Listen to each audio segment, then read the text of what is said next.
right ahead. Hey, what's going on, old man? Long time, bro. Man? Long time no hear. Right. Go right ahead. Yeah. I got a question for you. But I'll make this quick. Now, Pearly, you didn't do anything wrong. Please stop apologizing. These Negroes looking for validation. She's a tool. She's an object. She's something to be used to actually do something further. Same thing with Nick Fuentes. I don't care. His white skin. I'm telling you, his white skin covers a multitude of imperfections and sin.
Yeah, good morning, y'all. Good morning, y'all. It's 6:03 a.m. January 16th. Happy birthday to Martin Luther King. He would have been 97 years old. He would be 97 years old today. So anyway,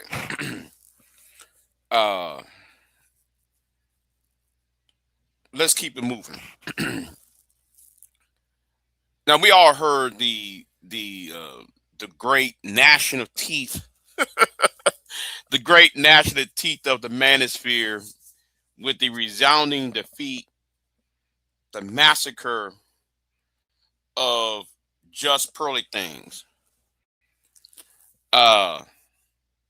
Just Pearly Things has met her match. Oh no, I wouldn't even say a match. She been decimated by Anna from the I forgot, I can't pronounce her last name, from the Young Turks. I'm no fan of Anna. I'm not a fan of the Young Turks, but I find it very brutal. What happened? It was very brutal. It was funny to me, and I gotta say, thank God it happened. So, what I'm gonna do here, ladies and gentlemen, in early this morning, I'm gonna put up right here a disclaimer, because we about to go here about it. Yeah, we're gonna put this disclaimer up. We're gonna do this disclaimer up. Yeah, what's going on, V-Dub? Oh, and let me. Yeah, Just Pearly Things got cooked. Hold on, let me. I forgot to do this. I forgot to do this because I meant to do this yesterday, but I had some unexpected company last night. And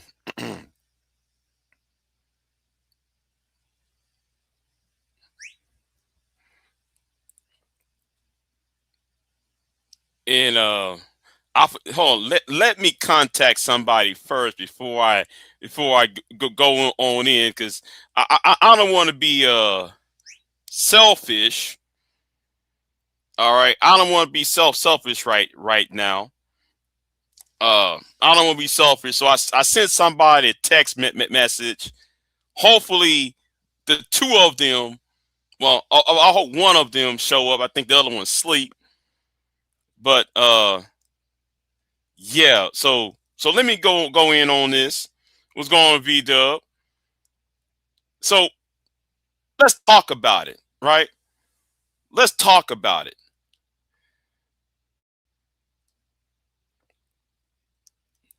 Pearl Ward Re must. I think Pearl Ward Re has ended, ladies and gentlemen.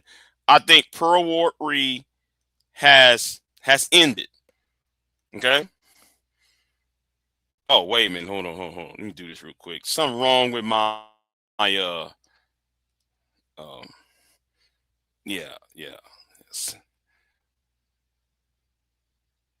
okay. Good. So we got it. It was technical difficulties I just solved. So let me go ahead and no further ado. Let's go ahead and react to the end of Pearl Ward Re. Okay. Fair use though, by the way. So this happened at the 5 hour. The debate was on word war debate. That's a lame. Let me go ahead and say this. That's a lame ass. If you're going to have a debate channel, that's kind of a lame name. I suggest they change the name to their, because just change the name to it. But anyway, at the 5 hour and 52 minute and 25 second mark is where Pearl and Anna met up on here. So let's go ahead and go there right now. I didn't know. Oh, press 1 if you can hear this. You brought it up. I don't know. There's something about women milking cryptids out there, and all the ladies are reading it. And Sam, I haven't read it. I'm waiting for the movie to come out. Okay, press 1 if you can hear the audio. Anyway, I'll keep it moving. Just press 1. Anyway. Oh, well, there you go. Waiting for the movie version. There will be a movie version, and it will star all trans black lesbians. Oh, my God. Maybe it was a mistake for me to ask you to put Sam on with me. Sam, I would think you would consider yourself a bit of a feminist. Yeah, a little bit. Yeah. A little bit weirdo. You believe in equality. I believe in equality. Yeah. Here's my thing. You can get as weird as you want. Just leave it at home. Don't bring it out to the town square. Let's have civility. I don't need to go to Jamba Juice and know that you're a furry. That's all I'm saying. You said Jamba Juice, and did you mention a furry? Yeah. Wow. Everywhere you go, I got to find out about what you want. What I meant to say earlier, Nate, was if you could put me on with Gavin or Kyla. Because I don't know how to get away from Ben, you're crushing it with your laryngitis voice. You're crushing it. Isn't this terrible? You're doing great. It's so seductive. No, it's kind of boring. They're bantering lame. But the reason why I'm doing is because we're going to talk about the intro. So usually it's a online thing where people meet up on panels. So now though they garner all this money, so they start to do face-to-face. You know what? I have a commentary on this. but I'm gonna talk about it later on, right? Let me talk about later on. They willing to do an online panels and then start to do this face to face. But anyway, that's a whole other topic. I'm gonna talk about it on different day. But anyway, let's keep it moving. China cannot shut down free speech. Now, here we go. Anna's about to come up in here. Now I want y'all to look at if this channel is still a popular channel, why is that? You know what? I'll let y'all watch the background. Pay attention to the background of the event. Oh, here we go. Oh, here we go, ladies and gentlemen. Right.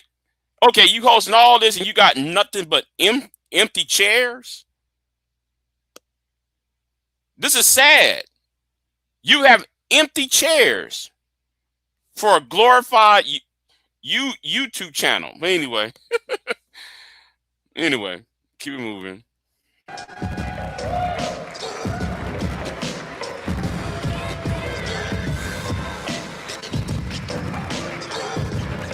Woo.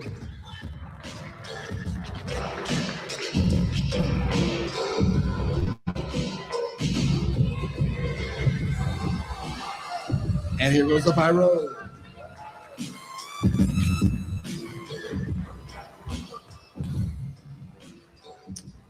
All right. I assume Pearl's going to do it the same way, but while we're waiting for her to get down here, and I was going to ask you real quick, like, how are you feeling right now? Pretty good. Happy to be here. You've waited long enough? Are you ready to get I'm out? hyped. I'm super excited. Come on, let's get the energy up. Yeah, love it. Very happy to be here. Yeah, absolutely. So we had a little interview earlier, and it didn't run. So I'll just ask you again, like, what do you think tonight is your best hope for swaying people in the crowd who might not be on your side? I don't have a lot of hope, to be honest with you. And she is correct. She is correct. There is no hope. Okay. I think the time for talking is over with. If you ask me, I think some people need to have their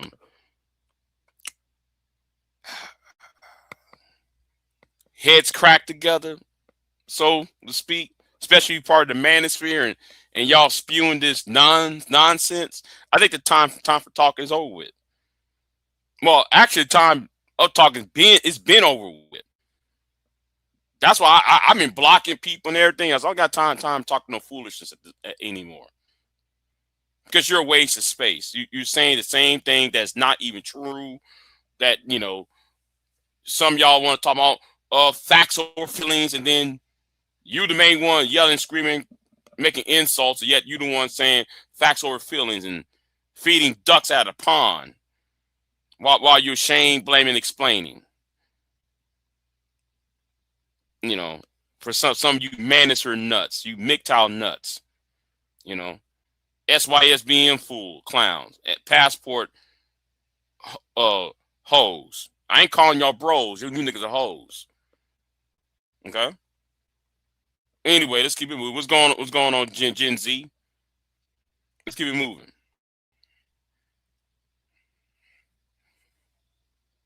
But look, I love that we're having this conversation. I'm excited to scrap a little bit. And if anything, I know it's going to be entertaining. All right. She said scrap a little bit. So let's get Pearl in here. Come on, Pearl. Here she comes.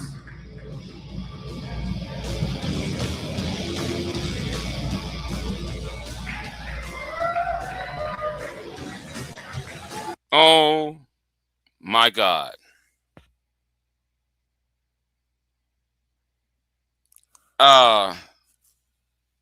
I'm not a woman, so forgive me if I sound like a woman, but a white woman it is too, though, right? But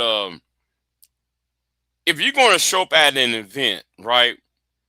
And this is to you ladies, especially to you white women. Where is your pH balance shampoo? All right.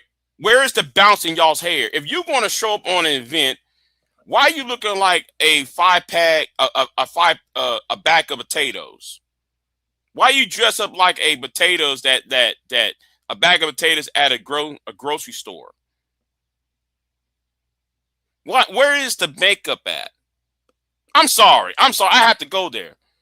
I'm sorry. I got to go there. If you're gonna show your best foot forward, shouldn't you be looking your best, being presentable at a debate? Yet here's you looking like a bag of potatoes walking. Just saying. Looking all awkward and shit.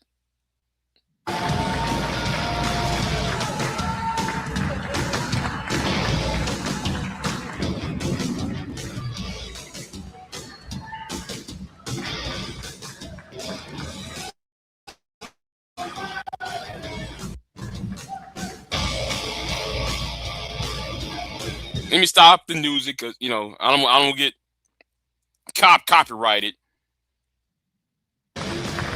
All right, Pearl, welcome. I'm gonna ask you the same question. And let's talk about this. If you're going to go to a debate, it's spoiler alert. Spoiler alert. Spoiler alert. Right though, man. She dressed up like somebody's grandma, like Grandma Gladys or some old shit, man. Dressed up like somebody's grandma. Like the Golden Girls shit. Yeah, she must went to a Golden Girls audition and the remake of the Golden Girls, and she stole their outfit or some shit. I'm just saying the way Pearl was dressed. Anyway, let me do this real quick. Yes, donate. That's right. Donate to my Cashapp. Yes, right here, QR code. I'm not begging. All right, I'm not begging. Donations are greatly appreciated. Okay, donations are greatly appreciated. Anyway, let's keep it moving. All right, let's keep it moving. If you're gonna change somebody's mind tonight, one person, how are you gonna do it? Oh wait, hold on. Time out. I meant to say this though. If you're going to show up to a debate, where's your pen and paper at, Pearl? Spoiler alert. If you're going to show up at somebody's debate, you gotta have pen and paper, and you also have your research notes. You don't just show up there looking like, oh, I'm barehanded. That's like somebody going to a gunfight with a butcher knife. One-on-one with a debate. And you know what? Let's keep it moving. I'm boring, y'all. Let me keep it moving. I'm going to let the facts speak for themselves. Fair enough. All right. Ladies and gentlemen, this debate, our main card, has a little bit of a different format than what we did previously. We're going to have the opening statements for both of you. Those will be 5 minutes apiece. Then you'll each get 10 minutes to kind of do an interrogatory of the other. That will go back and forth. And then after that, we'll go into open debate. As you saw with some of the other debates earlier, we try to let the other person answer. I'll try to jump in as I can, but for the most part, I want you all to mix it up. All right? Have fun with it. Sounds good. And who is first? I'm first. I thought so. Anna, take it away. We got 5 minutes. In a May 2024 appearance on Tim Pool's Culture War podcast, my opponent, Pearl Davis, declared that women aren't really doing much. We're not having kids. We're not really contributing to the economy when you look at output. In fact, she uses this ridiculous assertion to argue that women should not have the right to vote. While it's true the birth rate has declined, and we'll revisit that in a bit, women account for 47% of the American workforce. The Council of Economic Advisors found that women have contributed a substantial portion of the US economic growth since 1970, which wouldn't have been made possible without the feminist movement. By 2017, women were responsible for nearly 40% of total gross domestic product, amounting to a whopping $7.6 trillion. Of course, that figure doesn't include the trillions of dollars in unpaid labor women do every year, tending to the household, raising children, and caring for ailing parents. And when it comes to certain sectors of our economy, women are a dominant and indispensable force. Like in the healthcare industry, where they make up nearly 80% of workers, according to the Bureau of Labor Statistics. That's 16.4 million women. When it comes to education, in 1960, women earned less than 35% of all bachelor's degrees. Today, they earn roughly 58% of all bachelor's degrees, which Pearl herself benefited from after graduating from Elmhurst University. Women also earn over 60% of master's degrees. I hope to hear Pearl explain how a more educated and skilled population somehow translates to cultural decline, especially as we compete with China in this increasingly multipolar world. The modern feminist movement also had a major impact on decreasing domestic violence, and that's according to the US Department of Justice. Rates of intimate partner violence decreased by more than 60% from 1994 to 2010. And that's thanks to protective. Now, let me say this right here, right? Let me cut in, right? Let me cut in, right? Let me cut in. The nerve, right? Yeah. So Pearl got the nerve. They said, I'm gonna let the facts the facts should do what? Something about the facts should, judge by the fact itself. And she used that as a opening statement. Let the facts judge by themselves. And as if that's supposed to be an opening statement. Who told her that she can debate? See, and let me say this right now, right? I blame you Negroes putting her on the pedestal. I blame you niggas putting her on the pedestal. She thought she was king shit. And y'all think though, because she can sit to do all this, and you simp Negroes, yes, you red pill clowns are actually simps. You MGTOW, red pill, SYSBM, you black MGTOWs who sit there and complain, say, we're gonna use Pearl, right? Right? Hold on. Let me use this tagline, right? Let me use this video, all right? So everybody can understand where I'm coming from. Hey, what's going on, old man? Long time, bro. Long time no here. Go right ahead. Yeah, I got a question for you. But I'll make this quick. Now, Pearly, you didn't do anything wrong. Please stop apologizing. And then you got idiots saying that. Pearl, you didn't do anything wrong. Pearl, you didn't do anything wrong. Y'all put her on the pedestal. Y'all jump on them panels, tell Pearl, oh, she didn't do anything wrong. And then though, you get continuations of stuff like this. Hey, what's going on, old man? Long time, bro. Long time no here. Go right ahead. Yeah, I got a question for you. But I'll make this quick. Now, Pearly, you didn't do anything wrong. Please stop apologizing. These Negroes looking for validation. She's a tool. She's an object. She's something to be used to actually do something further. Same thing with. She's a tool, right? So BGS, and she's a tool. Man, somebody tag BGS. Somebody tag the master teacher to this live stream. Okay, she's supposed to be a tool, right? Right. And Cassandra, Cassandra, I want you to know something, Cassandra. Do you realize they're trying to shut down Slide down? They're trying to shut down my channel down. They're trying to go after Thai City. Me and Sly is being attacked as we speak about this. We told him back on Osenian's channel about Pearl. But these stupid Negroes like AJ ain't seeing, I'm sorry, AJ ain't seeing stupid. No. You don't know what happened behind the scenes, Cassandra. You don't know what's happening behind the scenes. Yes, they're trying to do some whole ass shit. In fact, though, Cassandra, somebody is going to my Cashapp and try to attack me through my Cashapp.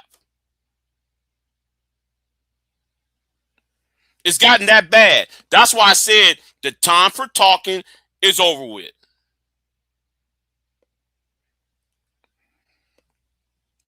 I'm gonna make it damn sure that the red pill community is dead and does not last for the next 5 years. Anyway, let's keep it moving. Border statutes and funding for shelters beginning in the 1970s and 80s. Not only did the two-income household become more financially resilient, especially during economic downturns, women gained the ability to leave abusive relationships, an outcome correlated with improved child health and educational attainment. A culture that protects people from violence is not one that's indicative of cultural decline. Pearl herself has benefited greatly from the feminist movement, thanks to Title IX in 1972, signed by Nixon, of course. Sex-based discrimination in any school program or activity that receives federal funding is prohibited. Pearl herself had a rather impressive record playing for Elmhurst University's volleyball team, having earned all conference honors as a senior. She later maybe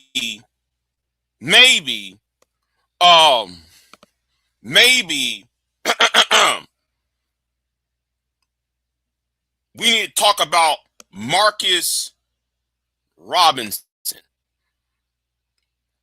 I want y'all to understand. I'm saying names now.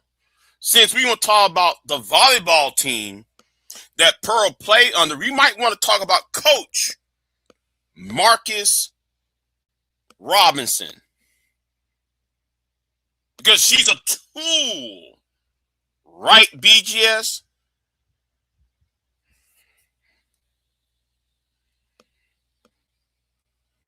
Pursued professional volleyball in London. She could have stayed in the United States and served in her role as a traditional woman.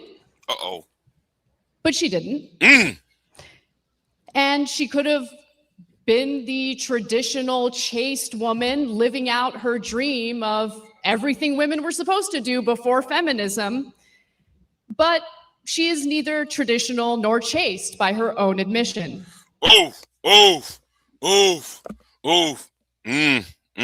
See, it should have that debate should have ended right there, and that debate should have ended right there, and walked off the stage. But anyway, let's keep it moving. While feminists would have no problem with her personal choices, she has made a career bashing women for theirs. Critics often argue that modern feminism has weakened families and resulted in a lower birth rate. They tend to dismiss empirical evidence demonstrating the insidious impact of the internet, social media on modern relationships. They also brush economic instability under the rug, despite young people citing their personal finances as the main reason why they're holding off on marriage in the first place. And Anna is correct. There's a lot of us who want to be married have a family and such, but some of us are broke. Some of us don't have the job security that will raise 2.3 kids. And a lot of us have things we want to pass down, and we're going to have the government take over our land or our money after we're gone because we don't have no children to pass it on to. So she is correct on that, our income. In lieu of discussing those factors, Pearl spends much of her time discouraging men from getting married in the first place. During her debate with Trent Horn, she declared that men are better off shacking up without ever getting married. Her reasoning? Women are too fat and STD infected. 25%, that's a lot. You did say that. She didn't stop to think about how they contracted the STDs in the first place. Boring. Data from the National Library of Medicine show that modern men are just as promiscuous as modern women. Men and women are in bad shape, and in the United States, we can discuss why, but feminism is not the reason. Very good. Thank you. Nice job. Okay, Pearl, we got 5 minutes. You're going to be on the clock, and let's go. Most debaters and commentators are elitists who tell average Americans from their ivory towers what to think and how to feel.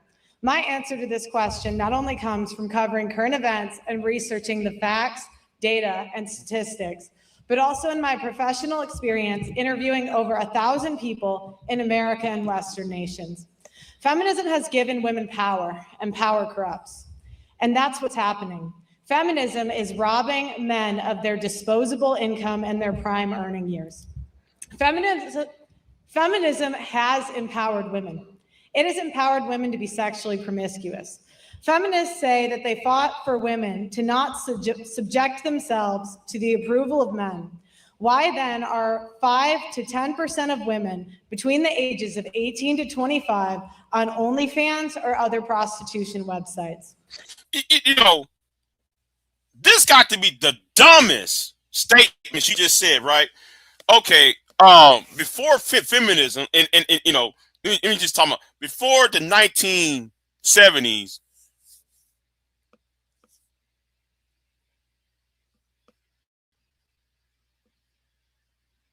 You know what? I'm gonna say it in better way. Let me say it in a better way. Now she's talking about OnlyFans, right?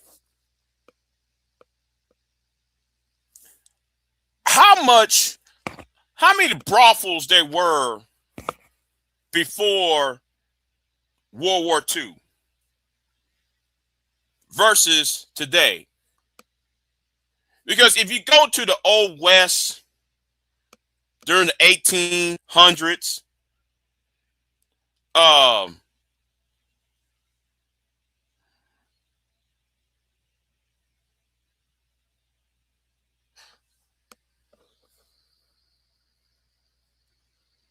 gonna ignore that statement you said, Shiesty, because you bullshitting.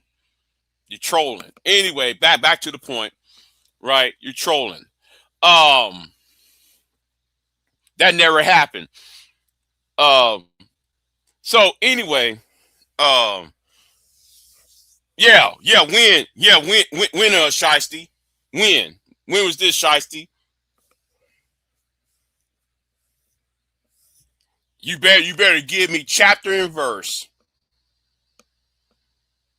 I bet there better be a timestamp, a link, and all of that. Over there trolling. But anyway, where was I at? So she says during the traditional period, quote unquote, right? How many brothels there were back then versus now? The only city that has legalized prostitution is Reno, Nevada. You see that? You know though you lying. See, you know you lying. Anyway, back to the point. Back to the point. Reno, Nevada is the only place in America, well, among the few places in America where prostitution is legalized. But before World War II, there was many brothels, all legal brothels, dotted throughout the United States, and that was during the traditional, quote unquote, time before feminism took root. See, Pearl just lied on that. Okay, she just lied on that. All she's doing is doing talking points, just like these ignorant fools who's protecting her online. There are more online prostitutes in America than female Walmart employees. 1 of 3 women will catch an STD at some point in their lifetime. 90% will catch HPV, which is incurable. Feminism has empowered women to abort 1/8 of the world population and 1/3 of Gen Z. Feminists have been so empowered to commit paternity fraud. Paternity fraud is unpunished in any state in the USA or any country in the West. That's a lie. Paternity fraud is illegal in Tennessee. Paternity fraud is illegal in the state of Texas. Paternal fraud is illegal in Kentucky. Is illegal in Georgia. It's illegal in North Carolina. See, she's not good in her research. Now I know some idiot, some MGTOW butter, is going to sit here and tell you, like MGTOW butter, man, 30% of men don't know paying child support at children they don't. That's a lie. That come from a study of a small town in Australia by a British scientist in 1972. That's far removed from the United States of America. You might meet that better. Anyway, let's keep it moving. If done correctly, a man will have to pay for a child he was fooled into believing was his until that child reaches maturity. Right. The manager talking points doesn't work in 2026. Because all those things that they talked about, when you listen to the MRAs, the MGTOWs, the PUAs, the passport bros, all those talking points that they talk about, it's been solved. It's been solved before they even had a YouTube channel. Yeah, and you're right, Shiesty. She's just saying stuff, and that's the problem. Some states, that man will also have to pay for that kid's college. That is slavery and is forbidden under the 13th Amendment. 1/3 of paternity tests are negative by the American Association of Blood Banks. Feminism has empowered women to rob men. Wait, stop. She lied. Again, she lied again. That study come from a British scientist in Australia in 1972. That's nothing to do with what's going on in the United States. Now, I did a video on this a couple years ago where like that lie came from. Men. Rob men of their time, their resources, their reputation, their children, and in the most extreme cases, their lives. They do this through child support, alimony, false allegations, and paternity fraud. How many people in this arena have a brother, a father, an uncle, or a friend who has gone through this meat grinder? Anna has been on the air for 15 years.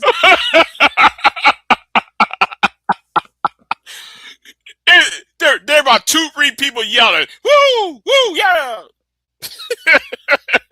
That's like a bunch of losers, though.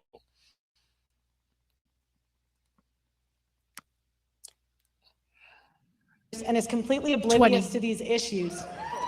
It's a silent genocide of the lives of millions of men. Standing on the sidelines of the arena, I have 33-year combat veteran Terrence Popp. He served through 3 wars and was almost killed in 2. He got married, had 2 children, and served in the United States Army. Terrence Popp was deployed to Iraq in 2004, and as a member of the airborne infantry, he was wounded by a roadside bomb and suffered a TBI and a stroke from the blast. He was evacuated out of the country, and it took over 2 years until he had recovered. While he was recovering, his wife was plotting to divorce him. His wife murdered his 6-year-old chocolate lab out of spite because he filed for divorce first. When he confronted her, the response he got was, "I told you I did not want you living here." Wait. Time out. He filed for divorce first, right? Wait a minute. Let's stop right here. He filed for divorce first. So what does that have to do with women filing for divorce? The narrative of women destroying marriages by divorcing men first. So stop trying to use his as he's a exception, not the rule, Pearl. Excuse me. The marital home and live out of his car. The divorce took away his home, his children, and left him penniless and saddled with a child support payment he could not afford. Terrence had to pay $144,000 over a 12-year period for a divorce that his wife was empowered by feminists to plan and execute. Terrence went into court to fight for 50-50 custody. Terrence was called a murderer and an assassin in open court and was given 96 hours a month with his children. 96 hours a month is not a father. While homeless, he spoke to many other men who would never get off the streets due to child support arrearages and penalties, and the men constantly getting arrested for unpaid child support. The disparage of losing his children and his home, and his PTSD and constant pain from his wounds, he became suicidal. While at his post in 2008, a former commander of his came to see him to secretly say his last goodbyes. The next day, Mr. Popp's former commander put on his dress blues and went to the Holy National Veterans Cemetery and blew his brains out. Terrence Popp was notified of the death and was shocked because he was planning to commit suicide in the exact same manner. So in effect, his former commander took the bullet that was meant for him. Terrence Popp decided he would not kill himself and has spent the last 20 years saving 576 men from suicide with comedy. If you look to the left of the stage, Terrence is holding the dog tags for every life that he has saved. Now, why am I telling you this? Shout out to Terrence. Yeah. Now, why am I telling you this? Because men and American veterans are put in this position because of the empowerment that feminists like Anna have pushed for. There are millions of men that have died in this country from the political power that feminism pushes since 1970. Yeah, okay, but his situation is not everybody, is not the most situations. Now, that man should get all the, but trying to make his story into everybody else's story is ridiculous, Pearl. Stop trying to use him as a gateway for on everybody else's.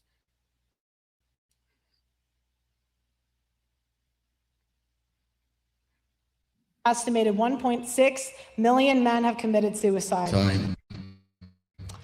Stop there. If feminists cared about equality, why aren't they fighting for equality in divorce and family court as hard as they are fighting for abortion, working, or becoming sex workers? Thank you. Okay, this is gonna be a heavy one. We're gonna go now to the opening interrogations. We have 10 minutes. Do we have that on the clock? Yeah, it's fading in right there. Okay, and take it away. 10 minutes. Who's interrogating who? Whoever wants to begin. Aside from the specific anecdote that you shared, which of course is tragic, can you cite some actual studies that look at these statistics and back up what you say in regard to the outcomes of marriage and divorce in America? 41% of 109 rape cases reported to police in a Midwestern city were admitted to be false by complainants. In one Midwestern city? And which Midwestern city was that? You know, you can go from your ivory tower and I'm not in an ivory tower. See, she asked, first of all, it's called open interrogation. You're interrupting Anna in a, Pearl think this is a YouTube panel. She think this is, Obsidian's YouTube panel. She think this is Angerman's and YouTube panel. She thinks this is Anton's YouTube panel where she just interrupt and make fun of black women and act like she's, and doing this what about isms. And then when Anna asked her a question, which Midwest city, she couldn't answer the city. It's just talking points, not research. I'm on this debate stage interrogating your assertions, and you've only provided an anecdote. Right. Because if you look at the data, which I did, of course, you find that women are twice as likely to fall into poverty after divorce. Right, because they can't alimony stop is paid spending. out in 10% of divorces. According to the Census Bureau, the average child support payment is $441 a month, and only 60% Right, but how of much are those they payments making? get paid out. How much? Women do not get child custody 90% of the time, as you have asserted before. In fact, 95% of custody cases are mutually agreed upon outside of the courtroom. Women get full custody 40% of the time. Men do get full custody 20% of the time. And 40% of the time, it's shared custody, which I think is the ideal situation, assuming that neither spouse is abusive. And Pearl, excuse me, before you respond, if you could take your microphone out and hold it, it would be easier to hear you. Okay.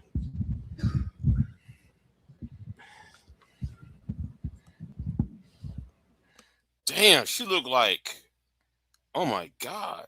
Anyway, let's keep moving. Alimony and medical care and dental are not covered by that, so a lot of times it does go above 50%. Again, you can go through the facts, the data, and the statistics and manipulate them any way that you want. It's not But manipulation. there are Those are the 1.6 stats. million. There are 1.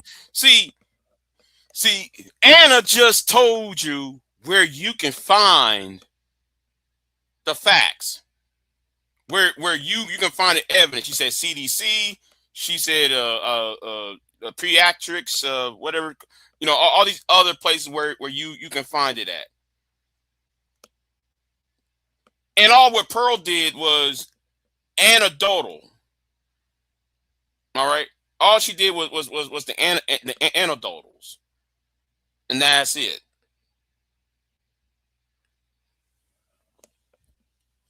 $6 million men in this country. Men are 9 times more likely to commit suicide after a divorce. Compared to women, what's the number for women? It's lower. Really? What is it? Comparative analysis is real difficult for you, isn't it? Okay. How you going to do a debate, right? How you going to do a debate when you don't know, when you have to do comparisons? If I'm going to make a debate, I got to do cons, pros and cons, compare and contrast statements. That's what debates are full of. Pearl couldn't even do that. But BGS, this is your tool, BGS. This is your tool, Edward Anderson. This is your tool, AB Media. This is your tool, Mr. MGTOW. This is your tool over here, Obsidian. Muwa City Ali. This is your tool right here. and your tool is broken.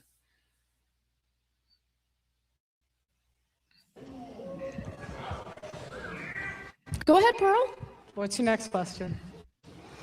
You have asserted that men shouldn't get married, that instead they should shack say that. You did say that with did Trent not say Horn. that. Your word, you said it makes more sense for them to shack up, live with a girlfriend instead of getting married. Do you think the advice that you give to men is the type of advice that will fulfill their lives? Because I'll tell you one thing, the best part of my life is my husband. I love my husband. He's my rock. He's my foundation. And no, my husband is number one. I love my career, but you know what my career did? When I met my husband, my career was already established. He, on the other hand, was couch surfing. He was in debt and didn't know what he wanted to do with his life. I married him anyway. You want to know why? Because I had the economic freedom to marry for love, not for some Chad to take care of me. How tall is he? Oh, he's 6'1", about your height. Ooh. Ooh. How tall you are. Ouch. Ouch.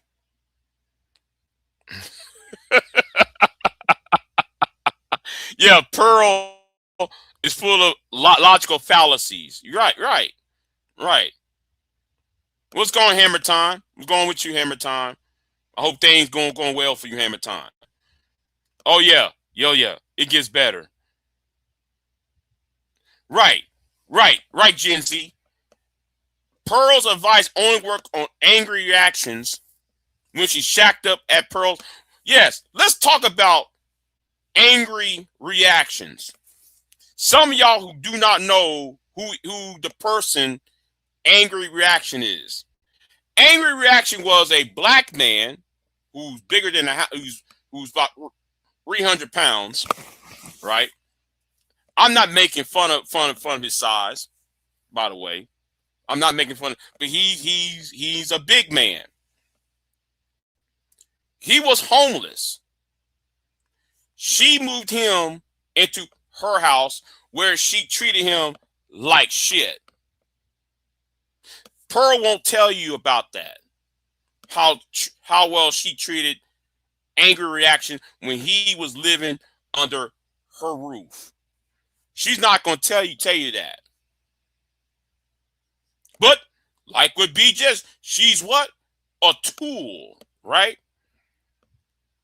Better yet. Let me go ahead and replay this again, right? Let me go ahead and replay this again. Hey, what's going on, old man? Long time, bro. Long time no hear. Go right ahead. Yeah, I got a question for you. But I'll make this quick. Now, Pearly, you didn't do anything wrong. Please stop apologizing. These Negroes looking for validation. She's a tool. She's an object. She's something to be used to actually do something further. Same thing with Nick Fuentes. I don't care. His white skin. I'm telling you, his white skin covers a multitude of imperfections and sin. Now, we're back on here. We're back on here. Okay? We're back on here. Let's keep it moving. None. I don't want kids. Let's not do shouting questions from there, please. Allow these two to debate each other. Okay, what's your question? I mean, you don't really have much to answer, so I don't know what else to ask you. Do you think you're helping men by discouraging them from entering fulfilling marriages? What happens to men if they don't pay child support? I mean, what happens? Wait, you can't even answer that question? You couldn't even answer that question, Pearl. It's a straight, simple question that deserves a simple answer. Do you want men to be in fulfilling relationships? Like, again, she never treated angry reactions like the man he should have been treated. She didn't treat Coach Marcus Robinson when she Me Too Marcus Robinson, her volleyball coach. Yeah, I'm saying names. Fuck it. Time for peace is over with. Let's keep it moving, though. What happens, Anna? How many men do you think get What arrested? happens to I don't know men what the when they number don't is, get- but the What idea that happens there's to like a men when huge they number don't- of men getting arrested for not doing what they're supposed to do 15% and take care of their children, it's not a huge issue. What happens to men when they don't Really, pay child support? only You gotta- 60% of hold on, child hold on, support hold on, payments Anna. get paid out. You got to allow her to interrogate you, not them. You got to stop yelling questions Look, at her. You can minimize men's problems all you want, but I don't think you understand how privileged of a position you're in. In what way? How am I privileged? Men are the ones that are on the hook for child support. Men are the ones that are on the hook for alimony. It's easy for you to tell men to just take the risk when you're not in that position. So are Wait, you hold on. But Pearl, what about your volleyball coach that you Me Too? Let's say his name, Coach Robinson. Let's talk about it, Pearl. You use your white female privilege to condemn your black volleyball coach, Mr. Marcus Robinson. asserting that men shouldn't pay child support following a divorce? Do you believe that women should be financially responsible 100% after a divorce? Feminists wanted to be equal. So I say be equal. If you guys want equality, 50-50 custody, no child support, no alimony, no special privileges. Alimony is paid out in 10% It doesn't of matter if divorces. you're part of the It does 10%. matter. It does matter because you make it doesn't seem matter if you're like part of the And Anna is right. Alimony is paid less than 10%, right? That's 10% of divorces. Alimony is paid. And it's based upon an income bracket. Let me repeat that again. Income bracket. You have to make over 6 figures. For the most part, 6 figures is when people pay alimony. So it has to be of a certain income bracket. Oh. In Brownsburg, you're right about this. Then falsely accuse Anna as a feminist. Anna is very logical. I hadn't seen a problem with her. Right. Notice how in this space, right, when it comes to the red pill, the red pill, the black pill, the MGTOWs, the passport bros, SYSBM, so on, right? True forced loneliness, incels, right? Notice that the argument is women are emotional, men are logical. How come Pearl's statement is based on emotion while Anna's is based on logic?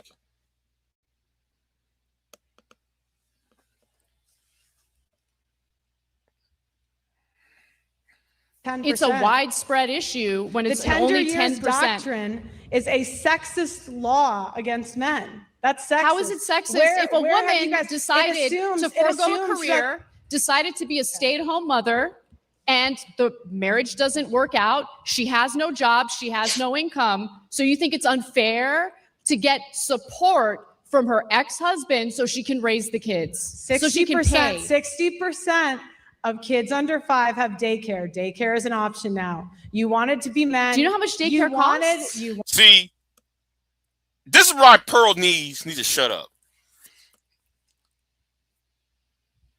I'm gonna speak about myself real quick, right? I pay for child care. Yes, Big J had paid for child care. And I'm not gonna tell you why. I'm gonna tell you what I did, right? Because that was a family member right? That family member had children, and that spouse wasn't there. So when it comes to daycare, you're spending about $600 lowball a month. Okay.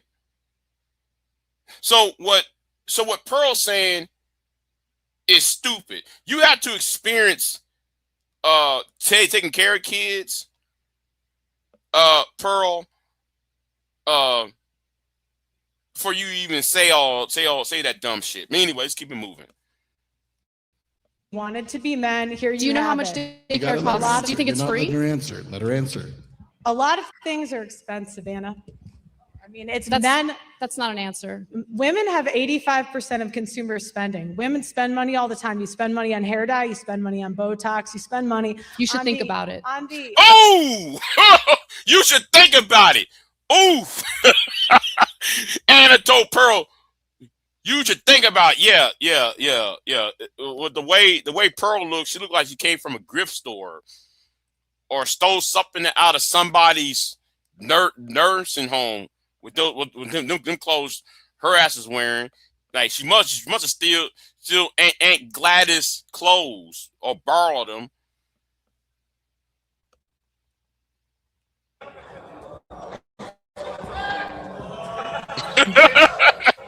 I sure am. You spend money all of the time. Yep. So you wanted to be men. Here it is. You're equal. Pay for daycare. Equality means that when you have a child. That is the dumbest. You know what? I have not watched all of this. So some of this is new to me as we're, I saw clips of this, but I'm going through the entire debate. And let me say, this is one of the stupidest things I ever heard. But BIGJ, she's your tool, right? Child or children, you're both responsible. So the idea that the woman should take 100% of the costs on herself without any help from her husband or ex-husband is ridiculous. How is that fair? Well, how is it fair that he doesn't get 50-50 custody? Well, first of all, why are you asserting that they don't? It's 50% his DNA. Why can't he have 50% custody? Where there has was a study. Let me answer your question, even though I should be interrogating you. I'll answer your question. Massive study out of Massachusetts that looked at 24,000 divorces. In those 25 divorces, they found that in only 8% of cases did men ask for custody. 8%. Right, because the average American can't afford divorce fees, Anna. But women can afford to raise the children by themselves without support from the ex-husband. How does that make sense? What did you say? I didn't hear you. We were both talking. You're complaining about the costs while simultaneously arguing that a woman should not get child support in order to raise the children that the former couple had together. Are you guys equal or not? You want to be equal. Equality means that you're both responsible for raising the children, and that includes the costs of raising the children. So you should have equality, but not at the expense of men. 50-50 custody, 50-50, no child support, no alimony. That's equality. You don't want alimony equality. Makes sense if the woman was a stay-at-home mother and doesn't have a source of income. How else would she take care of the kids following a divorce? By getting a job just like the men.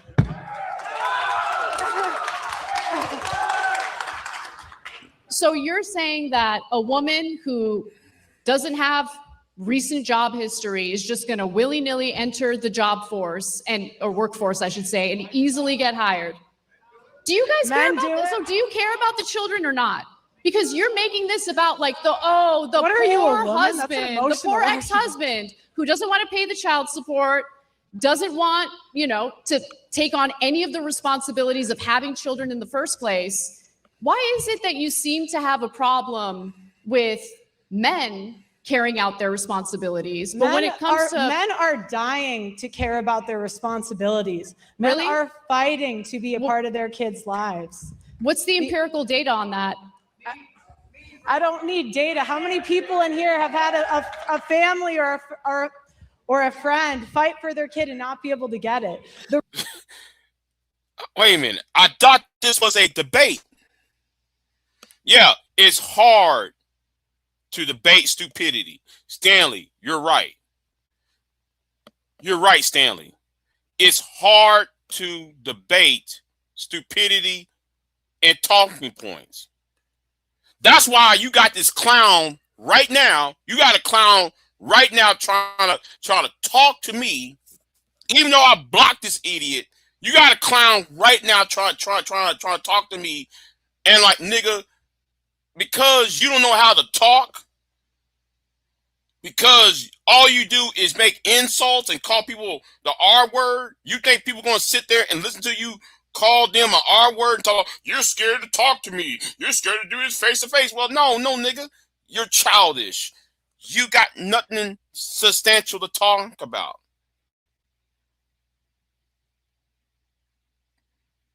Your information wrong.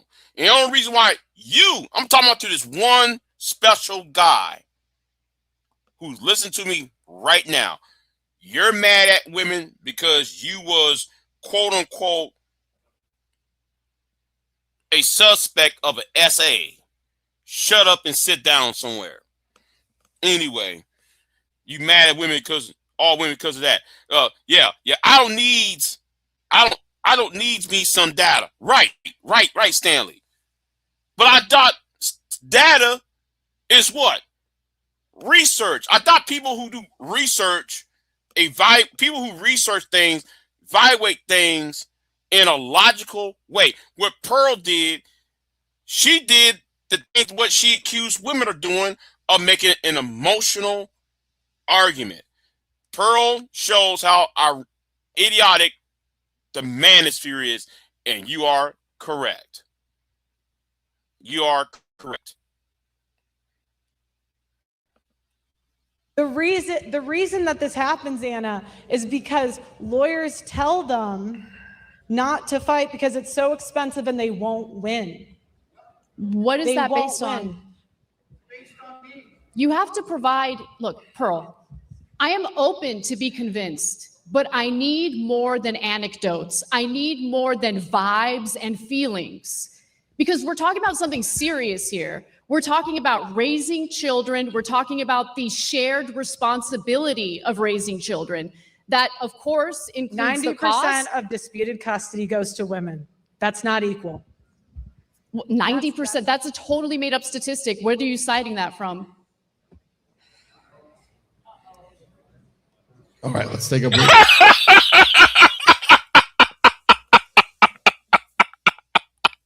My God, this is terrible. This right here is terrible. Yeah, Brownsburg, where's the stats on this?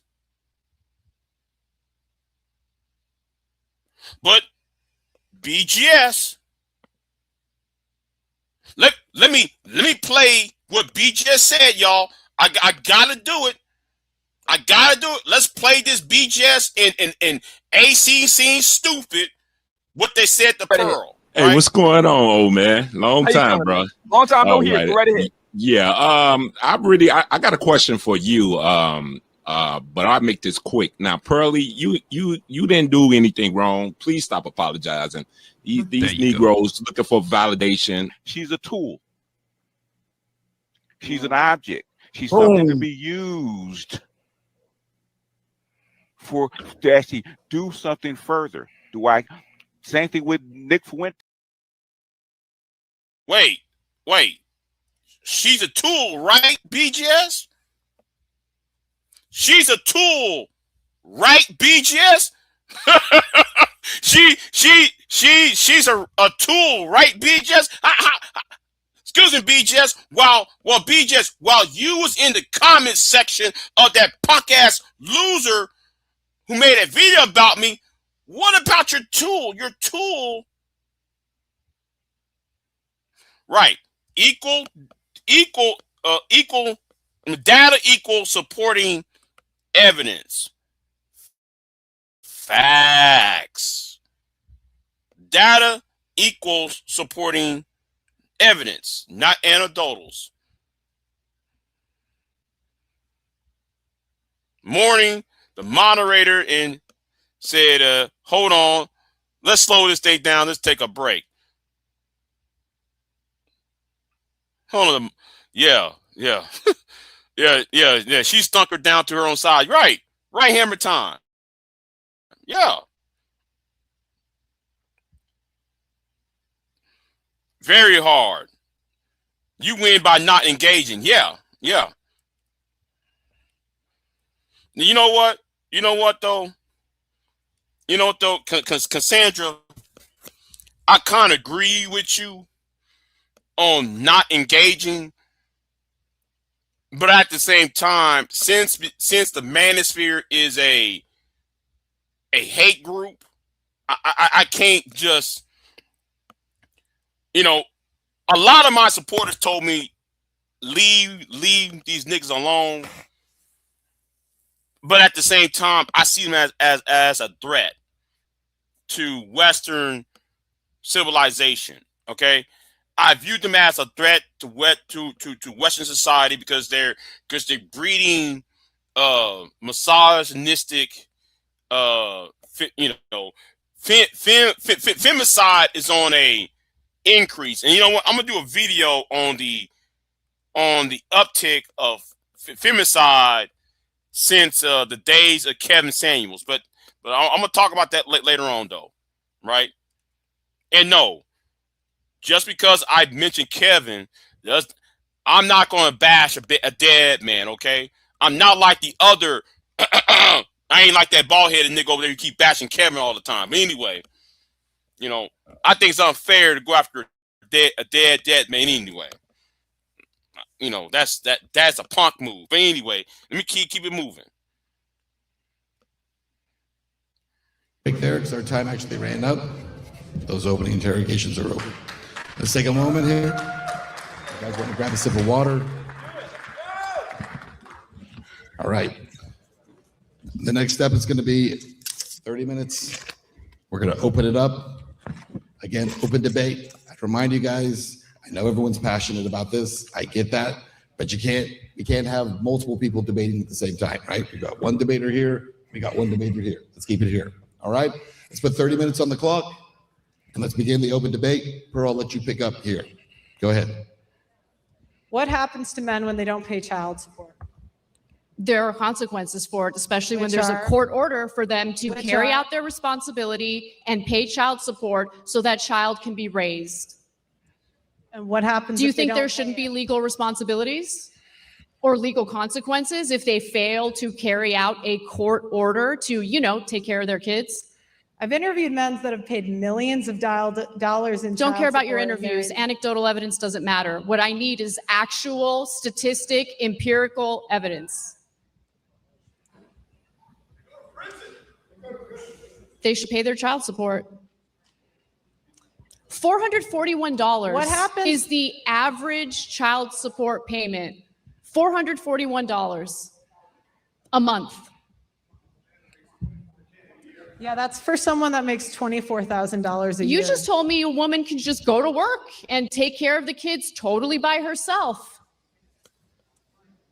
How does a guy live when he's paying $500 a month on $24,000 a year? You think $500 a month is too much in child support? Do you know how much it costs to raise a child? Do you know how much? Oof. Childcare costs, for instance. I mean, that mother has to go to work, right? Where's the kid going to stay while that mother is working? How is she going to pay for the what happens to men when they don't pay child support? Sorry, say that again. What happens to men when they don't pay child support? There are legal repercussions for not carrying out a court mandate. Do you think that to do something? Do you think that fraud should be illegal? Okay. Let me, as somebody who worked in the criminal justice thing, there are two things that happen if you don't pay your child support, right? See what Pearl trying to do is do the whole he got his freedom taken away and he be in jail. Well, not necessarily. Not everybody goes to jail for not paying their child support. What happened is some parents have their wages garnered, or they have liens being made. So Pearl's argument, it also depends on what state you are from. So that's an unfair question to ask to Anna. It's one of the dumbest things Pearl said to Anna. Absolutely. Okay. So why is it not illegal for women to fraud men on paternity? If a man does not find out he's the father over the age of 2, he is on the hook for child support for 18 years. I don't know what the law is when it comes to that, but it's wrong. If you're lying about paternity, that is wrong, and there should be legal consequences why for that. haven't feminists fought? It's that simple. Then why aren't feminists fighting for it, Anna? Okay, Pearl lied. The state of Tennessee, the state of Kentucky, North Carolina, Texas, in a handful of states already done this already. See, y'all about 15 years too late on this talking point. The handful of states, if not more, have already addressed this already, and you get these clowns who still doing some who's talking about something that was solved 15 years ago. It's asinine. Because feminists fight for women, obviously. Right. That's my point. At the expense of men. That's my point. You guys want to believe women at the expense of men. Why isn't Amber Heard in jail? Because of the Me Too movement. You guys push believing all rape victims. Whoa, stop. I know she didn't say that. I know this heifer did not say that.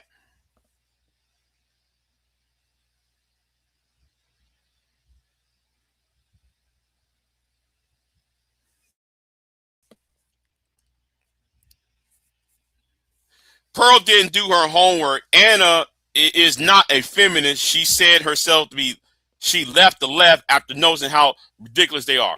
Okay. Wait a minute. I want y'all to stop right there. We're going to have to stop. Okay? We're going to have to stop. I know Pearl did not say that shit.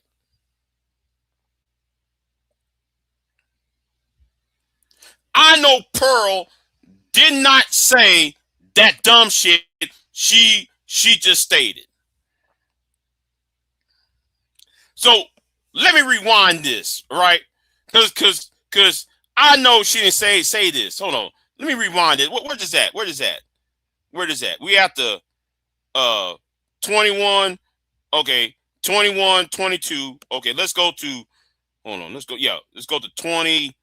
No. Hold on. No. Okay, we'll start at 6:20. Okay, let's start 6:20 then.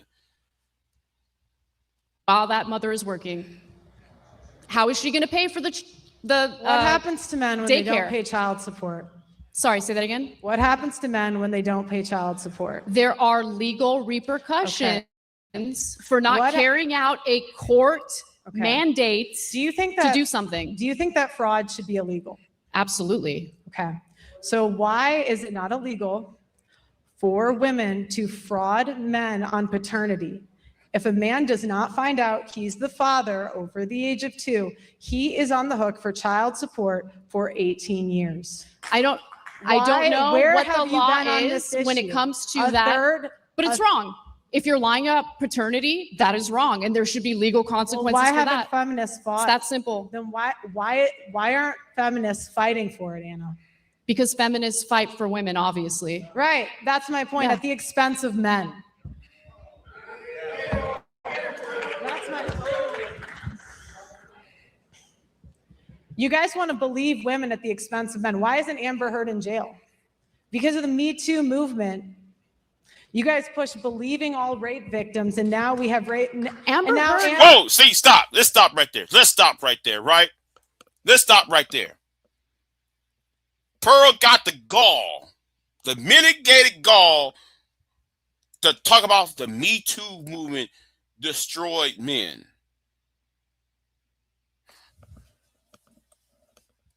Say it again. She said Me Too movement, right? Now again, do I have to play this again? Do I have to play this shit again? Hey, what's going on, old man? Long time, bro. Long time no hear. Go right ahead. Yeah, I got a question for you. But I'll make this quick. Now, Pearly, you didn't do anything wrong. Please stop apologizing. These Negroes looking for validation. She's a tool. She's an object. She's something to be used for to actually do something further. Same thing with Nick Fuentes. I don't. Okay. Now, if you watch that clip,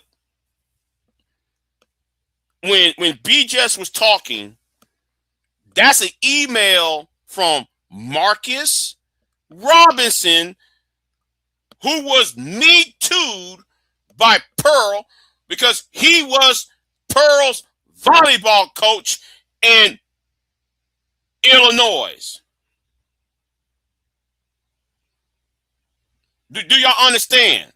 And Pearl got the Milligan call talking about trying to do the Me Too, falsely accused men of sexual harassment and SA and all that when she did that to her volleyball coach, Coach Robinson. I'm going to keep on saying it. Because facts matter, not your fucking opinion. And nobody, and none of you niggas in this space, yes, you Negroes in this space, y'all ain't taking her to task. Pearl, you didn't do nothing wrong. Black men, they're seeking for, be like AJ and Scene Stupid said, right? Oh man, they don't seeking black female validation. Sit down and shut up, AJ. Y'all talk and don't know nothing. But yet you got this heifer right here saying that. Got to talk about, yes, she did, Big J. Her, and later on she pulls red herrings and ad hominems. Right, though. We about to go here, though, Bronsberg. See, I ain't watched the entirety of this. Let's keep it moving, though, right? Had to pay out a massive settlement. Yeah, but why isn't she in jail? You want her in jail? Yes. Well, she ruined his the penalties life. for defamation are what the court's decision is, right? You want people to go to prison for defamation? He had to go to 2 different countries to clear his name. Why isn't she in jail? It's a lawsuit. Defamation is it's not a criminal case for defamation. That's a civil matter, Pearl. Defamation lawsuit does not require people to go to jail. There's in Great Britain and in the United States, because yes, Pearl's right about one thing. Johnny Depp he had to clear his name in the United Kingdom and in the United States. Yes, Johnny Depp was dealt wrongly by Amber Heard. But understand, it was defamation. Defamation. There is no criminal code about defamation. That's a civil court matter. Heifer.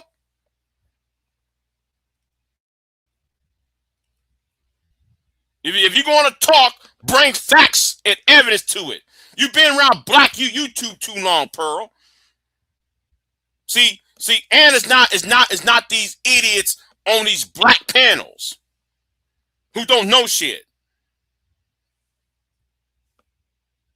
Lost millions of dollars. To be clear, you think the penalty for defamation is prison time? I think the penalty for a false accusation is that the woman should get the same time that he would have gotten if he was found guilty. Men don't go to prison for defamation.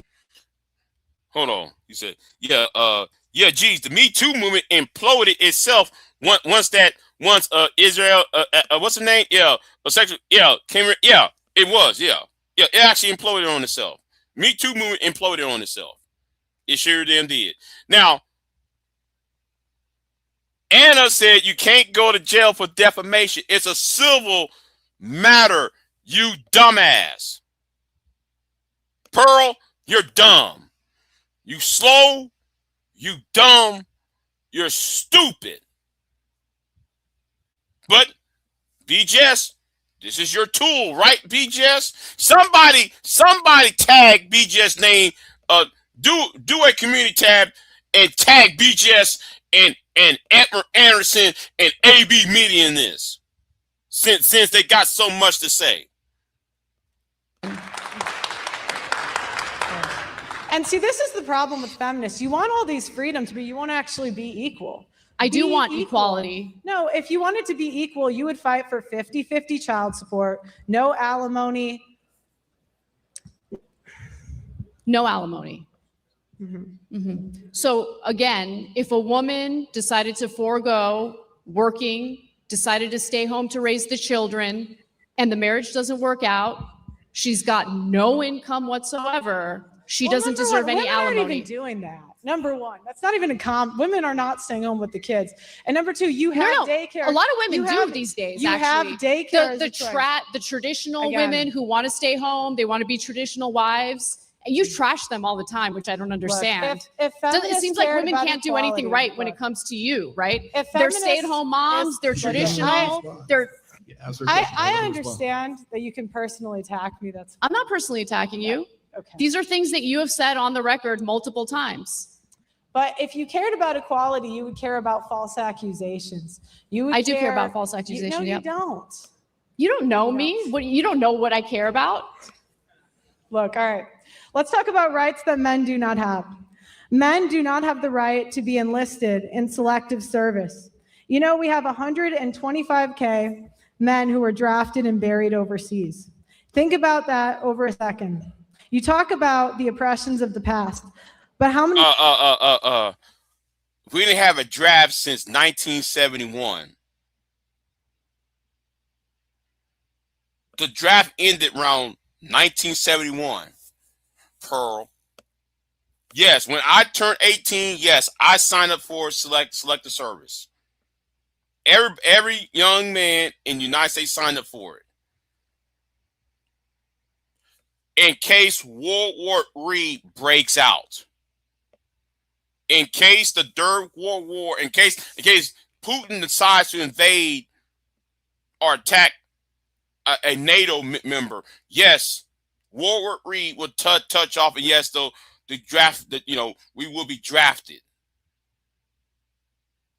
but the draft doesn't. The draft is not here. It's not. The draft is on standby. Nobody's being drafted into the military.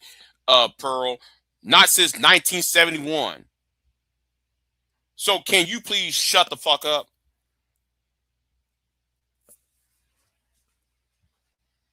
Men died in World War I and World War II and had no choice. And yet Anna complains about oppression.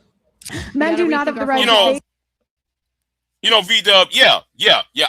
I know we are too old to be drafted because, we over the age of 38, right? We over the age of 38. So we both of us are under the age of 45, right? Both of us are under the age of 40. We in our early 40s, right? So we we just missed the mark, right? We passed that threshold to be drafted. But the point is, since 1971, there has not been no draft. What's going on, Nagome? I think we're about the same age. Yeah, about a year or two off, right?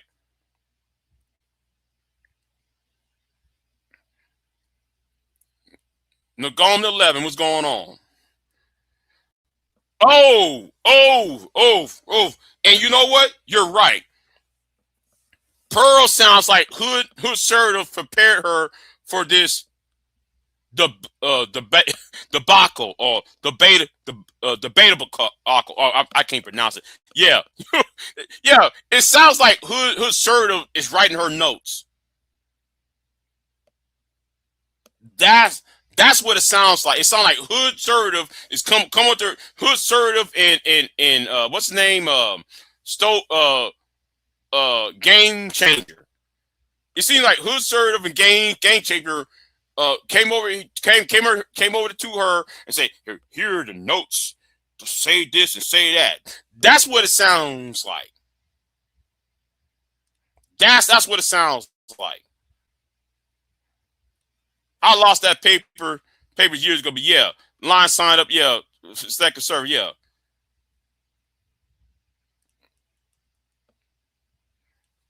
$18, I see what's going on, 18. This is a huge L for the black man. Yeah. Oh, you born in 83? I'm born, yeah, I am older than you. I'm about a couple years older than you. A year or so older than you. Yeah, Supreme. Total L. The fact that they let her in told me what I need to know. But let's keep it moving, y'all. Let's keep it moving. Face their accuser in court when they have a false allegation and for personal protection orders that strips constitutional rights away from the man.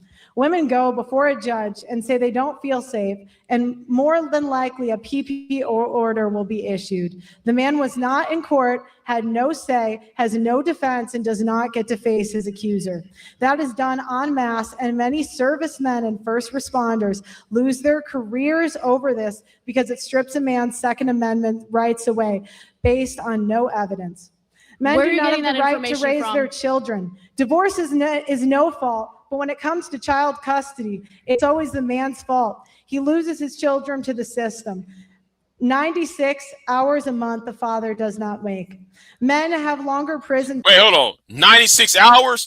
You see, she lied, right? 96 hours. She's repeating what the man who's sitting the military man who's sitting up on the who's watching, right? The audience. She's repeating his story as using his anecdotal story as a data fact. This is a lie, Pearl. You don't make anecdotals into a fact. You're using an emotional argument when it should be a logical statement, a logical rebuttal. So Pearl just lied right there. Sentences. Women get a third of the time for the same crime. Where are the feminists fighting for equality on that issue? There has been rampant discrimination against better qualified men in hiring across multiple industries. Men pay more child support, and child support orders are not enforced at the same rates between men and women. Women are more likely women pay not child to support. pay Fascinating. and are prosecuted for non-payment at lower rates. Men cannot opt out of parenthood. Men have very few domestic violence shelters and are not taken seriously when they're domestic violence victims. I agree on that. White men in particular are discriminated against when it comes Now, to hiring. That's one thing I can agree with Pearl on, right? A broken clock is right twice a day. And she's right about that part, but the rest of it is heaping garbage. Okay? It's garbage. Garbage. Okay? and educational attainment. True. The Duluth model is a model that law enforcement, courts, and counselors use automatically that assumes men are the aggressor. The tender years doctrine is a guideline in divorce used to justify removing the father from the child's life. The only Now, I'm glad she mentioned the Duluth model, right? Now, I'm very skeptical about the Duluth model. Okay, the Duluth model is unfair because it says men are the arbiter of all the violence inside the household. Or I mean, I'm sorry, not all the violence, but most of the violence. But it does not. When you look at the numbers, it says of all marriages, but then it doesn't. All marriages and relationships are cohabitation, right?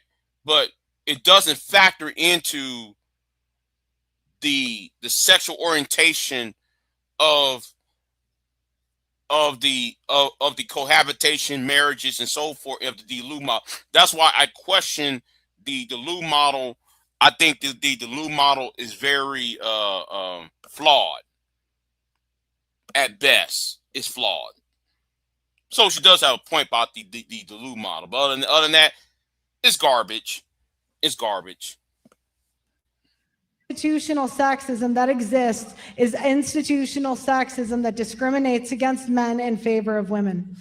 Furthermore, U.S. courts do not require receipts to show how that money is spent on a custodial parent, unless there's overwhelming evidence of starvation, malnutrition, or severe child abuse. There are numerous reports of custodial You want the parents government spending the to check money receipts on and see, like, let's let her respond to some of that. hold on, let's understand something. You want government to be so big that you literally have the government looking at receipts to see what a mother is spending the money on? That's insane. I want no child support, no alimony, 50-50. Yeah, because you're crazy and you don't live in reality. I want equality. I'm more of a feminist than you, Anna. Because I say if you want to vote, be in selective service. Be on the front lines just like the men are.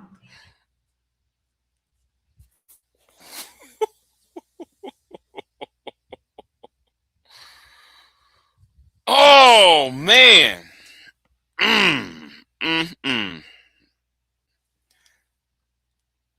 Somebody said this got to be tough doing all of that to have 20 people tune in. Okay, and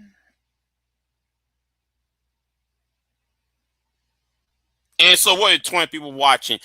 You act like I'm live on one channel. You act like I'm not on Rumble. You act like I'm not on the other websites like Twitch. You act like I'm not on two other YouTube channels. So yes, there's only 20 people watching me on this channel, but I got at least, I don't know, more than that on my other social media sites. But anyway, let's keep it moving though, right? Let's keep it moving. What's going on? Morning to you. Good morning to you. Okay?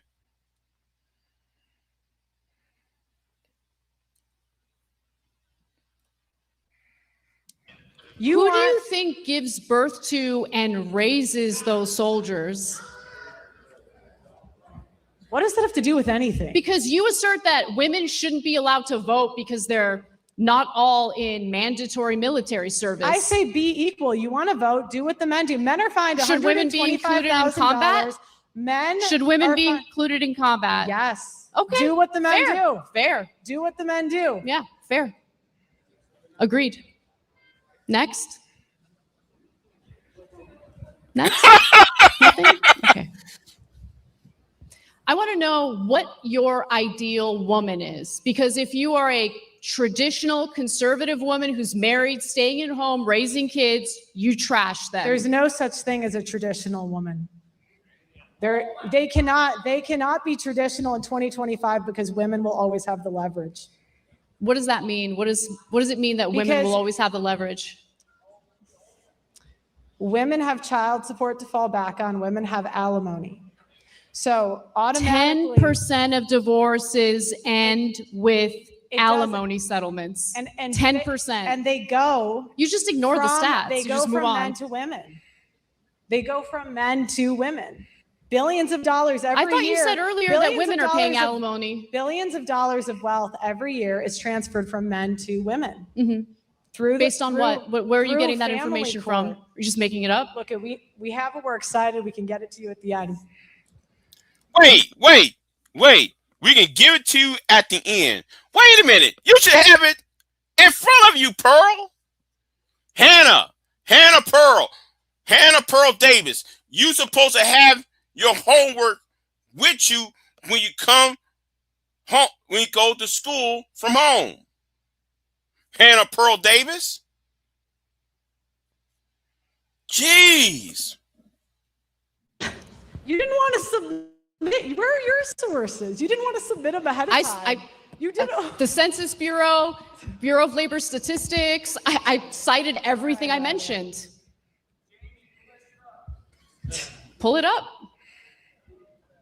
Pearl, the main thing I want people to understand, okay? Pearl's gonna trash women no matter what. That's fine. I'm not trashing But them. my biggest gripe with you is you're discouraging people from entering marriages.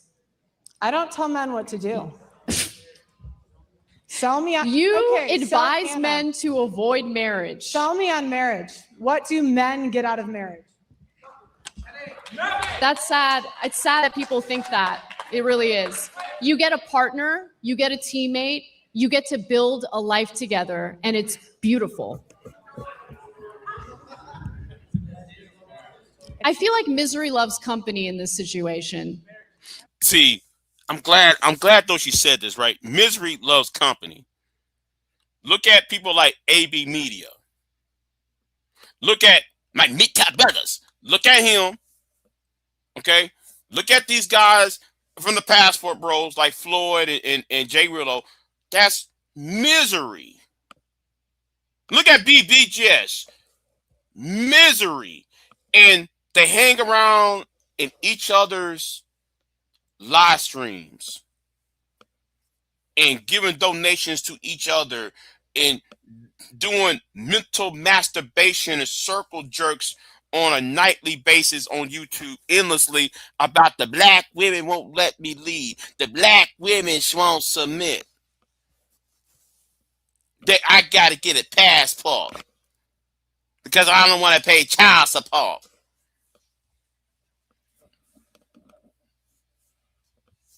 She's right. See, misery loves company because they got low self-esteem and low self-esteem and they're insecure about their manhood in society. But let's keep it moving.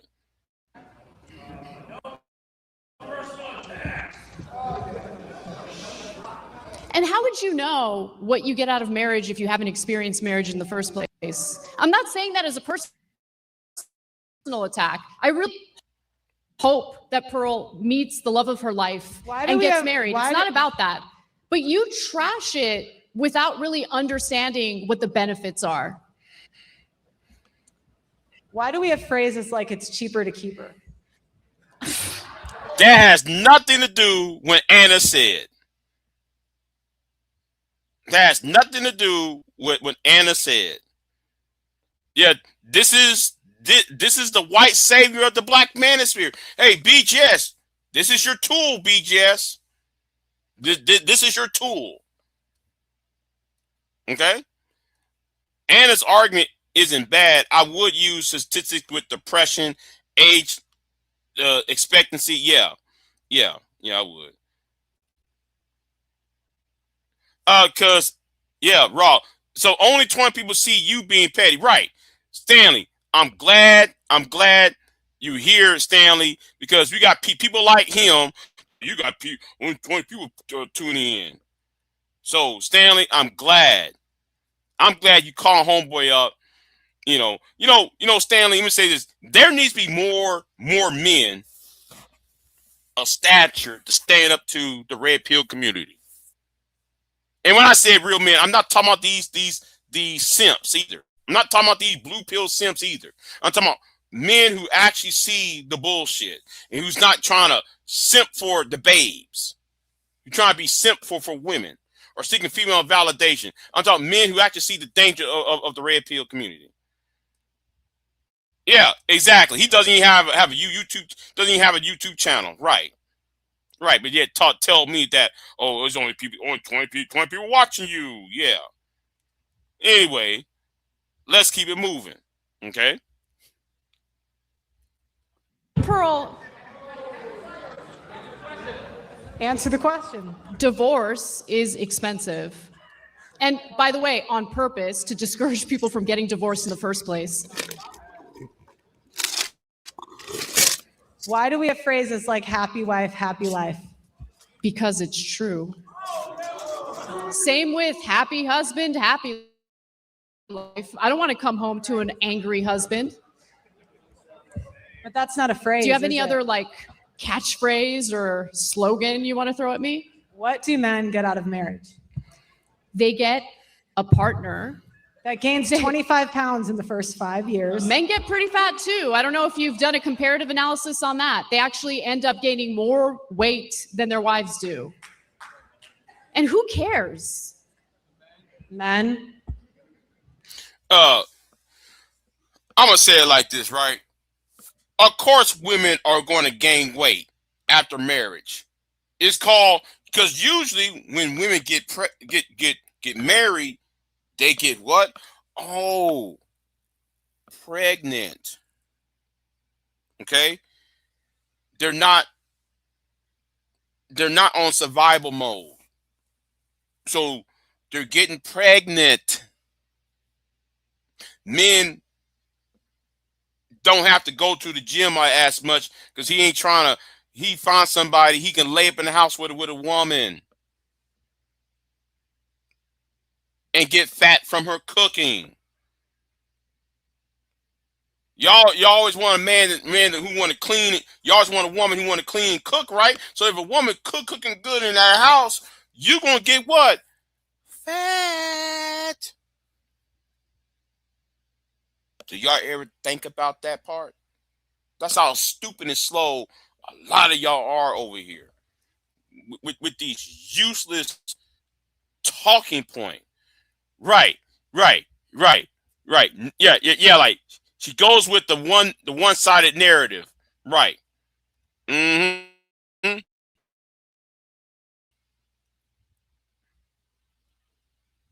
I mean, have a conversation with your partner. Encourage her. Be an adult. How can men and women be equal? Especially if she's giving you children. How can men and women be equal when one is expected to die for the other?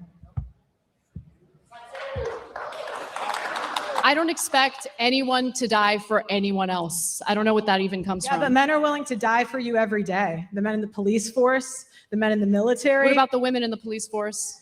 They're 10% and they cause so many what? problems. Who cares what percentage women make up of the police force? Yeah, they're in the police force. My sister-in-law's a cop, actually. They can't do the same jobs. There's videos on the internet everywhere of women getting their guns taken because they're not strong enough. Are you just making things up?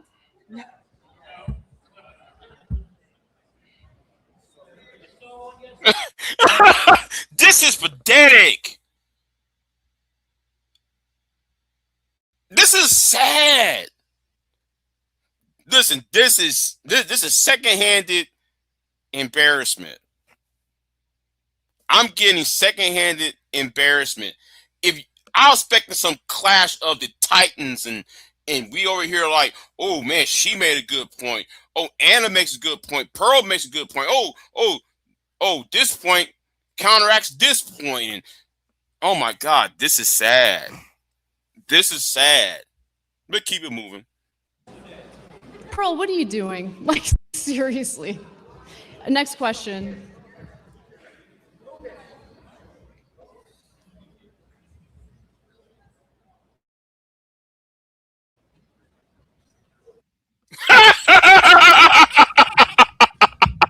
Do you realize how good you have it in this country? Absolutely. Wait, stop. That was how many seconds was that, y'all? That whole pause. That's embarrassing. That pause was very embarrassing. You mean to me, you say to me, you came on this stage and then you shut down for like 28, I want to say at least 20 seconds at least. She didn't say a word in 15, 20 seconds. Wow. This is sad. Absolutely. Best country in the world. And you get to live the life you live at the expense of men. No, that's not true. That is true. Show me how. Do you know how many men die every year? Just to... You know, this kind of sounds like Jalen. Yeah. Let's go here with this. Sounds like Jalen. You know, Jalen, the man of wisdom, and Jalen, the man of conqueror. The Jalen, like y'all knew what I'm talking about. This sounds like the questions that Jalen would ask on panels or in chat rooms. Why do this? Why do women say this? Why do women don't know this? Why do women that? It's childlike questions. So it seemed to me she listened to what Jalen said on these panels, or Hood Assertive and what's his name? Stove Changer, Game Changer will say on these panels, and she just regurgitated them for everybody else to see, embarrassing everybody. But hey, Black Manosphere, Anger Man, Anton, AJ ain't seeing red, BJ's Igmore, Obsidian, y'all prop this woman up. The Black TV, y'all prop this female up. Because she's what? She's supposed to be what? A tool, right? She's supposed to be a tool, right? Yeah, exactly. It does sound like something what Jalen was saying. It sounded like was something what Jalen would actually was saying.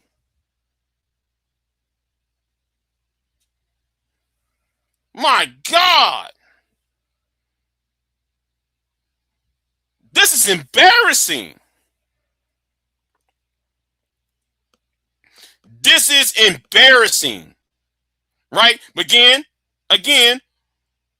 we're going to play this again. Hey, what's going on, old man? Long time, bro. Long time no here. Go right ahead. Yeah. I got a question for you. But I'll make this quick. Now, Pearly, you didn't do anything wrong. Please stop apologizing. These Negroes looking for validation. She's a tool. She's an object. She's something to be used to actually do something further. Same thing with.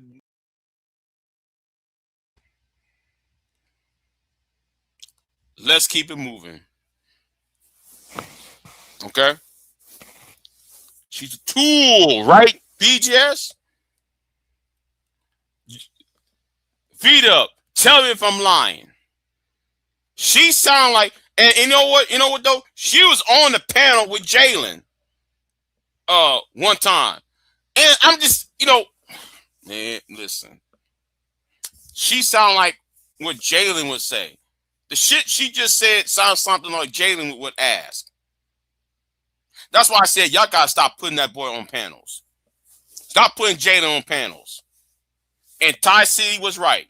Anybody that entertains Jalen on the panels, your channels ain't shit. Okay? Yeah, I said it. Let's keep moving.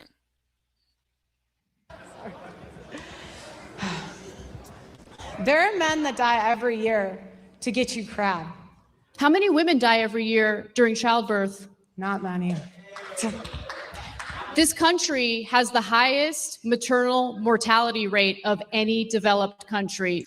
And that's why, I'm glad she said that. That's why women have abortions. Morik Delk, Kelly Ray, since Morik Delk and Kelly Ray want to talk about abortions, the reason why black women have abortions, since everybody want to talk about black women all the time, black women have abortions because of what, and it's a fact because there's been studies on this in some of these states about why a lot of black women under the age of 35 pass away, die after having a child, or die during the pregnancy, or die while giving birth. That's why women have abortions. It's not because black women are selfish and women are hoes and no. This to you black conservatives and you MAGA idiots about why people have abortions. While you're cheerleading the Dobbs case and the end of Roe v. Wade. But let's keep it moving though. So a lot of women do die as a result of pregnancy and childbirth. Yes.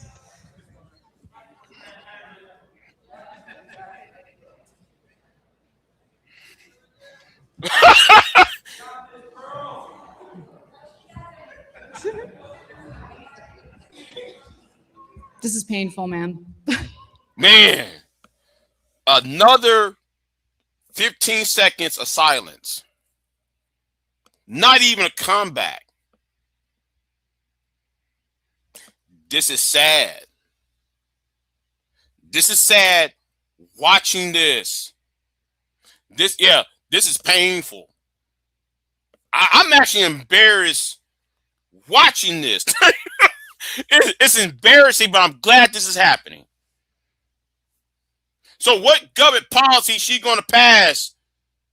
What this tool, BIGJ, she going to pass? I'll wait.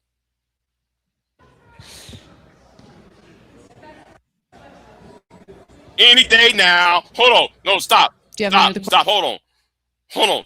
There used to be a country song said, any day now.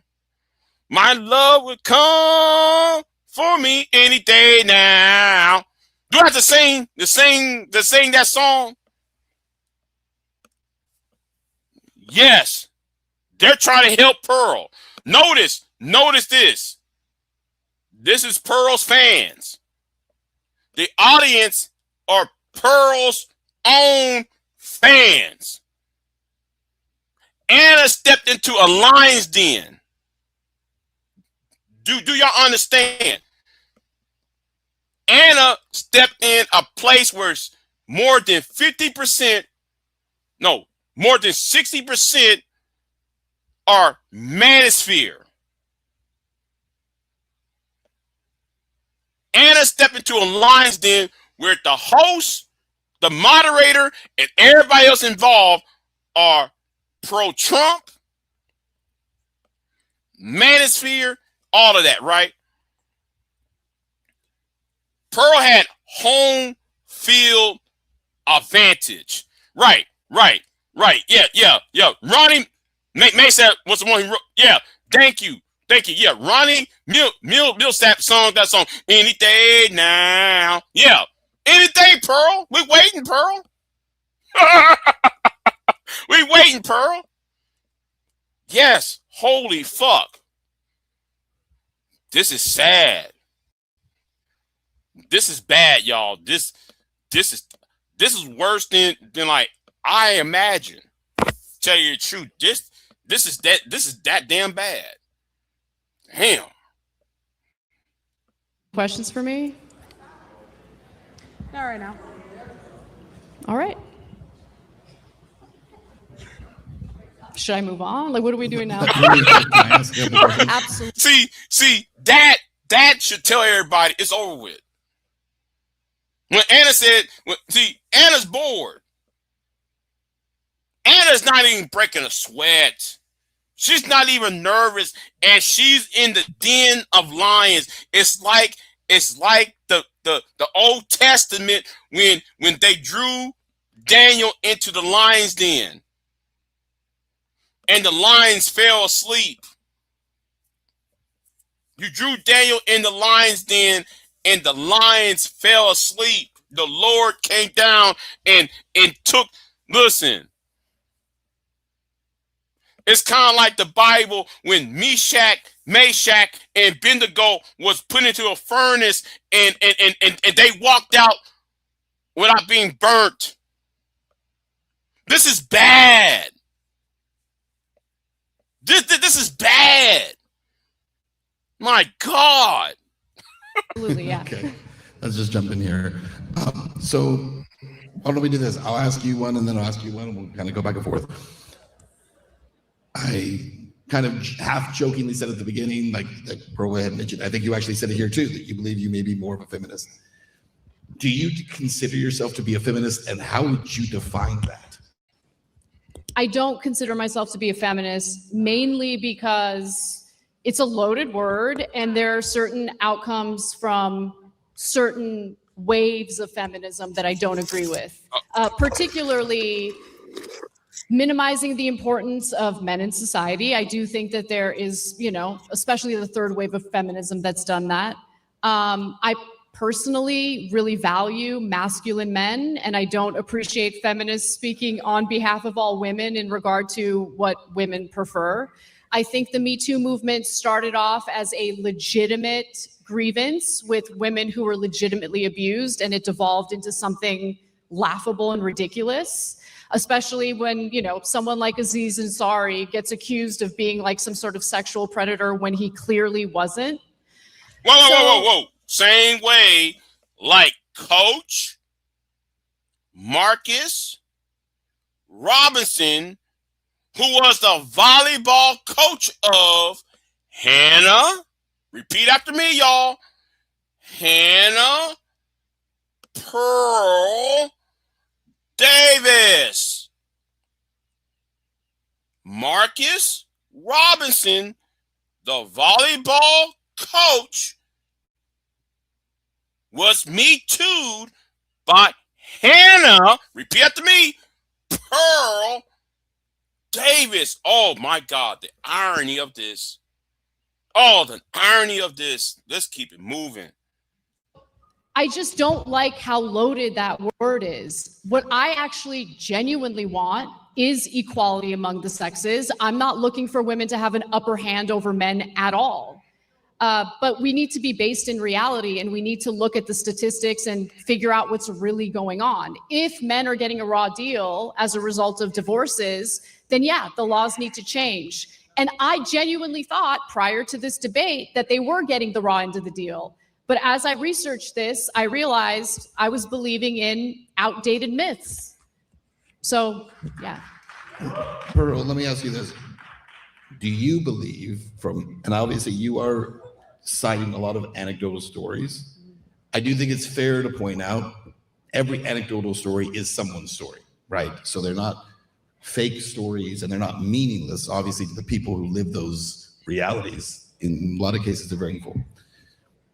Because of your platform, you speak to a lot of those people. How much is that informing where you're coming from in this debate? Is the real stories of people who have been hurt by this stuff? I mean, I've interviewed 1,000 people. I interviewed a guy who had his kid transitioned and there was nothing he could do about it. I interviewed another guy and he spent $300,000 trying to get his kid back. He actually went overseas to Ukraine during the war. But like, you know what's sad? The moderator, the host, is on Pearl's side. He's trying to give Pearl a lifeline. And then Pearl can't get the lifeline. Just trying to be in his kid's life. So yeah, it impacts it a lot. Yeah, I've interviewed so many men that want nothing more than to just be a dad and see their kid. They don't. Right. Let's say his name again. Club Fortune for Life. Let's say his name. Coach Marcus Robinson. Hannah married. Pearl isn't. Go figure. Oh, wait. For trolling purposes, Pearl should have used a Monahan report and she would have one. Oof. Yeah, buddy. Don't even care about the money. They just want to see their children. And if you ask Anna, it doesn't exist. But if you ask any man, like everybody knows somebody that it's happened to. And commentators can, they can try to minimize it. They can talk from their ivory towers and pretend it's not happening. But there's a genocide of millions of men that's going on in this country. You use a genocide? 1.6 million men commit suicide, have committed suicide since 1970. Similar rates of women also attempt suicide, but fail because they usually don't resort to more violent means of ending their own lives. Right, so they'll take pills. Why is it that every time we bring up men, you have to bring up women? Because we're doing a comparative analysis here. You can't just throw out statistics without comparing it to what the rates are among women. What I'm pointing out is, I just pointed out that by 2050, more men will have committed suicide than all of the world wars combined. And your first response was, well, women commit suicide too. Because it's a problem that is inflicting both sexes in this country. It is a tragedy and should be taken seriously rather than this weird sex war. But it's not going to be taken seriously when you pretend it's not going on. It is going on. Are you kidding me? I mean, how many of our soldiers, our veterans, come back to the United States after multiple deployments, do not get treatment or help with PTSD and other mental issues as a result of being deployed multiple times? Right. Like, that's a real problem. How come you don't talk about that? Yeah, but you blame it on marriage and divorce instead. Right, because those soldiers come home to an empty house. You think that divorce is the reason for most of these suicides? Men are 9 times more likely to commit suicide after How many divorce. more times likely are women to commit suicide after a divorce? What about the women? You don't know the number, right? Because you didn't even care to look into it. What about the women, though? That's always what you go to. And that's kind of what I'm trying to point out is feminists don't care about male issues. They don't. They do not care about equality. Because whenever you ask them for real equality, Anna just said she's not a feminist, and yet Pearl's still trying to call her a feminist. Damn. Pearl, my point is that suicide is not just a male issue. It is a huge problem in this country. Women who try to end their own lives are less successful because, again... Right. Pearl, you're at a debate, not a black manicured glaze phase. You're absolutely correct. Club Fortune for life. Facts. Yes, it's sad. It's sad. Again, they're less likely to use a gun, for instance, or hang themselves. They'll take pills, it'll fail. It's just a tragic thing all around. But if you actually care about suicide rates, then you would want to know what's causing the suicide rates or the attempts at suicide. Divorce. What can we do as a society to help people to prevent that from happening? And you wouldn't make it specifically and solely an issue that inflicts one sex over the other.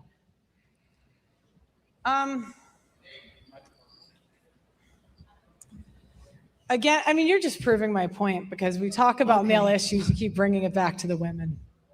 I just want you to compare the stats you're spewing right now with something to compare it to. Okay. Do you think that women should be on the front lines of the military like the men?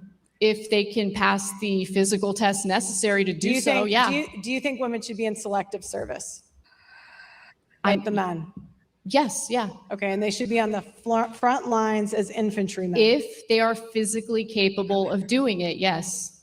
Okay, so no. This is the type of shit Jalen will ask.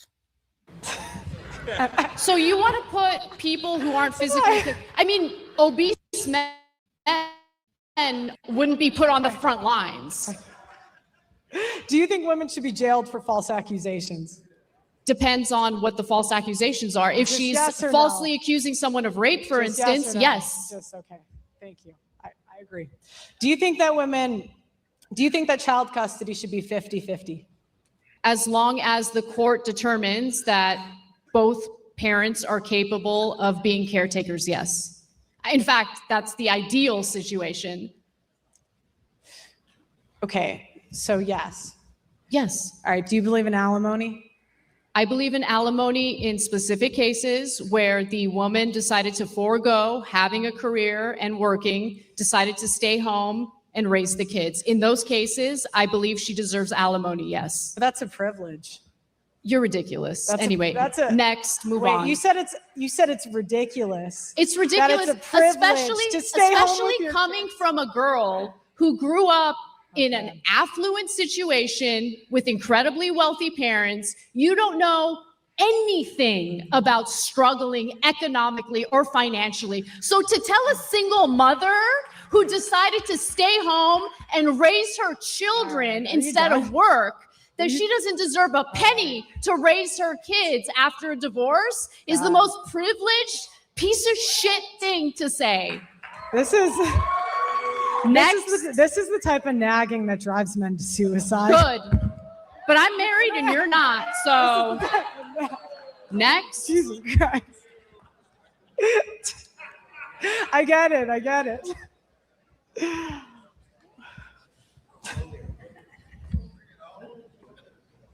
A little harder to debate someone who's not an OnlyFans girl, right?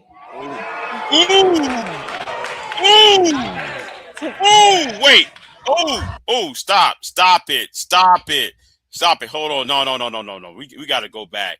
Ridiculous, That it's a privilege to stay home especially with your coming from a girl who grew up in an affluent situation with incredibly wealthy parents. You don't know anything about struggling economically or financially. So to tell a single mother who decided to stay home and raise her children instead of work, that she doesn't deserve a penny to raise her kids after a divorce is the most privileged piece of shit thing to say.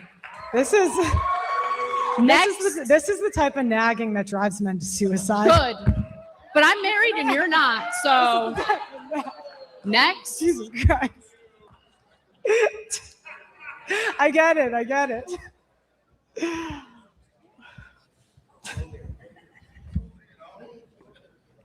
A little harder to debate someone who's not an OnlyFans girl, right?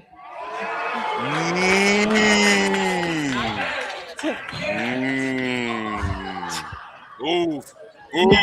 I don't need to. Not that I'm judging. It's why isn't paternity fraud illegal?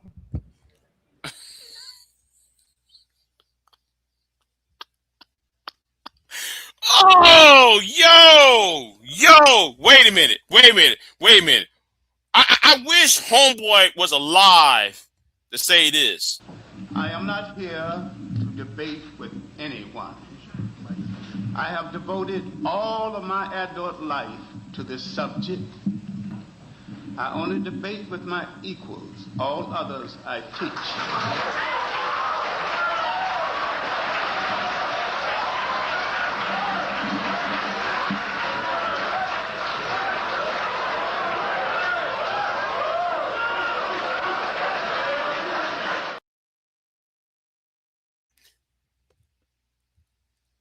Anna should have came out with the John Henry Clark statement. All others I teach, and I'm teaching you. You're not my equal, Pearl. I'm teaching you, Pearl. Listen. Oh my God, man. This is sad. This is a travesty. Okay? We've been over this already. It's estimated 6% of men are fathering children that are not theirs. I don't really believe your stats. Like, where are you getting that American Blood stat Bank from? Association. Are you happy? Okay. 1/3 of That's wrong. paternity And tests. yes, there should be consequences for that. The blood bank does not have everybody's blood, Pearl. The blood bank usually does things in conjunction of donating blood, Pearl. There aren't. Okay. But there are where and there should be. So we agree on that. Next. Right, you can agree, you haven't covered it. And that's my point, is you guys don't care about equality. You want freedom at the expense of men. Okay, sure. Next. Do you think that men should have the right to opt out of fatherhood, since women have the right to opt out of motherhood? Whoa, stop. Let's stop right there. Time out. Wait a minute.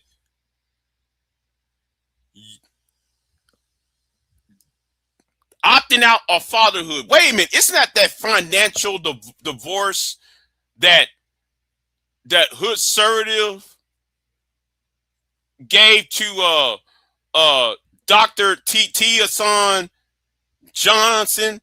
If y'all ever watch, where is Man of Tomorrow at? Where's MOT at? Because MOT read the Oxen report where Dr. Tia Son Johnson, who is BGS's homeboy, said we need financial abortion, and Hood Surrative gave them a political platform to have a financial abortion so men could opt out of raising kids.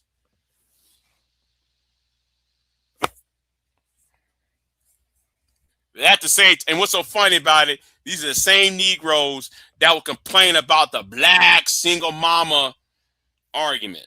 Let's keep it moving. No. I put a condom on. You don't want to have children, put a condom on. Or require him to wear a condom. That's equal. Yeah. That choice is equally irresponsible. He's the one with the Johnson. He gets to decide what he does with it.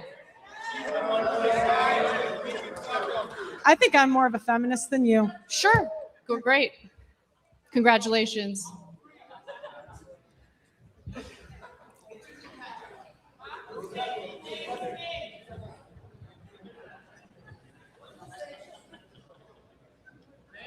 This is the longest 30 minutes of my life. Woo, man, me too, Anna, me too. Jeez, this is sad.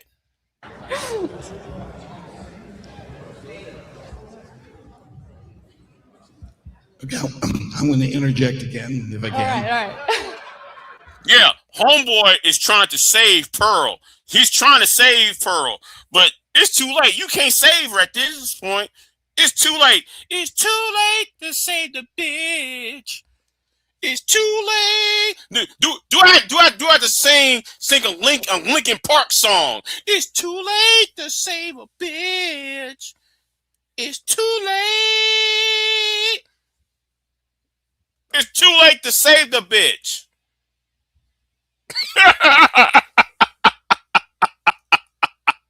It's too late.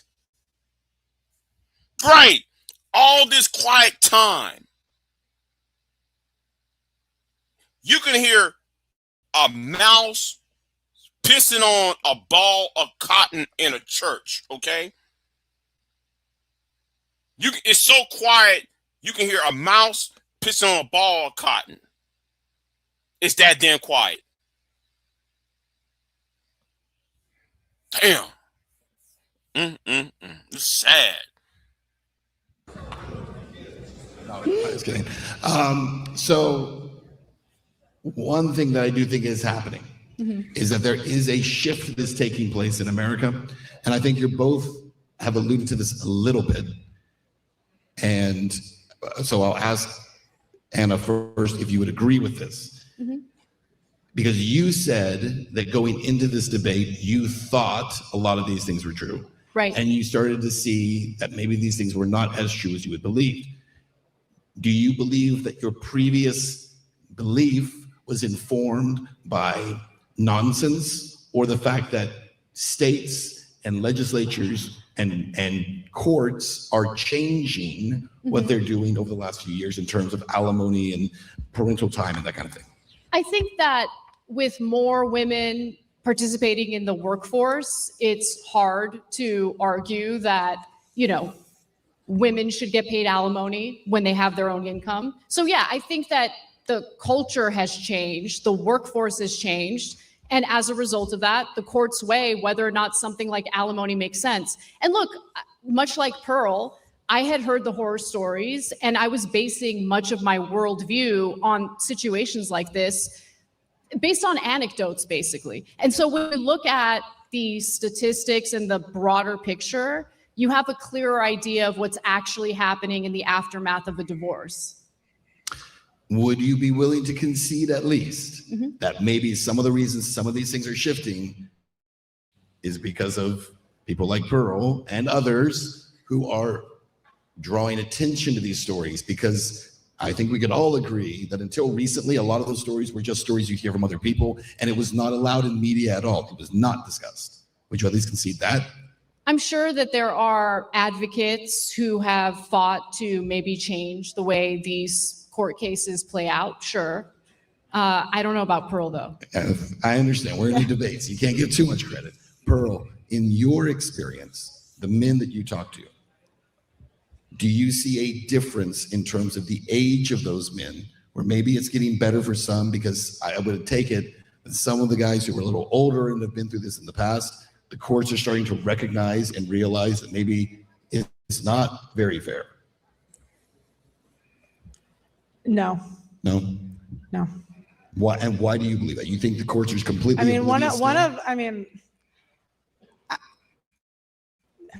there's men that write into my show every day just talking about how much they want to be fathers. So I hope it changes, but right now. Wait. The question is, why won't they allow you to be the mother of their children? How come you're not a mother to any of these guys' children, since they want a traditional wife in a traditional household? See, that should be asked. But nobody, see, when I was talking to Pearl, when I was talking to Pearl, Obsidian and Anchorman got up in the way and refused to allow me to knock up her side of the head with actual real questions.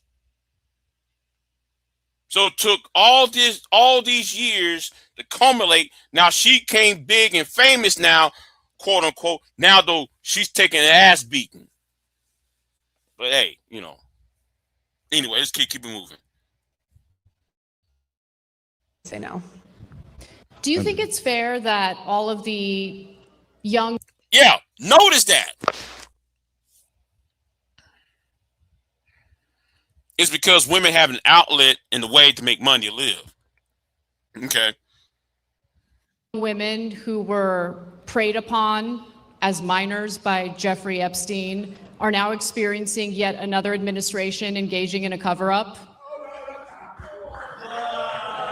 Or was it the female's fault for being preyed upon by a disgusting pedophile? I'm just curious. What kind of question is that? I think it's a pretty straightforward one.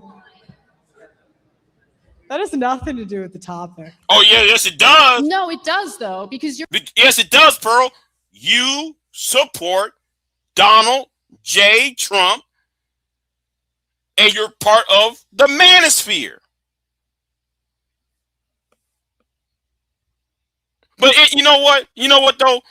We're going to play this again, y'all. We're going to play this again. Right ahead. Hey, what's going on, old man? Long time, bro. Long time no hear. Right ahead. Yeah, I got a question for you. But I'll make this quick. Now, Pearly, you didn't do anything wrong. Please stop apologizing. These Negroes looking for validation. She's a tool. She's an object. She's something to be used for that. She's supposed to be a tool, right? But this tool's failing, BGS. You're talking about the unfairness of our court system, especially as it pertains to divorces. But we're talking about a guy who got a sweetheart deal after raping minor girls. And then even after that, multiple administrations, Democrat, Republican, doesn't matter, engaged in a cover-up, ensuring that those victims would never get justice. And this has to do with this. I mean, you want to talk about the unfairness in the court system and how terrible it is for men. What about how terrible it is for women?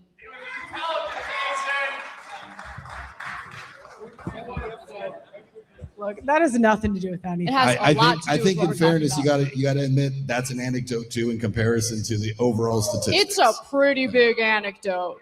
He's a big anecdote, but he's also an untouchable anecdote, right? He's I don't think it's untouchable. I think it's super touchable. So let's go back to, actually, hold on. We got 10 seconds, so we won't hold on. All right, here's what we're gonna do. We're actually going to take a break. We're going to come off of the stage, and then we're going to actually go up to the analysts and get their take on this first 30 minutes. All right? So take it away, Sam. Good job. Wow. All right, we are here back at the Wise Wolf. Wow. Hold on. Is there any more to this? Is there more to this? Okay, hold on. Let's get back. We're going back over here. Yeah, let's go to the 7 hour, 4 minute mark.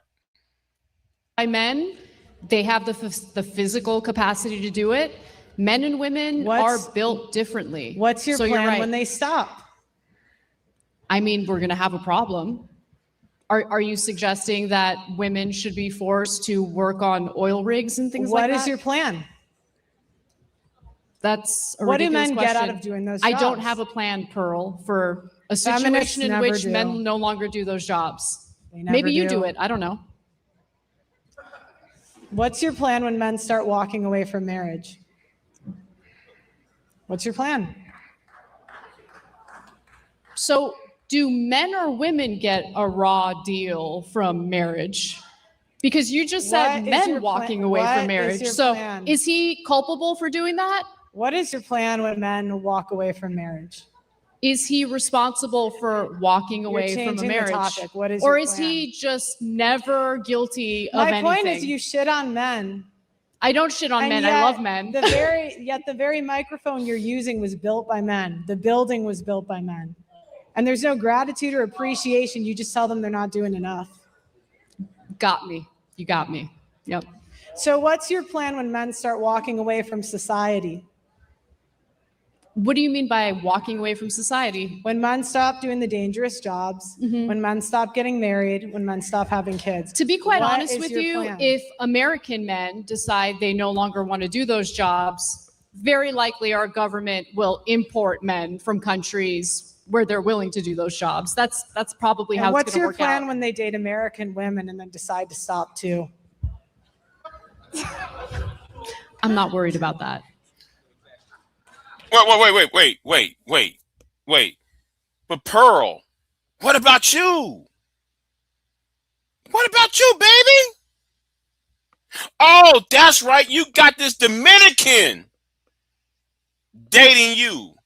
You got this guy from Dominican, from DR, Dominican Republic dating you, Pearl, who, and if you go on that clubhouse, if you go on his clubhouse and Pearl's on there, he talked to every other woman on some romantic shit except for her. And that's supposed to be her man. Let's keep it moving. Of course you're not. No.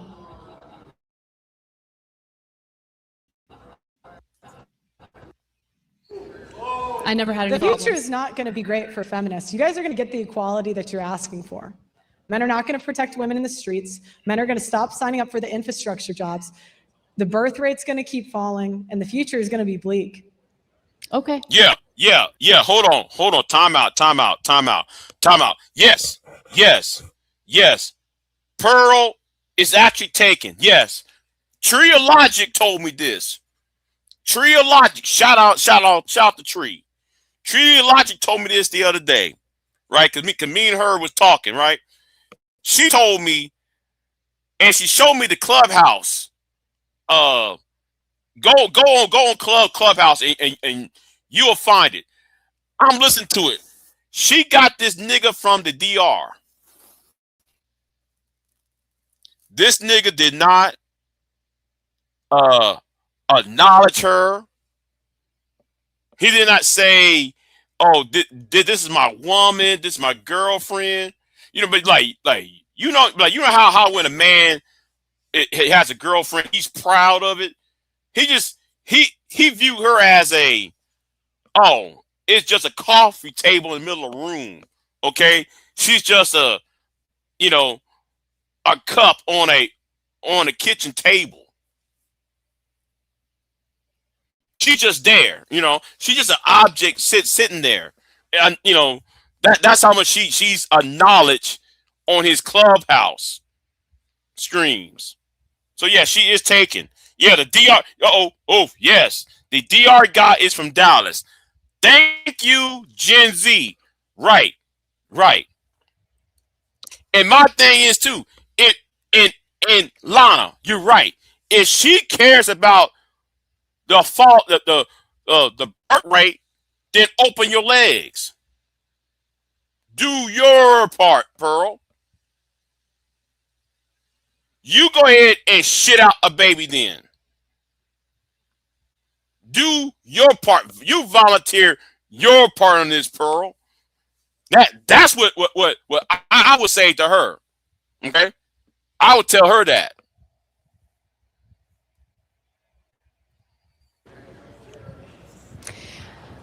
Listen, I think men and women serve important roles in society. I think that you have a shallow understanding of what I believe, number one, but more importantly, what the dynamic is between men and women in modern society. You're under this weird impression that the anecdotal evidence that you cite is indicative of the outcome of all marriages. In reality, study after study shows that married couples tend to be happier than single individuals. Right, they're happy before the divorce. Divorce is terrible. Divorce means that the marriage didn't work out. Obviously, they're not going to be happy in the middle of a divorce. Correlation doesn't mean causation. People marry happy people and date happy people in general. You're attributing it to yeah, but Pearl, but your relationship is not a happy one because your homeboy, your man doesn't acknowledge you. Yet you claiming him. That nigga does not acknowledge you. Just saying. Let's keep it moving. Marriage, but you're not going to marry someone that's a bit.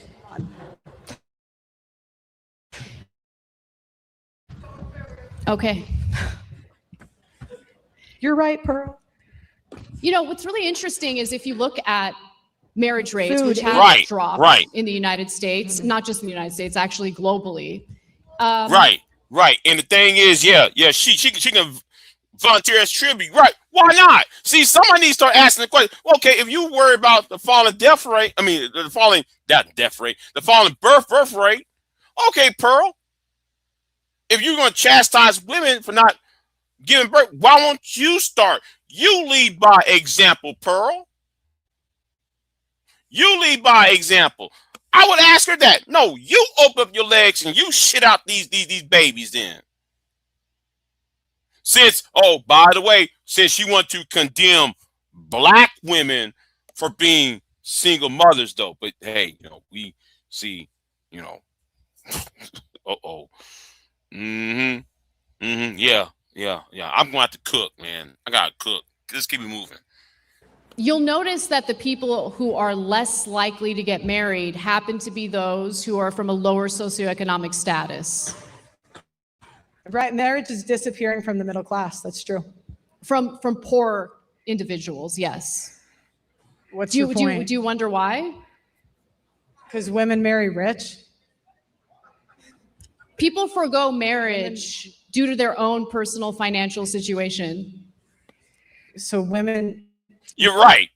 As for myself, I'm broke. That's why I'm not married. That's why I'm not in a relationship for most part.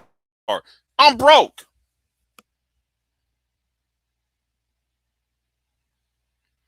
But I'm not going to say, well, it's Keisha's fault. No, I'm broke.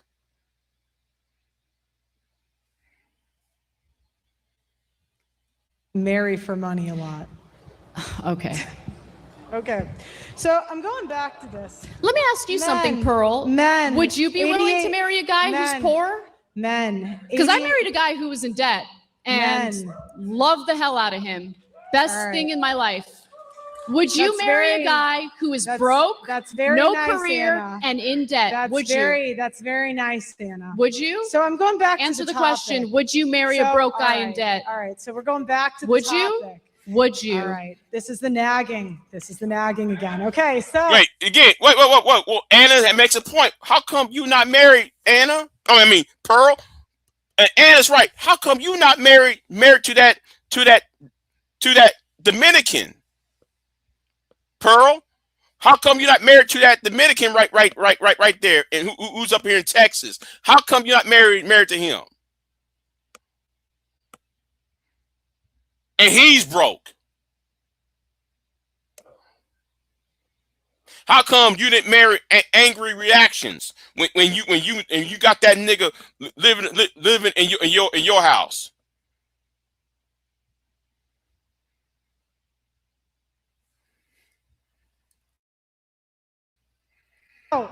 I'm pushing you to answer a question because you are judging women making a blanket statement of who they would be willing to marry, who they wouldn't be willing to marry.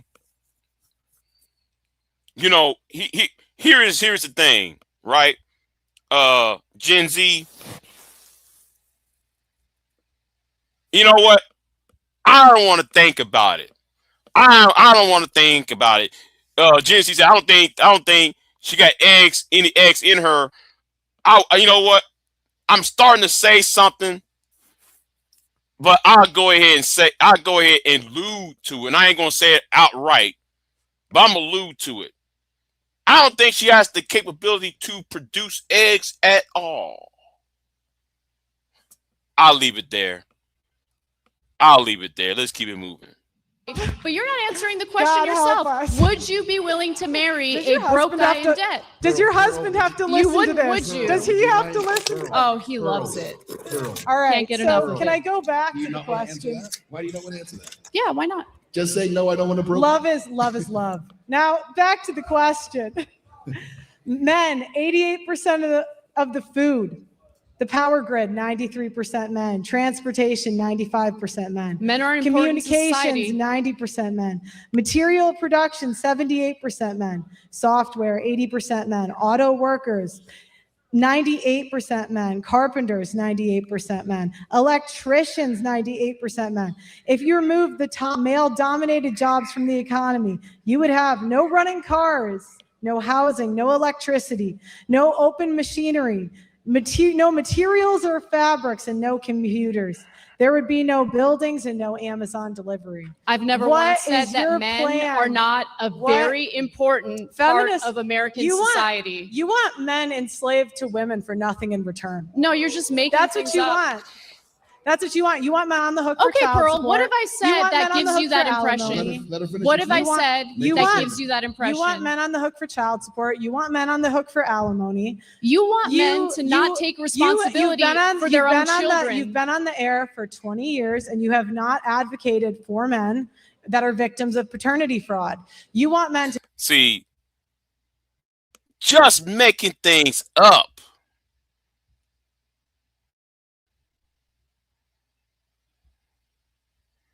Right. For like HVAC, yeah. For HVAC, yeah.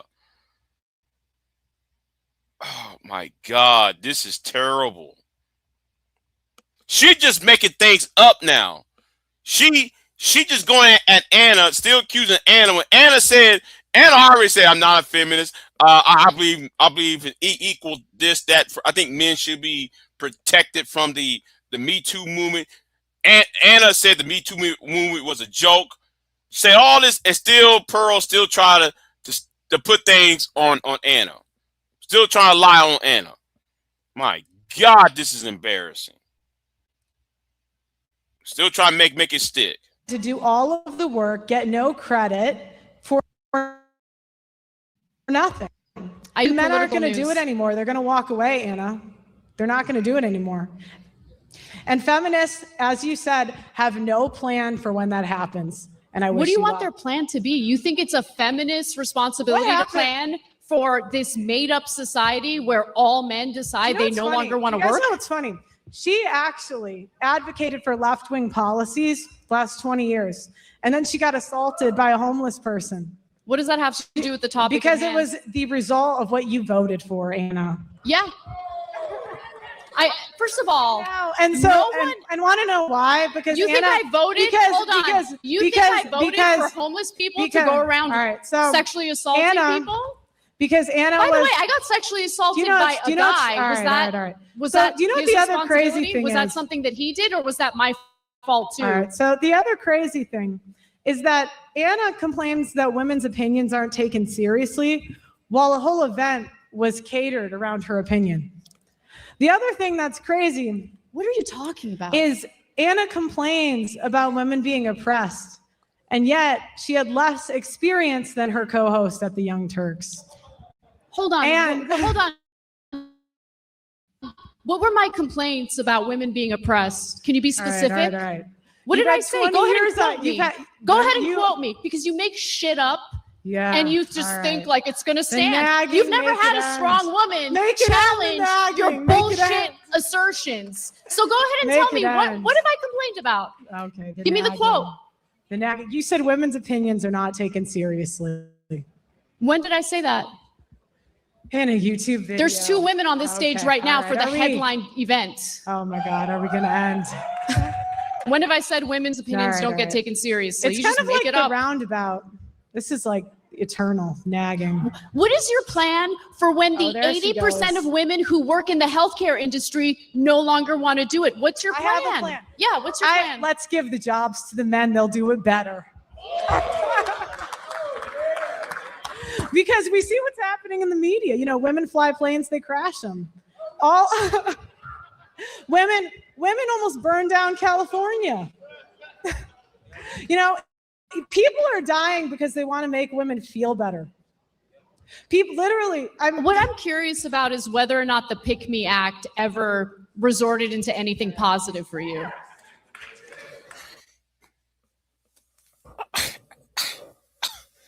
Oh my God. I'm losing brain cells listening to Pearl. I'm actually losing brain cells listening to this bullshit. This is sad. This is sad, y'all. But BGS, Obsidian, Miss Omuma City Ali, I blame you niggas for propping this bitch up on here. Up in this space. And now she can't even debate out of a wet paper bag. She can't. Okay. She can't even do any of this shit right. I lost some brain cells off of this shit. Are you done? I'm not. All right. So I'm not either. Okay, keep going. Now, and the other thing is, women fly planes, they crash them. Women aren't CEOs. What are the stats on that? What are the stats on that? You know, it's like feminists. They want stats that say water is wet. Yeah, I want empirical evidence, right, to back up your argument. Right. Because you said that men are logical, women are emotional. So since you're on the men's side, Pearl, these so-called men's side, where is your logical evidence? Where's your research at? Where is it at, Pearl? Because you want to be in control of telling people what to think and how to feel. No, I want to be in reality. I want to live in a fact-based reality that requires empirical evidence, not your assertions. We all saw that plane crash on the East Coast. No one's making that up, Anna. You do better when you're reading off your paper, so I'll give you some time to do that.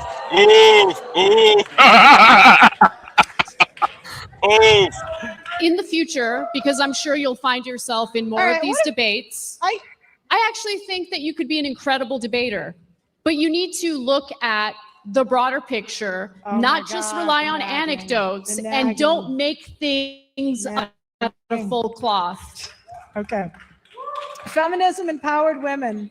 I'll take the tip. Thank you. Feminism empowered women to sign up for previously male-dominated careers. That they quit.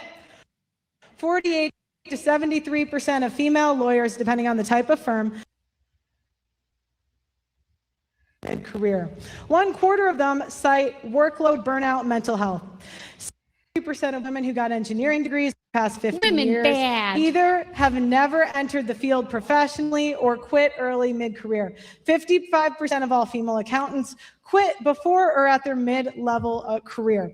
The attrition rate for women in STEM is approximately 50%. These companies often bend over backwards to get women hired to the point of discrimination against male qualified candidates.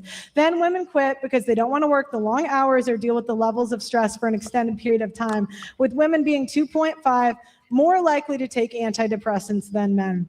The money and prestige isn't worth it to them. They prefer lower pay, lower workload, and higher job security. Feminism has empowered women to go to college and take out loans they can't afford for career paths that will not generate them income to pay off those loans. Men have higher debt than women. Right, because they do. Because women put their biggest expenses on their husband's credit card.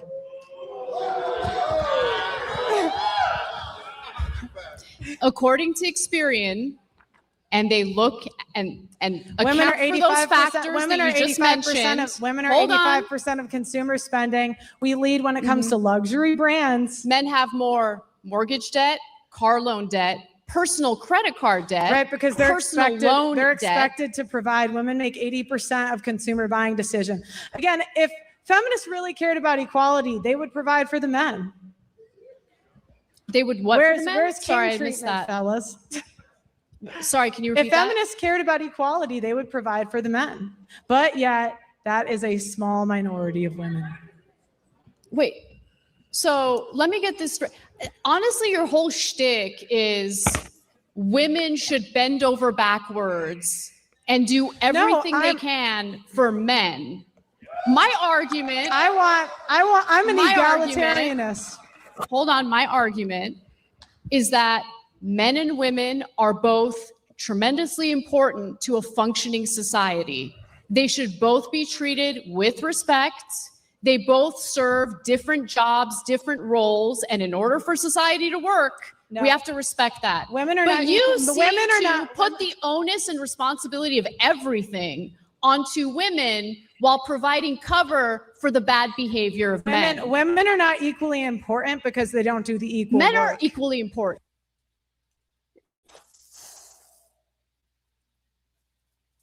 I'm gonna ask y'all a question. Do y'all want me to continue on with this debate, or do y'all want me to go to the aftermath? Do y'all want me to go to Anna's reaction to this debate, or go to Pearl's reaction to this debate?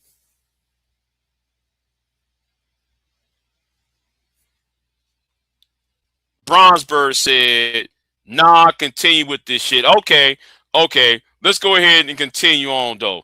What's going on, King Picks? What's going on? Let's continue on with this sad debate here. Women are not said that they weren't. Women are not equally important because they don't do the equal amount of work. Men have invented the majority of the inventions. Men have started Fortune 500 companies. Men do the majority of the infrastructure job. Men produce 90% of the scrubbing the toilets 80% after of the work? food supply, 90% of the world's stuff. Who's changing the diapers? Not Who's women. Who's not raising women. They're the not having children kids. After women aren't working having kids all so day women long. aren't doing it. Daycare workers now, to be honest, it's not the moms. Not everyone grew up in an affluent household like you. They need a dual income household in order to make ends meet in this economy. Anna, you live talk, in reality for Anna, one day you in your talk, life. Anna, you talk for a living. It's kind I of do. rich for you to come at me. What, bitch? What do you do for a living? Ooh. Wait, hold on. No. Where were we at? This 7:18. Let's go to 7:17 then. Because now, to be honest, it's not the moms. Not everyone grew up in an affluent household like you. They need a dual income household in order to make ends meet in this economy. Anna, you live talk, in reality for Anna, one day you in your talk, life. Anna, you talk for a living. It's kind I of do. rich for you to come at me. What, bitch? What do you do for a living? And she think this shit's funny. She think this shit. Vito. Okay, Vito. You want the timestamp? You want the timestamp? Go at 7:17:50 up till 17:18:12. Go to the 7-hour mark. The 7-hour mark. The 17-minute mark, and go to you know what? Let me replay that. Yeah, 17:50, and go to 7:18:12. If you want the sound clip. Hey, I play it again for you, V-Dub. I'll play it again. We're at 7 hours, 17 minutes, and 50 seconds. Let's play it again. Because now, to be honest, it's not the moms. Not everyone grew up in an affluent household like you. They need a dual income household in order to make ends meet in this economy. Anna, you live talk, in reality for Anna, one day in your life. Anna, you talk for a living. It's kind of rich for you to come at me. What, bitch? What do you do for a living? I also talk, but I can acknowledge it's not that hard of a job. Talk a lot of bullshit. You pretend it's more important than it is. Right. Okay. Well, since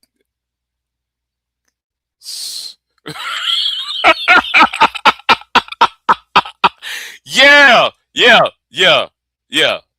You got it? Yeah. 17. Yeah. 7:17:50. Yes. Right. Who in the hell dressed Pearl? Who in the hell told Pearl to put them clothes on? Her drip. There ain't no drip. Man, that's a what you who told her that is the appropriate drip to wear? Okay. Man. Bitch, what do you do for a living? I'll be damn, man. Yo, this is sad. And she over here just, I made a good joke, girl. Bitch, shut the fuck up. there were only about 30 seconds left, we'll just call it there. All right, good job. Give these debaters a round. All right, we have 5-minute closing statements where you will not attack each other or call each other names. And you're first. I'm just going to go ahead and read what I couldn't get to in my opening statement, if you don't mind. Taking advice from someone like Pearl will ensure that you will be lonely and incredibly sad. If you have this dark view of an entire sex, nearly 50% of the country, I can't imagine living day to day being a happy person. I don't know what Pearl actually believes. Part of me feels like this is a shtick. But I'm going to take what you say at face value and just think you genuinely believe it. And if you do genuinely believe it, I actually feel really bad for you. if you think women in general fit in this weird description where they're looking to take advantage of people, where they're looking to rip people off, where they're looking to get married only to divorce and steal a man's money, you live in an alternate universe. Sometimes divorces are ugly. Sometimes there are bad women who make things up, who lie about rape, and there should be consequences for that. But there aren't. The difference between you and me is that I think the bad behavior of women deserves consequences, just like the bad behavior of men deserves consequences. That's what equality is. One's not. What you're advocating for is a society in which men get away with everything and women get blamed for everything. That's it. I mean, what else am I going to say? All right. That was her close. All right. I can go. You might as well. Jump in there. Feminists are mainly white, middle-class, female liberals who have no idea how the real world works and yet want to advise you on how to live in it. Let me go through your complaints. Feminists want control over their bodies. You win. You have 12 types of birth control, and you can actually Uber Eats a Plan B. You have abortion on demand, and in the states that it's not, it's simply a weekend trip. You have aborted an eighth of the world population. You win. Feminists wanted to fight against rape culture. You win. If a woman is raped, assaulted, or if she revokes consent after the fact, she has the power to get a man fired from his job, kicked out of school, or thrown in jail. I'm gonna stop. Stop. I know this bitch. Didn't I say that? She got the fucking nerve to say that.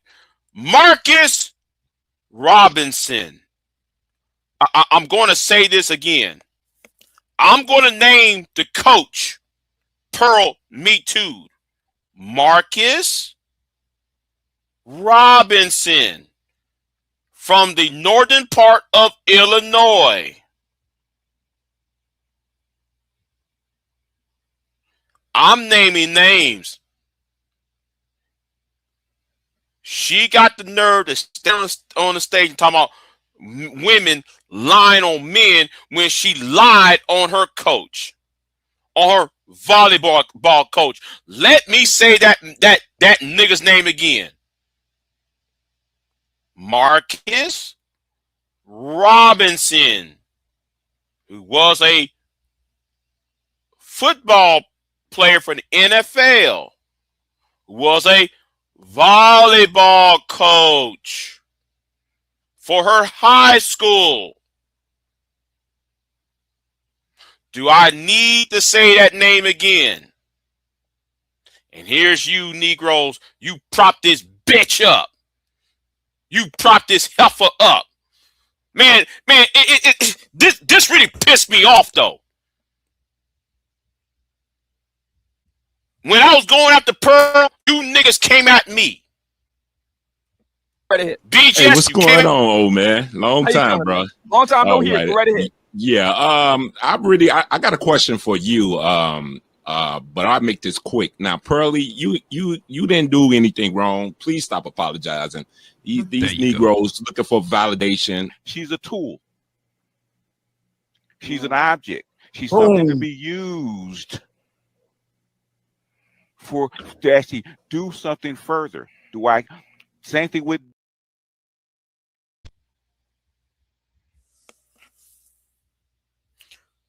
this is y'all tool, right? Pearl, you don't have to apologize. That's what AJ Seeing Stupid said.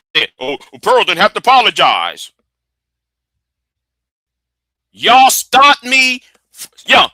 Y'all stopped me from addressing Pearl. Y'all got when I was talking to Pearl about to chop her head off. Y'all stopped me from addressing this bitch about that coach. She me too. Oh, Pearl, she didn't have to apologize. AJ Seeing Red had the fucking nerve to get on the panel and block me from addressing that bitch Pearl. While Madhead Doctor, yes, I'm gonna go here. While Madhead Doctor going to produce a punk video is let Big J be great. When he made that stupid ass video, Madhead Doctor gonna do that stupid ass video called why do let Big J be great? Remember that video Madhead Doctor put out trying to come at me and shit? Fuck you and fuck them too. Okay? Fuck you niggas. You won, feminists. Women want to be free of traditional gender roles, fine. Men invented the dishwasher, the Roomba, the air fryer, fast food, and Uber Eats. There are meal prep services and cheap restaurants. You win. Women wanted to have a career first and get married later in life.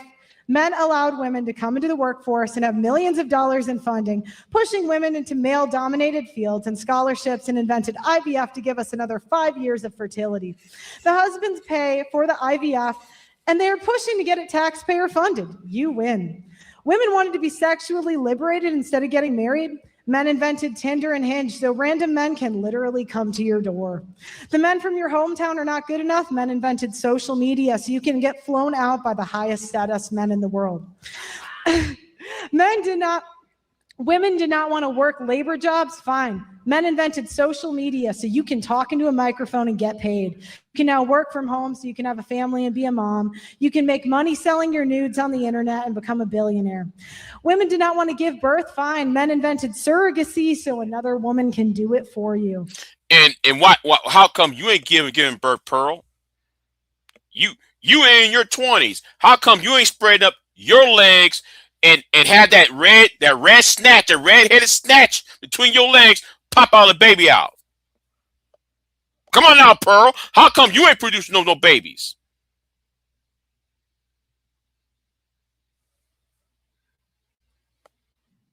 Women wanted to be thin without working out. Now you have Ozempic. You want to look younger? Fine. Men invented Botox, hair dye, filters on your phone, nose jobs, Anna knows, plastic surgery, lash extensions, makeup, and AI to make you look thinner. You win. should look into it. You can now wait till 40 to have a baby, freeze your face, work in an air-conditioned office, earn a living sitting on your ass, getting fat, spending money you don't have, marry someone to pay it off, divorce him, put him on alimony and child support, get a Roomba, abort your kid, have unprotected sex on camera, get paid for it, order any cooked food to your door, get a self-driving car, and then complain to men that they caused you to be lazy and fat. You are now empowered to have 10 abortions, bang 300 men, take a DEI position that pays $300K a year, Uber Eats a plan B, study underwater bath. Shame, blame, explain. SBE. This is SBE that we're listening to.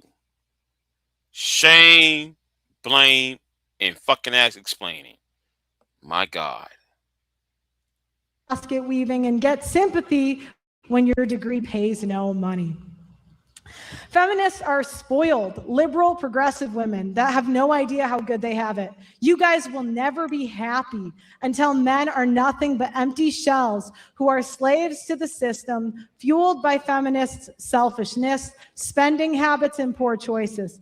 Feminists don't care about equality because if they did, there would be equal rights for men. There would be equal men's shelters. There would be equal funding for men's cancer. There would be real equality. I checked 20 different feminist websites and have not found one that mentioned a single issue that asked for men to be equal. It only asked for special treatment. Feminism has empowered women to destroy this country through the death of 1,000 cuts. Feminism is not about equality, it's about insidious domination. It has been a slow creep to where women are complaining about their non-existent oppression. Men have figured this out because they're highly adaptive and the math is not mathing. I am curious to know feminist plan when men refuse to stop providing, protecting, and maintaining the civilization you enjoy corrupting. Feminists are about to fuck around and find out. Feminists have won. You destroyed every single male group that used to be strictly for men, like Boy Scouts. You can falsely accuse men of rape, harassment, and endless law. Wait. Hold hold on, but you also destroyed the manosphere, Pearl. Because the manosphere was strictly among men. And because Obsidian wants female attention, he invited your white ass into this shit. So you also destroyed the black manosphere when it was supposed to be no women on panels, right? There ain't supposed to be no women on panels, yet you was on BGS's and Angerman's and Anton's, Lapeef's, and what's his name? Who's on Anton's? I forgot the guy who's on Anton's sidekicks panels. You've been all these black management panels where women was not supposed to be on those panels. Stupid bitch. Feminists have more political power, voting power, and spending power than any other group. Everybody caters to you. Corporations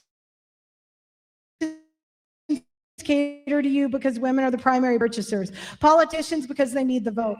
Men have to pay child support to a rapist. Men are not believed when they're abused. Men have to die at work and at war. Men have to pay child support for 18 to 21 years. Men have to register in selective service. Men are not given additional consideration for college admissions, jobs, opportunities. Right. White Stanley. This is something that hood assertive would have gave to her, Stanley. This is something that hood assertive would have said, hey, Pearl, here's some notes. Just say that. And scholarships. Children are not DNA tested at birth, leading to paternity fraud, which is not prosecuted at all. And men will more than likely deal with this in their lifetime. Men are the majority of the homeless. Men are the majority of the suicides. Women can hit men and men can't hit back. Feminism has empowered women to destroy men, and congratulations, 1.6 million men have committed suicide. What more do you want, Anna? All right. That is the debates. Let's give it a big hand for these two debaters. Thank you. All right. So if you're here in the room, you go, and also if you're watching online, of course, the many tens of thousands of you who are right now, you go to wordwardebate.com, and that's where you're going to cast your vote. And let's get these guys to shake hands here. Yeah. Great job. Great job. God. Ooh, man. She towering over both of them. All right, Sam. People are voting. Send it up to you guys. Right. So let's stop there. We're going to go over here, right? Yes. Pearl got so mad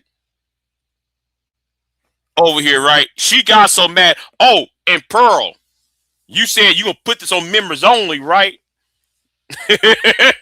Download. Big J ass. Download. I download this into the archives. So you can't sit there talking about, I'm gonna put this on members only. Pearl. Is up, guys. Welcome to another episode of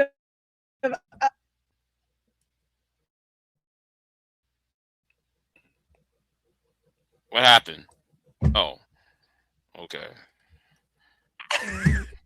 of Pearl Daily. That's what I did the other day. All right, welcome to another episode of Pearl Daily here on the Audacity Network. Thank you guys so much for tuning in. I really appreciate you guys. I don't want to do this. I hate taking L's. Man,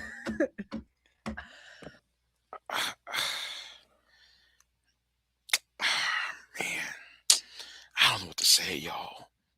I wish taking L's is just never fun. It's just never a fun experience for anybody involved.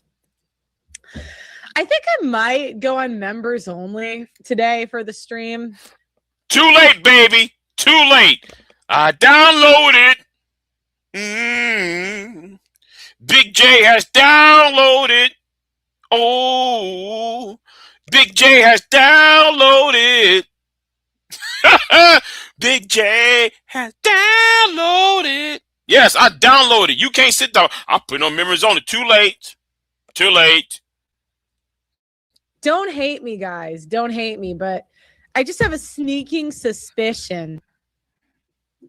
I have a sneaking suspicion that the people that don't like me are going to be in my comment section today. No. I'm not going to be on your comment section, but I'm going to react to this motherfucker, and I'm going to drag you.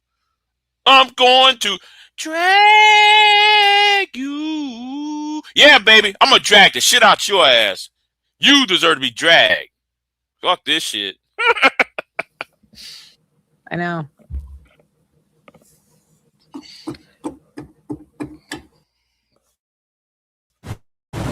Oh, here we go. Ass. Yeah. Membership my ass. Oh my God. Is that too loud? Hold on. I missed you guys, though. I haven't streamed in a few weeks because I was getting ready for this debate. Wait, stop. You just said you was preparing yourself to get ready for this debate for 2 weeks. Or at least a week. Heifer, stop lying. Better yet, you probably so damn dumb. That's all you couldn't do. If it took you a week and a half to compare for this shit, you're dumb as fuck. You wouldn't think based on the performance, I can understand. I know some people think I cooked. I had my moments, but I generally wasn't proud. All right. So for those of you who don't know, because I'm sure some of my listen. Let me tell you something. If this was me, I'll find the nearest hole to jump in and bury myself in it. Okay, I'll find the nearest cave, a nearest grave, a nearest hole in the wall, jump in that motherfucker and disappear. From and drop out of sight forever. That's what I would have done. You, on the other hand, you have no shame. Pearl, you have no shame. Audience has not seen it. The reason I have not been streaming for 2 weeks is because I was asked to do a debate. Yes, that's where I've been. And I'm going to get into, they're saying Pearl cooked Dan. I mean, I don't think so. I got to be honest. I don't think so. I'm in such a weird position. Why was I silent? I'm actually going to explain why I was silent, what happened. I know. It's so embarrassing.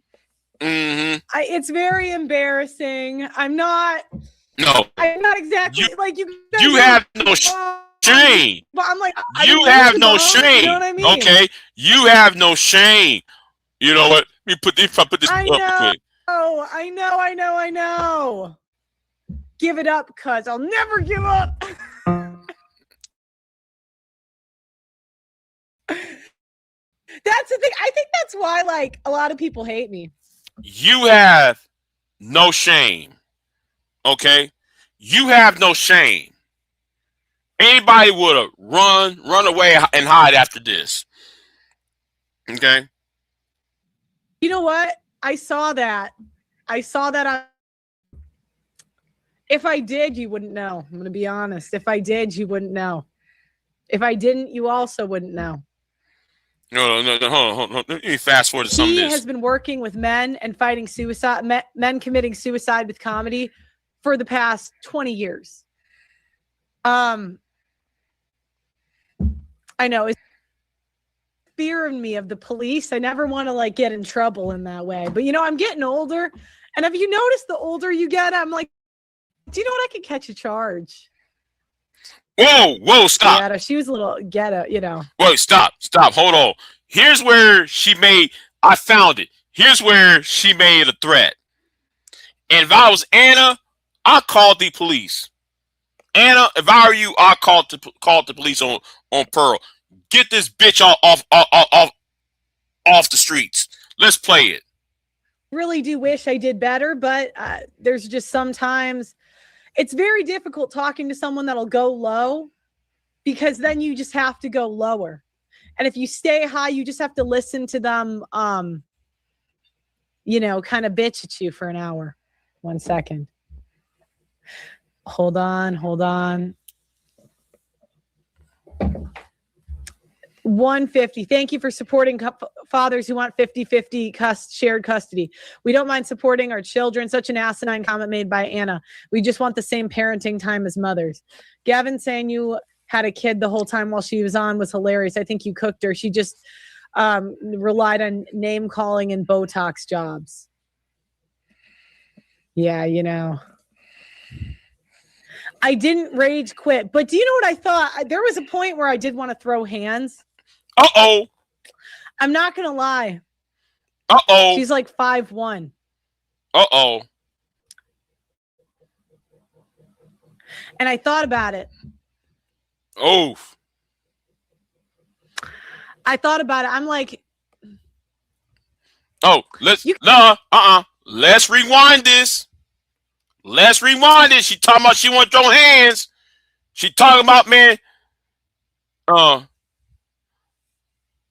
Hold on. She talking about she want to throw hands. Let's play this again. Let's play this part again. She talking about she want to throw hands. Pearl, are you saying you about that life? Pearl, are you telling us you are about that life? She's like 5'1". And I thought about it. No. Hold on. Let's go. Yeah. I'm sorry. Let's go to 2156. I didn't rage quit, but do you know what I thought? There was a point where I did want to throw hands. I'm not going to lie. She talking about she want to throw hands, y'all. She talking about she want to throw hands. She over here talking about, man, she want to throw hands at folks. Well, I'll be damned.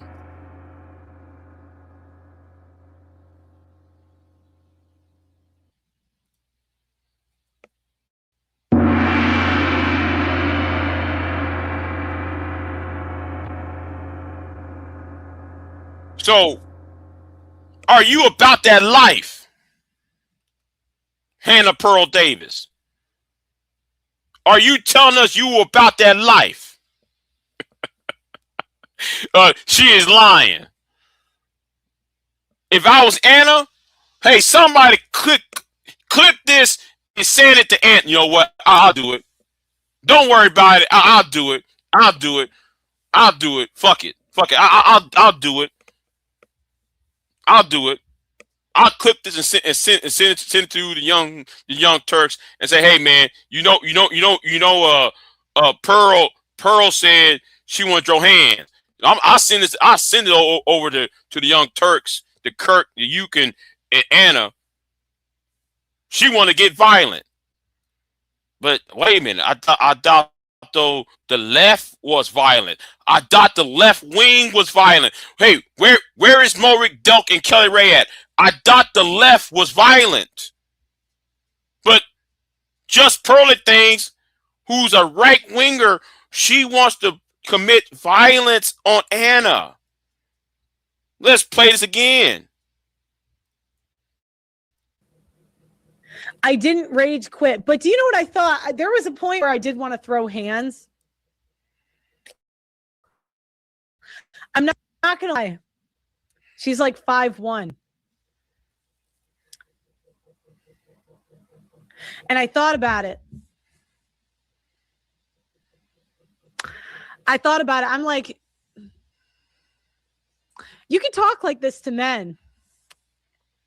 but I'm bigger than you. I could body you. Do you know what I mean? I'm like, oof, oof. I can body you. Oof.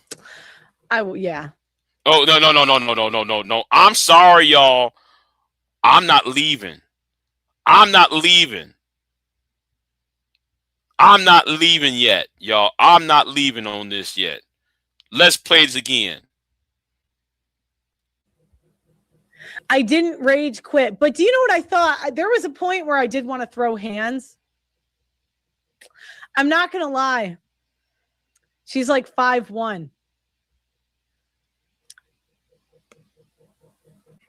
And I thought about it. I'm like, you can talk like this to men, but I'm bigger than you. I could body you. Do you know what I mean? I'm like,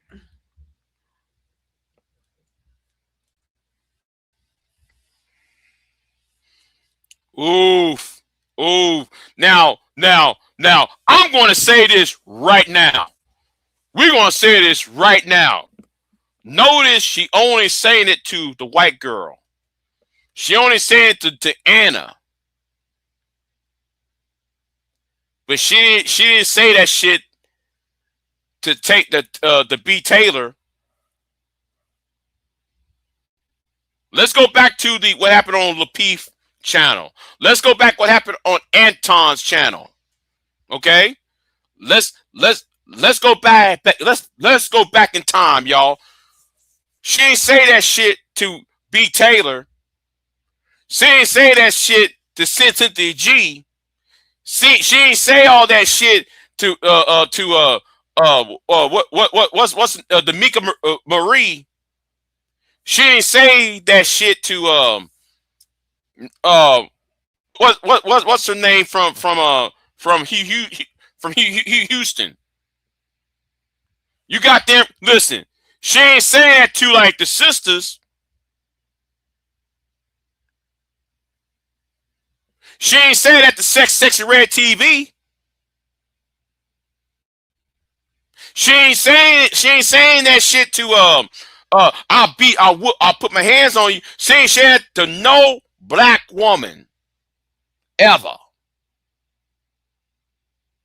But because Anna is a white woman, and because Anna whooped that ass, see, she know who to say that to and get away with it.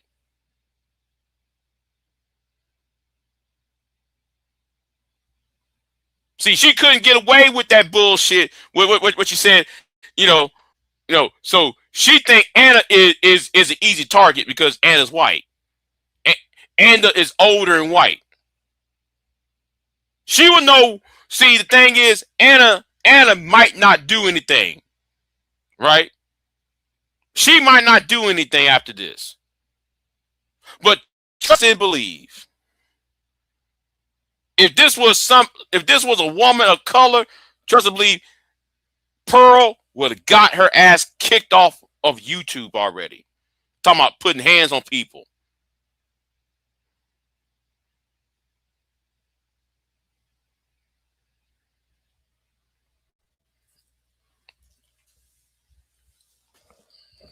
Shit. Talking about she gonna put hands on somebody. Bitch, sit your ass down. But anyway, enough with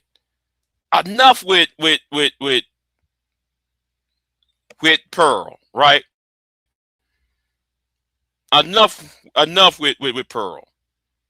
Because we're gonna go to Anna's reaction, right? We're gonna go to Anna's reaction, and I'm going to have to skip all the ads, right? So we're gonna go to Anna's reaction over here. Hold on, let me see who. Okay, never mind. Hold on. You know what? Let me read this. Let me put this up here real quick because it's fair use. That's right. It's fair use. So let me pop this up while I check on my notifications. Okay. Fair use. This is going to be Anna's reaction to this. Okay. So, yeah, the face, that's the face of disappointing embarrassment. That's because Anna has a life and has a certain pull and has things to lose. Right. Exactly. But anyway, let's keep it moving, right? Let's keep it moving. So here's Anna's reaction to this, right? Let's start over here. Let's start right here at the 2 minutes and 14-second mark. All the highlights. And I want to say something. I had no intention initially to like draw attention to this debate. After the debate happened, obviously I promoted it beforehand, but I actually did feel bad for Pearl. And I'm not looking to, have our audience make fun of her. I'm not looking to make fun of her on the show. Like, she lost the debate. It was embarrassing enough. I was going to move on. But immediately after she shook my hand, said good debate, and she appeared to be a good sport about it, she then went on to mock my husband because I talked about how feminism allowed me the economic freedom to marry a man for love and not because I'm looking for someone to financially take care of me. Started calling him a loser and all this nonsense, and like just tons of various posts on X. And I'm like, oh, you want to keep playing? All right, I'm down to play. And so here are some highlights from the debate. Do you believe in alimony? I believe in alimony in specific cases where the woman decided to forego having a career and working, decided to stay home and raise the kids. In those cases, I believe she deserves alimony, yes. But that's a privilege.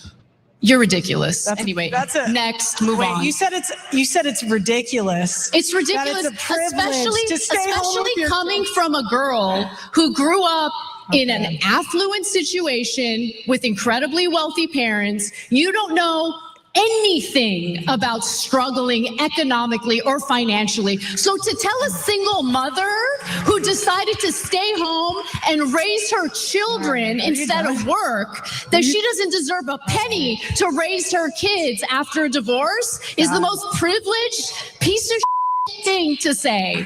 This is the type of nagging that drives men to suicide. Good. But I'm married and you're not, so next. Jesus Christ. So I want to be clear about something. I didn't hear the part where she says nagging that drives men to suicide. So the suicide part I didn't hear, but I said good to her complaining about me nagging. I mean, this woman is she lives in La La Land, and the idea that women, because she promotes this whole notion of the so-called trad wife. You stay home and you raise the kids. Well, you're putting yourself at a significant economic risk if that marriage doesn't work out. So the argument that I'm making is, yeah, alimony should be paid to mothers who were stay-at-home mothers. And if the divorce happens, I mean, what are they supposed to do? And her argument is, oh, they should just go to work. They should get a job. Okay, so no financial responsibility from the male in the marriage or, now divorce in raising the children. By the way, people think that alimony is the outcome of every divorce or something. It's not even the outcome in 50% of divorces. Only 10% of divorces end with an alimony settlement. You want to know why? Because feminism allowed women to be go-getters, go out there, get a job, start a career, and earn their own money. Facts. Yes. Anna is my white queen, y'all. No, you know what? I shouldn't say that. But anyway, Anna dog walked Pearl. And Anna did not break a sweat. She did not break not a fucking sweat. Dog walking Pearl. This is like a squirrel trying to fight a bear. A squirrel is trying to fight a bear. The fuck? My God, man, this is sad. Sad. And then Pearl gonna get on her live stream talking about she want to put hands on Anna. She want to put hands on Anna now. Don't worry. I downloaded the live stream already before she put it on members only. Yes, I downloaded it. And that was a threat of violence. But the thing is, right?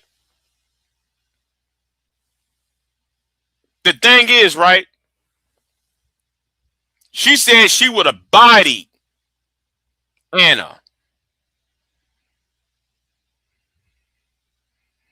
Wait, what? So yeah, I know. Yeah, man, the White Queen was hilarious. Yeah. I went and said it. Yeah, I said it. She is the White Queen.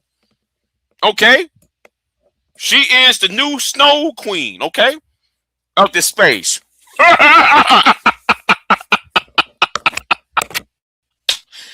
Oh, you know what? That white skin removes all sins and imperfections. Yeah, right there. Yeah. Anyway, shout out to the late David Carroll for saying that. But anyway, going back to the point, right?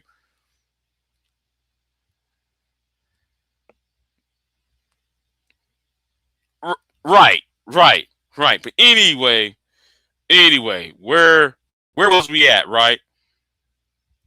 And you know, let me stop there.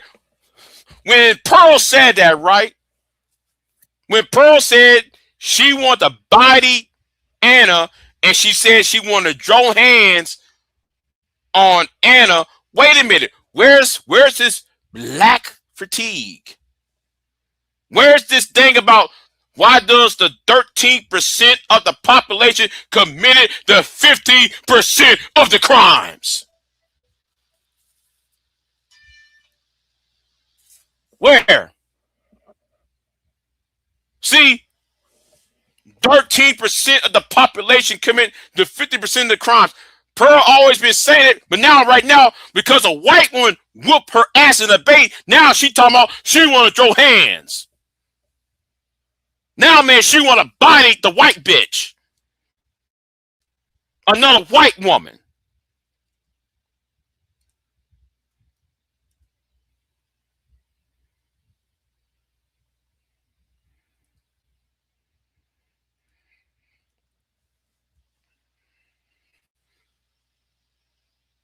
I'll be damned, y'all. By the way, y'all know what to do. Y'all know what to do. See, yes. Y'all know what to do. QR code is right here. The QR code is right here. Donate if you want. Donations are appreciated. I'm not here to beg. I'm not begging for the donations, but donations are appreciated. Let's keep it moving, okay? Let's keep it moving. So alimony doesn't make sense if you're earning your own money and you can take care of yourself. But Cenk, I was curious about your thoughts on that. Yeah, so look, the reason why it was such a blowout, if you watch the whole thing, is because of a couple of factors. One was the obvious, where you would state facts and statistics, and she'd go back to, well, I ran into this bro, and that bro's really mad, so I must be right. That's not evidence, right? And so there'd be a little long, awkward silences. She didn't know how to respond when you asked her for facts. So it was like evident on its face. And I think that the reason for that is she's got this little niche. Everybody now these days have their little niches and in her case, and in a lot of cases, they're grievance niches, right? So she does grievance content for guys who are mad at women. And if you're a woman doing that, that's even better, right? Right. It's called SBE, shame, blame, and explain. Shout out to Ty City. The grievance is SBE, shame, blame, and explain. You got a bunch of men who think trash talking women is going to give them power when they don't deserve power to begin with, or don't even deserve women at all as well. Oh, you guys are right. Women suck and all X, Y, and Z, right? But she's not used to actually going out in the real world and having a conversation from someone outside that niche. And so when she runs into the real world and runs into you, that's running into a buzzsaw she didn't expect, right? Where everyone's not validating her opinions. So, but the second part of it is because you did a lot of research and it was obvious in the debate, and you had looked into what she'd said in the past. She's trying to court these right-wing guys who are mad at women. 2026 just started, and like a lot of us, Jerk, I don't want to listen to you and you trying to do ad thing. Let's get right back to the topic. Realize that she's in a conundrum, and then you did it again when you talked about, well, don't you want moms to stay at home and take care of the kids? That's the trad wife ideology. But now you're saying if they did that and their husband promised to take care of them, if their husband gets a new girlfriend and dumps them and betrays that core promise, she's saying, so what, wives? Go get a job, figure it out, create a new career out of nothing. Look, I'm not saying that should never happen, but it's at odds with her overall so-called philosophy. So you put her in a box she couldn't get out of because her philosophy makes no sense. And it was exposed there. That's why I think that it's so universal in this case, not just left wing, but every part of the political spectrum was like, yeah, that was a slaughterhouse. And so that's why she's so mad after taking shots at you, taking shots at your husband as usual these days, and talking about laying hands on you, which then ironically would have to lead you to some pearl clutching.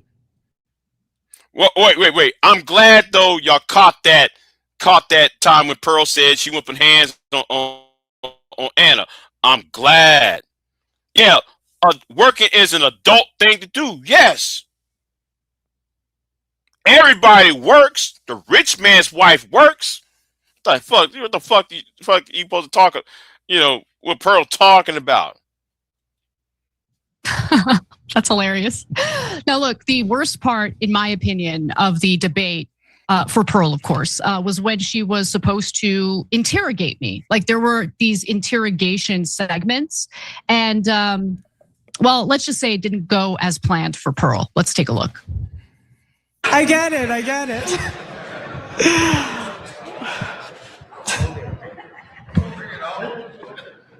A little harder to debate someone who's not an OnlyFans girl, right?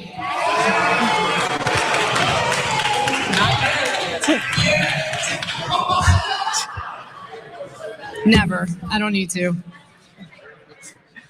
Not that I'm judging. Do you think that men should have the right to opt out of fatherhood, since women have the right to opt out of motherhood? No. Yeah, that's hood-servative right there, y'all. Hood-servative wrote her notes, y'all. Because who in the hell gonna talk about fathers should have opted out of family, financial abortion? That's what hood-servative wrote on Dr. T.C. Son Johnson's platform.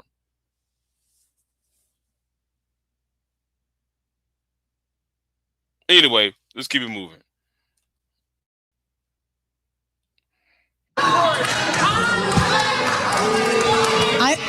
Put a condom on. You don't want to have children, put a condom on. Or require him to wear a condom. That's equal. Yeah. That choice is equally irresponsible. He's the one with the Johnson. He gets to decide what he does with it. Right. He got the right to put on the condom. What's so bad about putting on a condom? If you don't want kids, y'all here talking about I want financial abortion, just like with hood-servative and them SYSBM niggas be saying. on Dr. T's son Johnson and BIGJ's whole ass.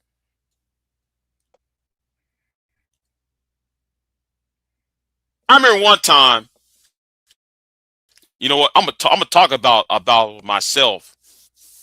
I met no. Hold on. Let me say this. I was talking to somebody, right?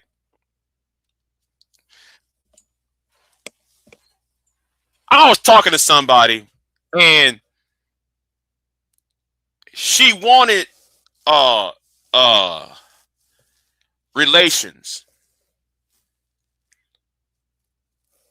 And I'm not here to disrespect her or anything, because you know that that person's a lovely woman, though, very lovely, very friendly. I respect her, but you know, we all human. We all got this animalistic urge. Amen. So, I told her, listen, I can't do it. Why? Because I got no condom. Okay. If you can't have the moral, if you can't, what's the word? If you can't, check your own self, have some, control your emotions, you don't deserve no pussy. You don't deserve sex. You don't deserve shit from a woman. You can't control yourself. You don't deserve a damn thing, especially a woman or relationship.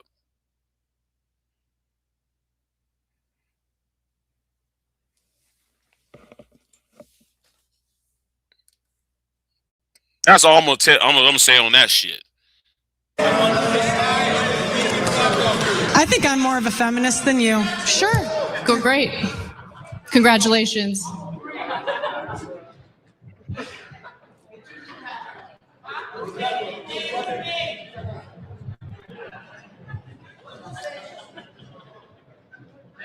This is the longest 30 minutes of my life. Right, and it was. Watching that debate, I don't know how to. It's funny and it's sad at the same time. Right? Funny, sad at the same time. It was bad for her, obviously. So in the beginning, when you're interrogating her, you got fact after fact that she's got no response other than I ran into a dude, right? And then she's supposed to interrogate you, and she's got nothing. She had these things that and the reason Anna mentioned OnlyFans is because Pearl has debated a bunch of OnlyFans girls, and she like does this performative thing. She finds someone who knows nothing about politics and really hasn't thought about politics ever, right? And then she asked him these questions like, oh yeah, should the man have a right to terminate the pregnancy? And they're like, I don't know, I've never thought about it. It's like, when Anna's thought about it, she's like, oh, yeah, that was a good answer. I don't know what else to say, right? Like, and then you put her in a position where you're kind of, you're pro-choice, but you're arguing a position that a lot of pro-life people agree with, right? And then she had to argue against the pro-life position. And and the moderator had to step in a bunch of times because she literally wouldn't say anything.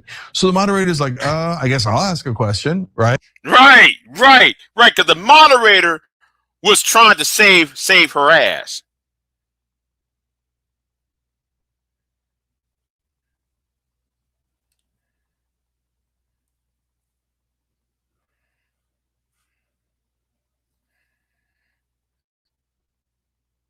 Hold on. I thought I heard something outside. Hood is a gender studies major. Oof.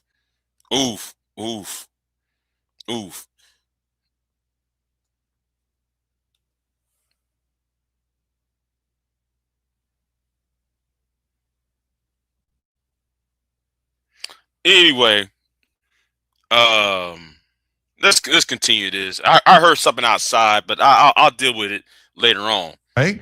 And then at the end, you've won a debate when you're debating on whether feminism is good or bad, and your opponent says, "Oh yeah, I'm the bigger feminist than you." Okay, I guess the debate's over then. Right. How you gonna be? I'm against feminism. I'm a bigger feminism than you. Wait, how you be against something and then you say you for it times 10?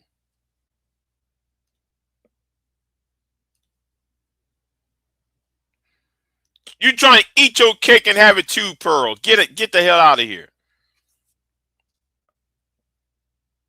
Man, anyway, let me see. Since I got some people watching on Twitch, shout out to the people on Twitch. Shout out to the people on Twitch who's watching me right now. Okay, hold on. Let me get on my Twitch real quick and see who's on there. Give me a minute, y'all. Give me a minute.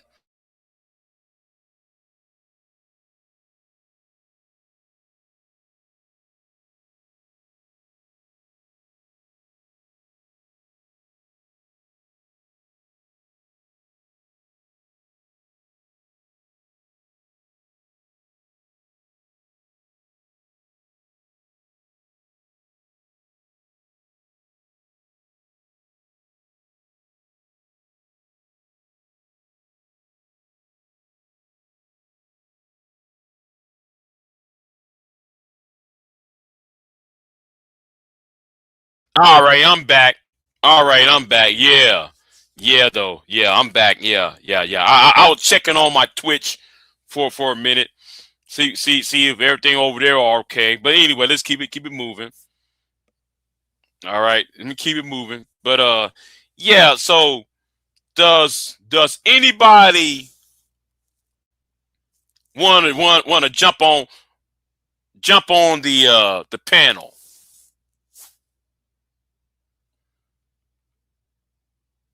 Wait, hold on. It's almost 4 hours. So, if anybody want to jump on that panel, press one if y'all want to jump on the panel.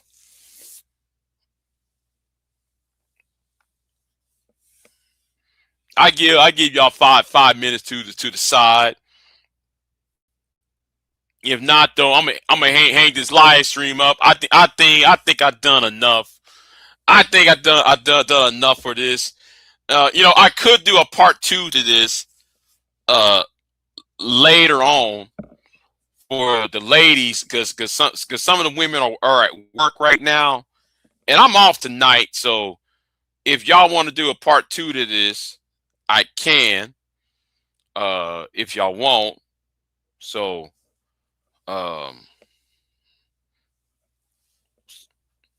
oh, wait a minute. Hold on. So you want that link? Well, I'll tell you what. Since Queen, so I'm going to have Queen to come up here. She wants to have her commentary. Yes. This is the same live stream. Live stream. So yeah, we're still up. Let me put this on Twitch as well. Let me put this in Twitch as well. How many people are watching me on Rumble? I'm gonna go on my Rumble too in a minute. Yeah, get out. Oh no.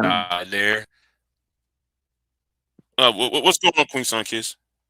Oh, let me get on my Rumble real quick. Oof.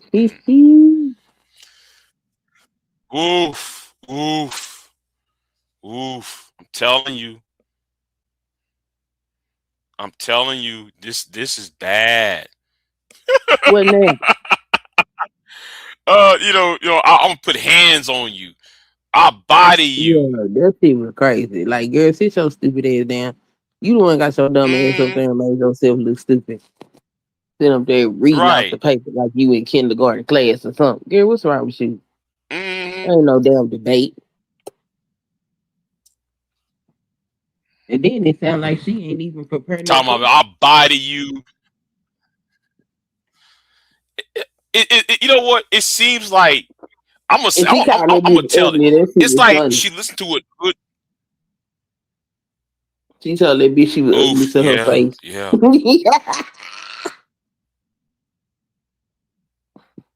Mm-hmm. It's hilarious. Mm-hmm.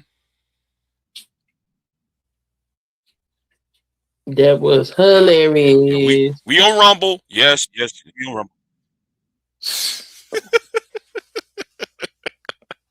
Yeah. Oh man. So Anna responds to this woman talking about how she want to put hands on her. Yeah. Yeah. It's up. It's yeah. It's on. Yeah. Because Yerk is talking to her now about it. What She she kind saying? of like she kind of laughed it off. You know, she just like whatever. You know. I mean, because she ain't gonna put no hands on that woman. She just embarrassed because she's stupid. But that's what she get. Like I don't. You sit on the internet and you pander to men all day, mediocre men at that. Okay, you ain't even pandering to nobody that's moving and shaking in society. You was pandering to the lowest of low men, and then you thought that this shit was gonna fly in a debate with regular people. Like, how stupid can you be? You know what? It flies in the face of 13% of the population commit 50% of the crime. Wait a minute, but yet you got embarrassed by this white woman. Then you want to fight this white woman now? Yeah, Notice her stick was black people are so violent. Black people so Right. violent. So now all of a sudden, Anna whoop that trick, right? Whoop that trick. Yeah, she whooped that trick on your ass. Now though, man, you want to put hands. Now though, man, you want to throw hands and shit.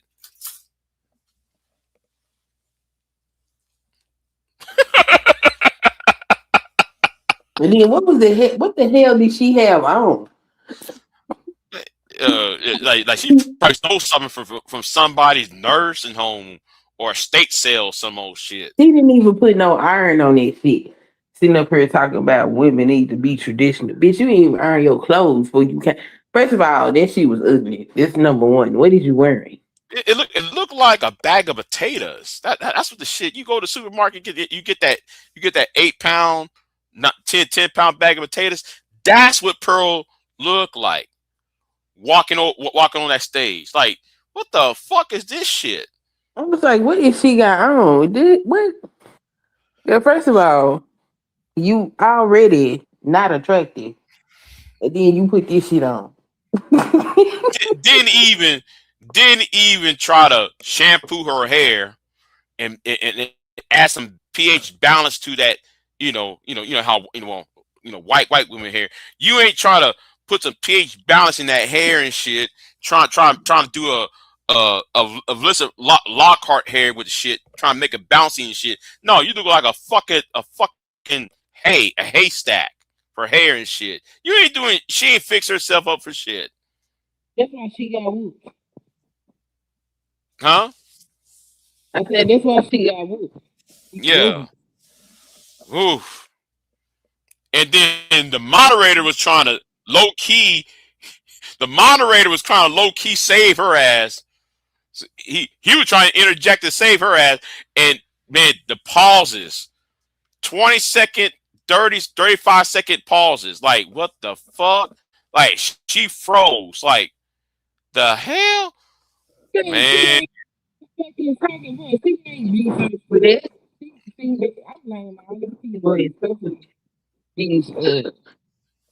folks. They let her get up around these cameras and give her this red party and make her think she's smart. See, on an article, yeah, no. instead of be debating her for real. This is why her dumb ass got up Right. there. Like y'all Right. sit up here and let her mediocre, stupid ass think she really smart. And hold on, let me play this clip. I don't know, man, if you saw this clip. Let's play this clip to remind people who had defended Pearl for the last 4 or 5 years. Hey, what's going on, old man? Long time, bro. Long time no hear. Go right ahead. Yeah, I got a question for you. But I'll make this quick. Now, Pearly, you didn't do anything wrong. Please stop apologizing. These Negroes looking for validation. She's a tool. She's an object. She's something to be used to actually do something further. Same thing with Nick Fuentes. I don't care. His white skin. I'm telling you, his white skin covers a multitude of imperfections and sin.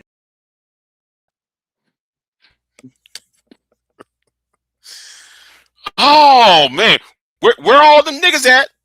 Where's AJC stupid? Where's BGS hoe ass? BGS, I know, man, you watching me. Oh, where is fucking AB Media with your Harvey Dent looking ass? Where is Obsidian? Trying to claim, huh? I said I'm surprised BGS ain't in here trying to claim. I just threw his old ass about the class. Come out from the clouds, BGS. I know, man, you watching. I know you watching, BGS. You gotta explain about your tool. She's a tool. She's a tool. Right. Mm-hmm. She's a tool. Yeah. Whatever, nigga. Look like it's a useless tool. You can't stand up to the opposition that look like you. The fuck was you gonna do with anybody else? And you know what? I'm gonna say this too, though. And I said it earlier. I said it earlier. Hold on.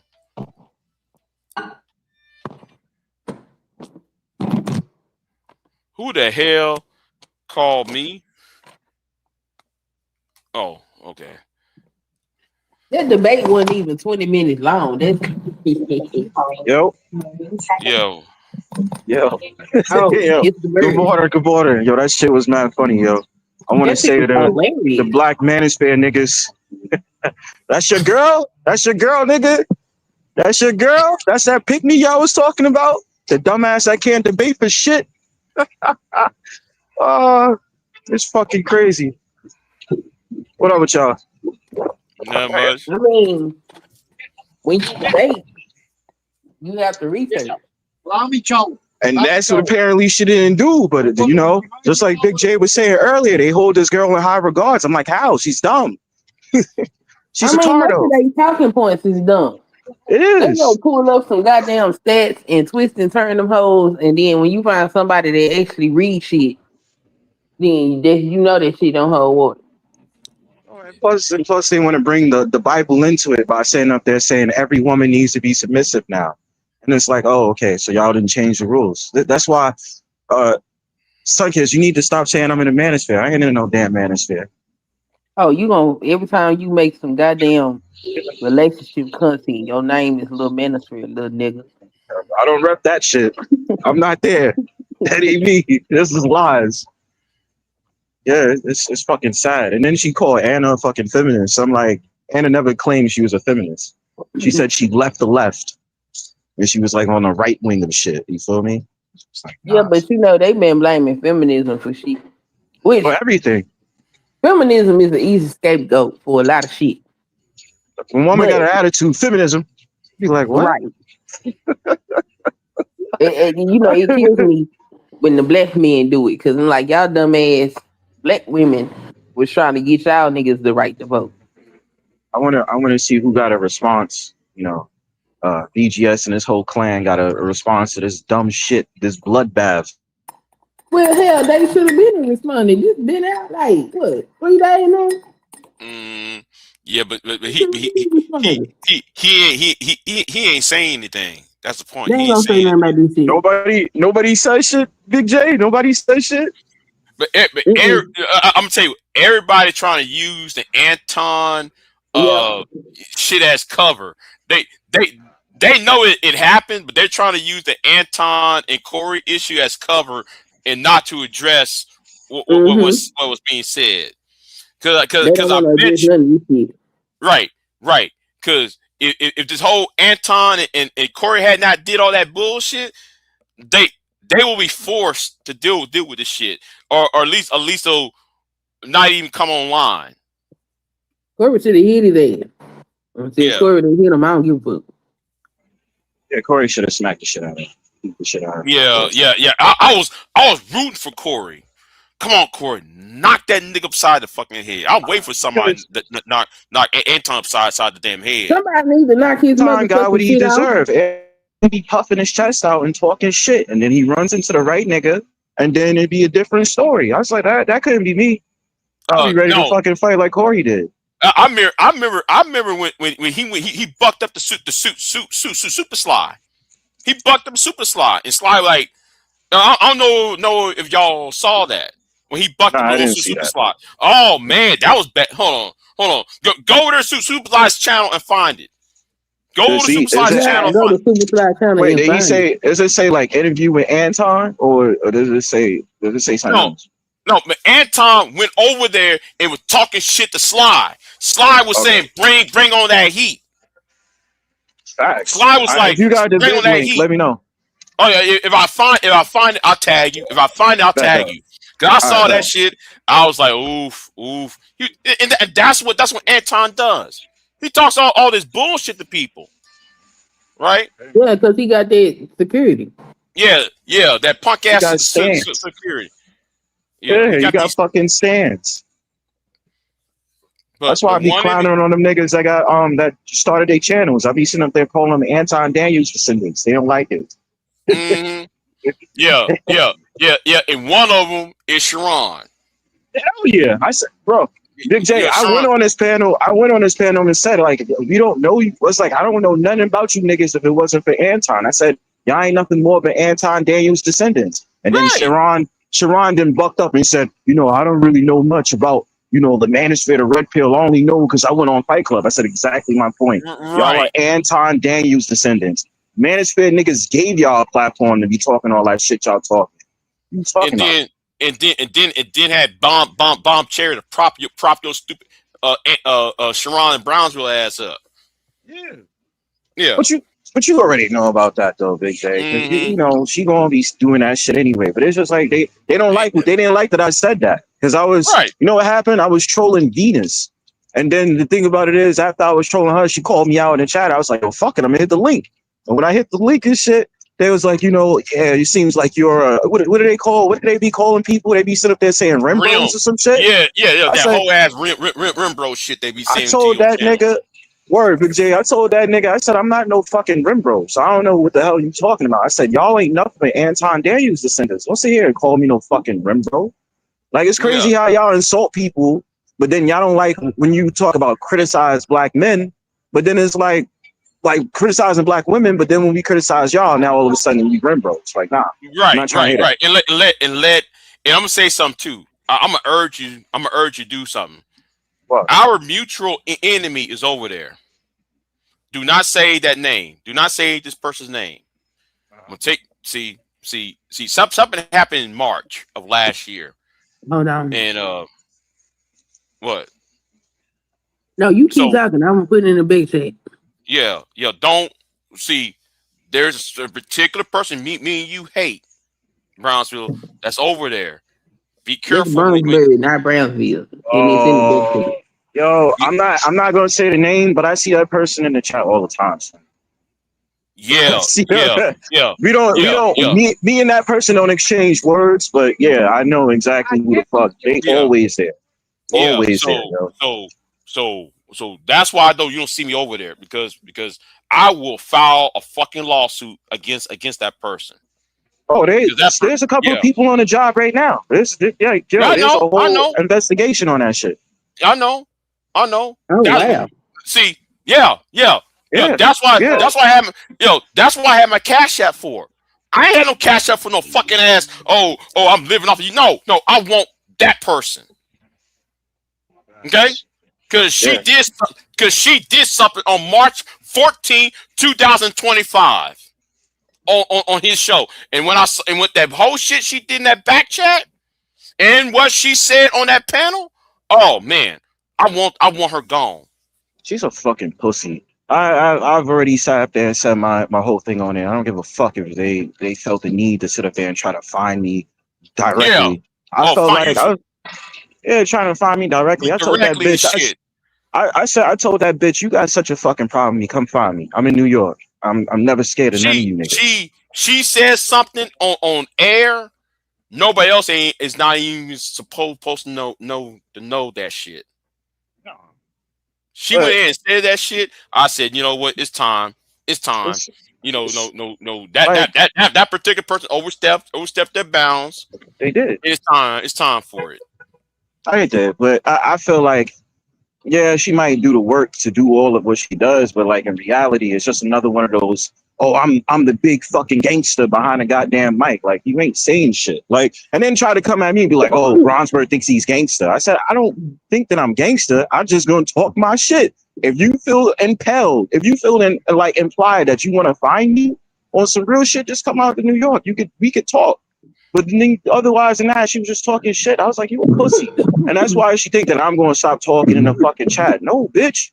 I'm none of you. Nobody can sit up there and tell Bronsberg I'm going to stop doing what the fuck I'm doing just because you think you have shit on. Like, no, I'm not going to stop doing that. And like I said, though, I understand why you're not there. I understand why you're not there, Big J. But it just be like, of course, they're going to cling on to the certain content creators. You don't go after the family of content creators.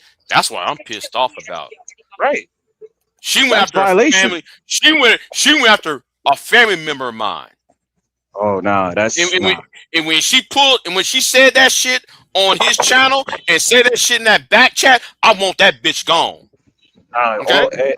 And you're as you should, Big J, because that's violation. And then I'm gonna tell you what I'm gonna tell you what old boy did. Old boy put that video in private. I downloaded the shit. Oh, so you got it? Yeah, I got it. I got it. Mm-hmm. Yeah, because they'll try to clean it up and then make it seem like, and then they'll gaslight you, be like, I don't know what you're talking about. Like, nah, bro, I got the shit, bro. Don't try to play me. As you should though. So that bitch, she gonna wind up getting found anyways. I don't even care. Yeah. Mm-hmm. It is what it is. But I'm gonna hop on this train, but yeah, good looks on the review. I might review it my damn self, but yeah, just a note, another L for these manosphere niggas. Yeah. And watch what Brownsville do. If you come up there when PH Diva come at you, because I know what PH Diva going to do. If you said something crazy to Venus or any other woman, and Brownsville come up or PH Diva say watch it. Brownsville gonna come up on that panel with his try to call you gay and shit. I know, I'm with that. I wanna keep going to their panel to start shit. I only did once, and everybody thought it was a win because I exited the panel when Venus was talking. I'm like, I don't hear this dumb. And you know, and my problem with him is, oh, you doubt? Oh, damn, okay. Damn, he's out. Shit, I was going to tell him something else. Yeah, he's on a train. Oh, he's on a train. Oh, okay. Yeah. My thing is, you know what? Let me stop talking about that shit because I've been pissed off ever since March. I've been pissed off ever since March about that shit. Oh, everybody say, man, you got that your Cash App for this. No, I got that Cash App for a whole different other reason. I ain't for no e-begging shit. I want that. I want some illegal, some people facing some legal problems over that bullshit happening over there. You know. So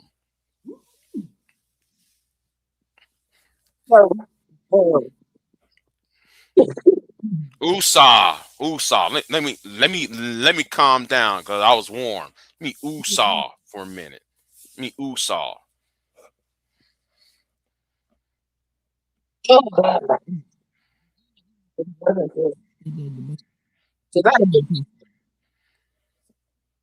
So what? You kind of breaking up a bit. I said, did Anna even have fun at the debate? She is the way she said she was kind of bored. Like, Yeah. yeah. She was kind of bored. Like she thought, and I'm like, why would Anna step down? That's like a football player from the NFL is trying to go back down to college. You know, it's like the rookie of the year is going back down to going back down to college to developmental. Like, really? That's a step down. That's four or five steps down for Anna. You know, if a Anna wants to debate, go to Oxford University in London. Go to Cambridge in London to debate. Go over there to NYU to have these debates and forums. This is a step down. You know.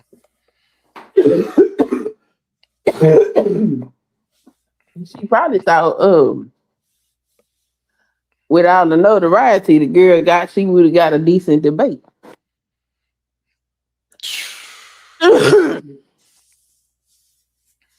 But I don't know. For me, I know they ass don't do no real research. That's why I don't go over there fucking with them. They're gonna make me stupid, have these stupid ass conversations. Mm-hmm.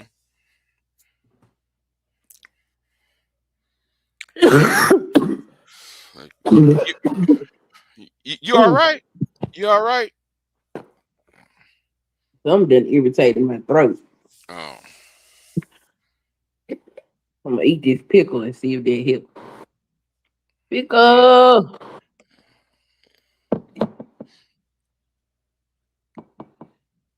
But yeah. So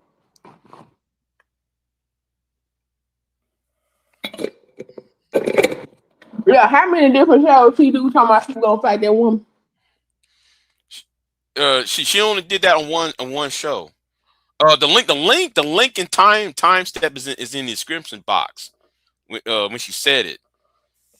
She was talking about she want to put hands on, she want to draw hands, and then she want to body Anna and shit. I was like, oh hell. She opened her, but she was that. Yeah. Come on. Mm-hmm. You can talk to me like that. I'm another woman. Mm-hmm.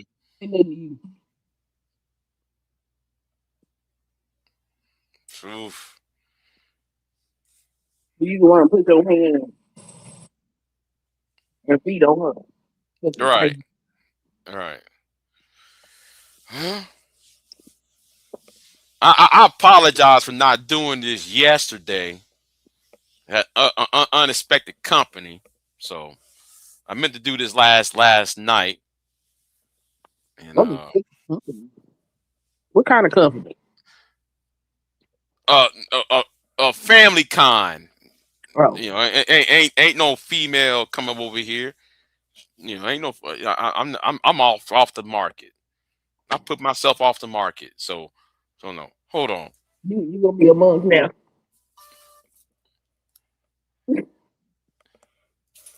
No, no. I aged out. Shit, I'm aged the fuck out. Hold on. Taz debated a Cambridge graduate. No, I'm talking about the Cambridge. Okay, y'all need to watch the Oxford Union debates. Y'all need to watch the Oxford Union debates. I love that shit. Even what's his name? I'm not a Negro. I'm not your Negro. What's his name? Even Malcolm X debated over there. Malcolm X debated. What's his name? The author from 1960s. What's his name? 1960. What's his name? I forgot his name. MLK debated over there. I mean, yeah, it's over there in London. You know, watching those types of debates are very informative, though. But yeah, anyway. Well, that's it. Anna and Pearl did was the goddamn debate. Yeah, that was just a glorified YouTube panel. That was that was sad. And what them cows mooing for? Shut the fuck up. Anyway, Pearl probably would have debated better if she put some goddamn clothes on. That look crazy. Like she got like grandma crazy and crazy. shit, look like man, she was wearing a tent. Like what the fuck? Look like man, you wearing somebody's garbage bags.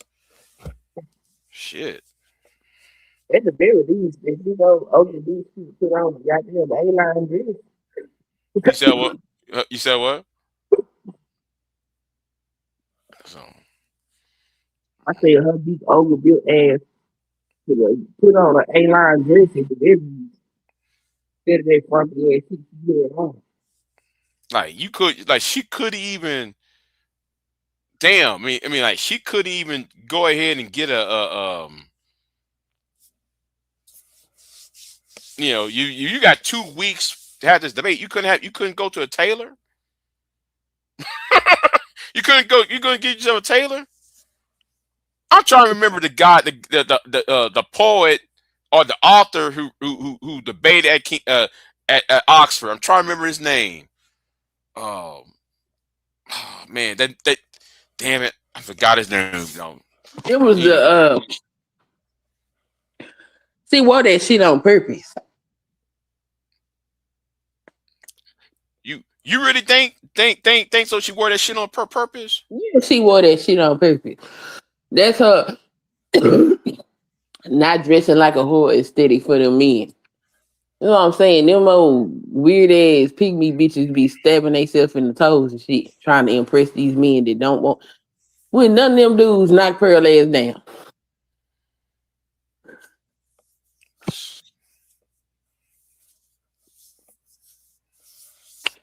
But she gon' put on the most unattractive shit so she can impress them. Girl, get your silly ass down somewhere. That shit was so ugly, and she ain't putting it. You could at least iron it ugly shit. and do something. That shit look like it was bowed up in the corner somewhere, and she just picked that shit up and put it on. It looked like somebody just reached into a bottom of a hamper and put some clothes on as a last resort. Yeah, that's what she looked like. Shit.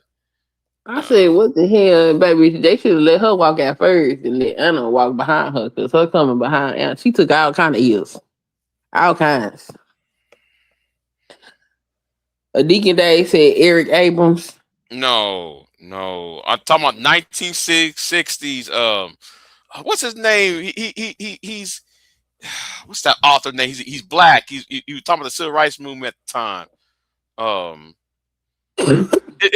You know what? It doesn't matter. It doesn't matter. I'll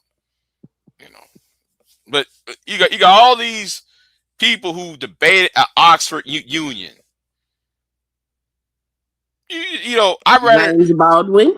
Thank you. That's who I'm referring to. James Baldwin. Thank you, James Baldwin.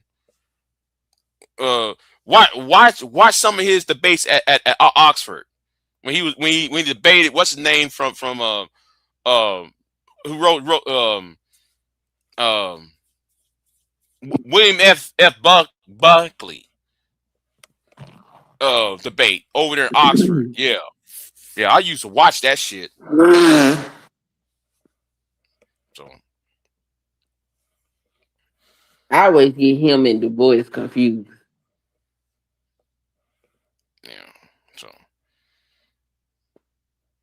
But yeah. You know, debate somebody on that type of platform. Why you want to debate somebody? And the people who was in the audience, those were manosphere. So Anna went into a lion's den. She went in there by herself with all the host, the moderator was manosphere, all that shit, and then the moderator trying to help Pearl out, and still Pearl got married. What was the rules of engagement for this debate? Anybody know? They went ahead and contacted her. Mm-hmm. Okay. You talking about the rules? Yeah. The rules was okay. Here's a 2 minute 30 second opening. Then it's the pro and con, and then the classic Lincoln Douglas platform debate. I mean, did they exchange questions ahead of time? Yeah. Because Pearl asked the most stupidest ass questions, right? And then Anna answered the questions, even though the questions can be was already answered. She already answered the questions before he was being asked, which was stupid, you know. I mean, Pearl had dumbass questions. Right. What happens to men if they don't pay their child support? Girl, what the fuck?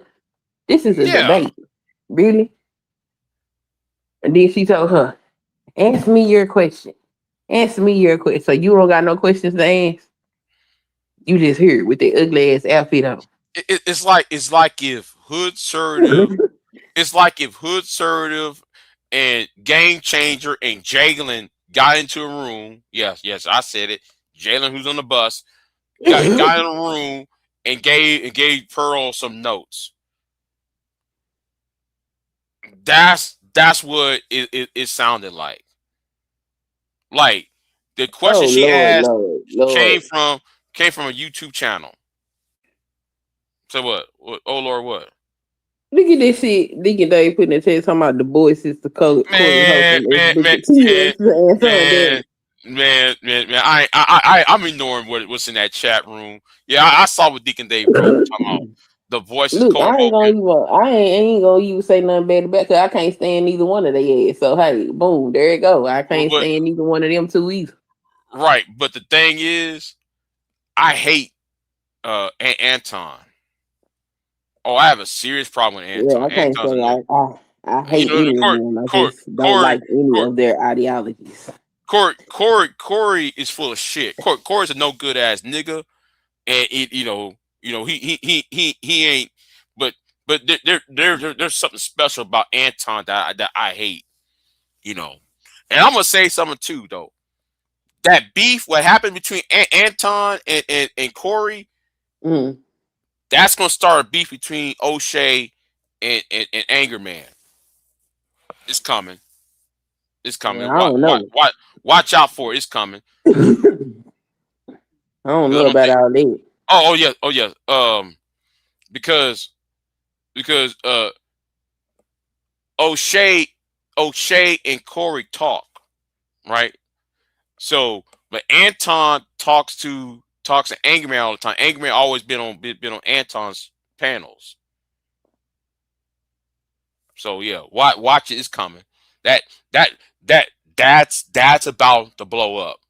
It's going to blow up between O'Shea and Anger Man again. I will. I don't watch neither one of them either. Yeah. So yes, Deacon Dave. I don't like the boys or Booker T. I don't like Booker T because I feel like he played the two ends against the middle to benefit himself.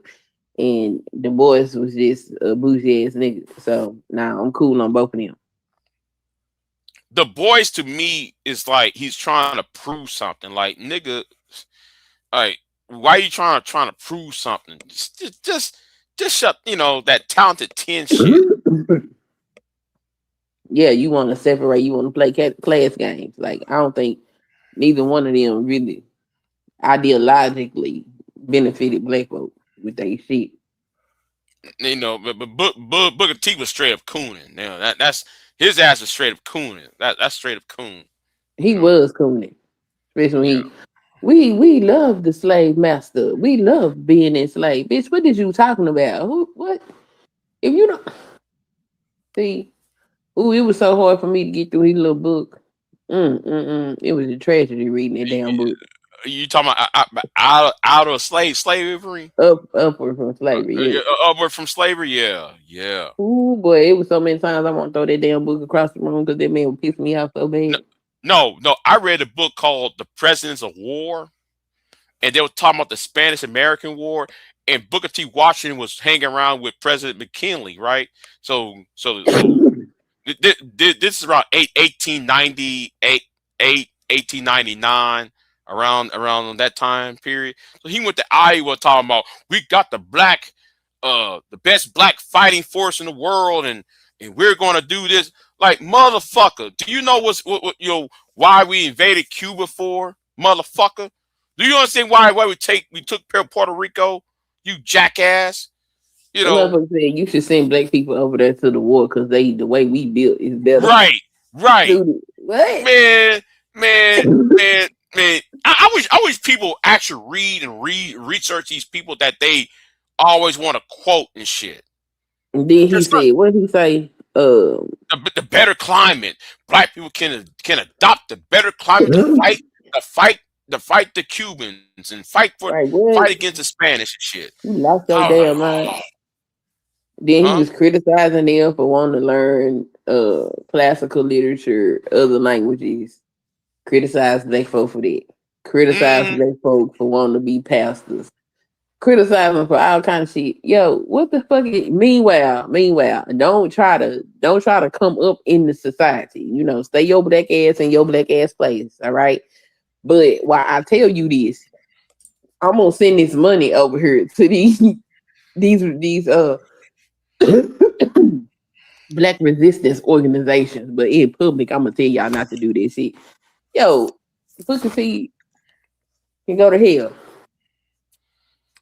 You know what it's another book I have. It's called something about economics. Where the book is? It said something about how home ec, something with the economy or some shit. That is what made me go pay more attention to Booker T because his second wife, I believe it was part of the women in that book. And some of the shit that she was saying in that book, I'm like, this some coon ass shit. What the hell? So then I started looking more into him, and I was like, oh, well, I see why y'all was together. And that's when I learned that our HBCUs are not created equal.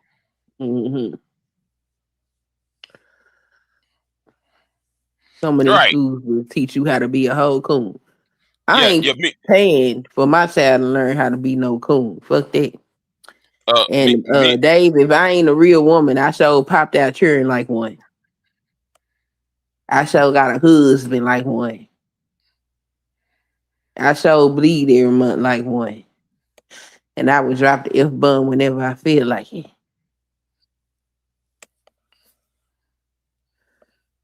Yeah, Cassandra said, Dave, what is a woman?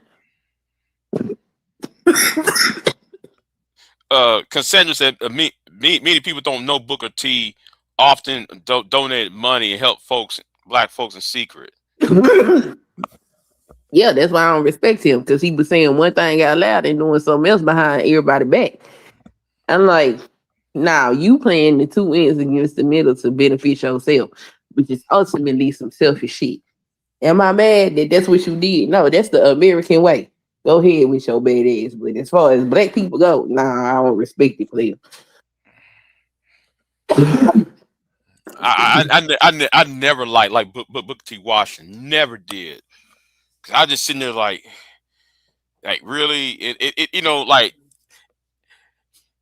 ever since that whole Spanish American War and that whole part, you know, I just like in his contribution of, whoa, send black people to fight in Cuba. We our black bodies can stand the heat and stand the malaria. I was like, oh my God, I know he didn't say this shit. I'm actually reading this shit. You know? I don't have much negative to say about Frederick Douglass. I do wonder what his perchance for white women was. That's a bit odd. But aside from that, but seems like throughout history, black men had a fixation for white women. So I'm just like, whoa,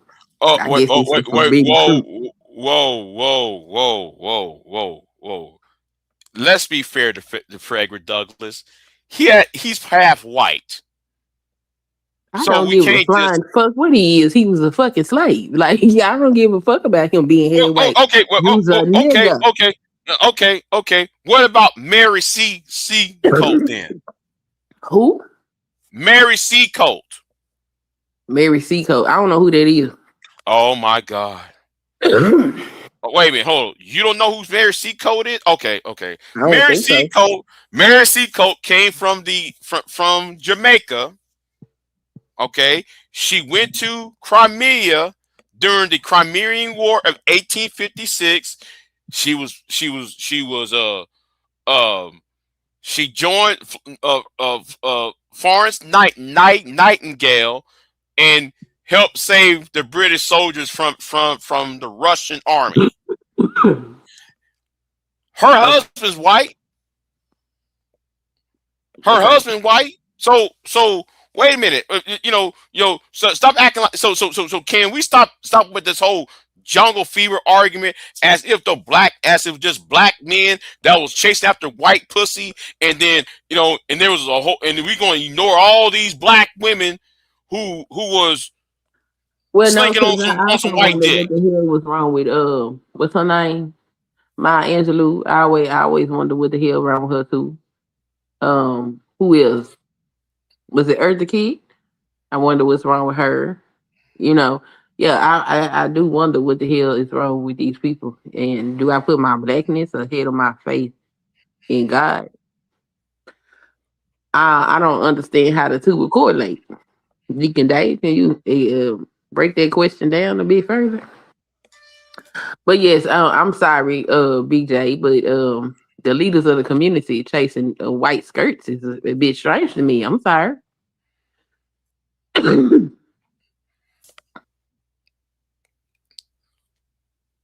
Okay.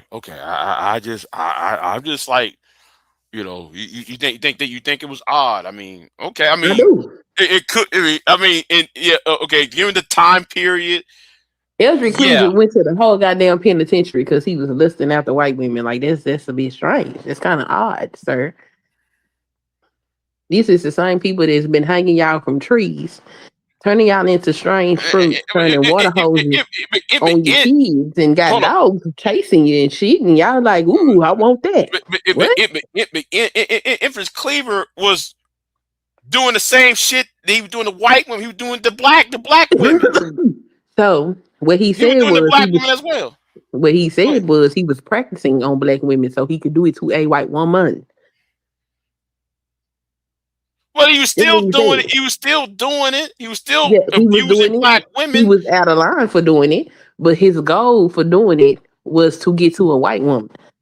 Cause I got sold on ice. I read that too.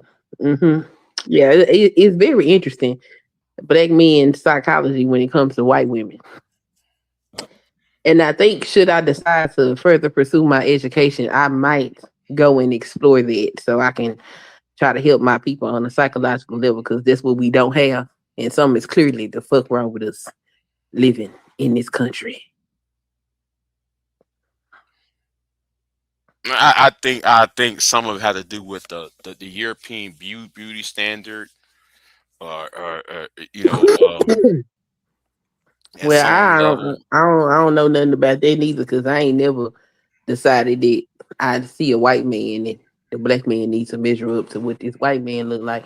I don't particularly find white men attractive either. So there's that. It's kind of strange. Like, and then on top of that though, there's a thing called proximity. So hold on. Consent is an unbalanced regarding interracial unions. It occurred more with black men. Cassandra, but Cassandra, name me a black man that's, you know what? I'm gonna put it like this. Michelle Obama became the first lady in 2009, right? mm-hmm. Who was the first black second lady? Cassandra?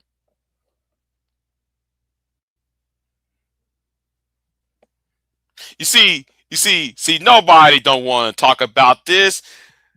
The first black second lady was in 1837 when Richard Johnson became vice president of the United States under Martin Van Buren.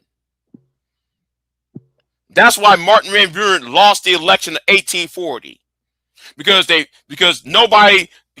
was scandalous that Vice President Richard Johnson's children was Negroids. Because he was more pro-black than y'all. I don't know where you get that from, but no, I don't believe so. Was he a hard worker? Yes. Was he pro-black? No, I don't believe so. I do believe that he was pro himself. Mm-hmm. He just understood where he was in this society. He understood the assignment. But do I think he was pro-black? No, not necessarily. Now, when you tell black folks, don't try to be up in society. Just live around the white people, okay? Stay in your place, nigga. No, that's not pro-black at all. Stanley, thank you. Cause I actually did a video on Julia Chin. I did a video on Julia Chin. Yeah, but what is the point of bringing it up? Because Cassandra is on this. Well, you know, the first thing black men did when they got out of slavery is get with a white woman. That came from a Ku Klux Klan movie called The Birth of the Nation. You know, that's the shit that Cynthia will always use on black men. The first thing happened after slavery, black men would chase out white women. Well, I don't know. I just think we have a very precarious history in this damn country, and I don't think we've had enough attention to our mental health and the things that it's done to us as a demographic of people. And I think we need more of us to focus on that, so we can start healing on the mental level, because everything starts in the mind. Mm-hmm. Right. In where Richard Johnson came from, the state of Kentucky, misogyny, interracial wasn't legal in Kentucky, right, Stanley? It wasn't. So why did we manage to get a black woman serving as the second lady of the United States in the 1830s? Did she die? Yeah, like the year before he became vice president. But it still was scandalous. It still was scandalous during the election of 1836. It was still scandalous. It was still a scandal. But see, and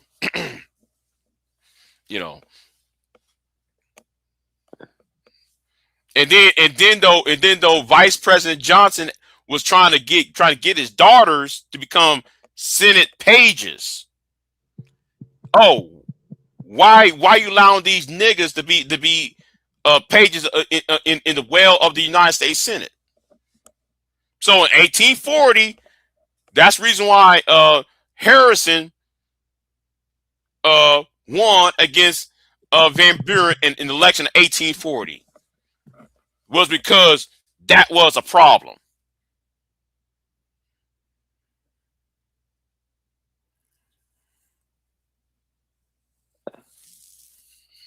So, oh, here come Deacon Dave. Oh, Booker T's message was useful. Only useless. Only the useless dislike him. I mean, I Okay. expect all coons to stick together. So, I mean, it makes sense that you would appreciate his message. So, I'm happy for you.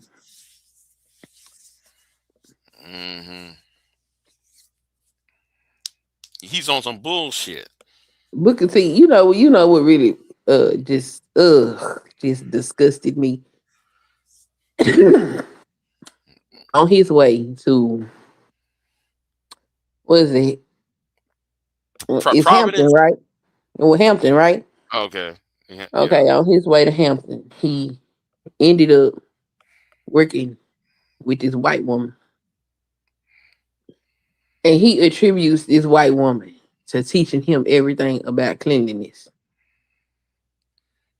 I remember that. And I'm like, what the fuck? What the fuck are you talking about? Are you lost your goddamn mind? Are you crazy?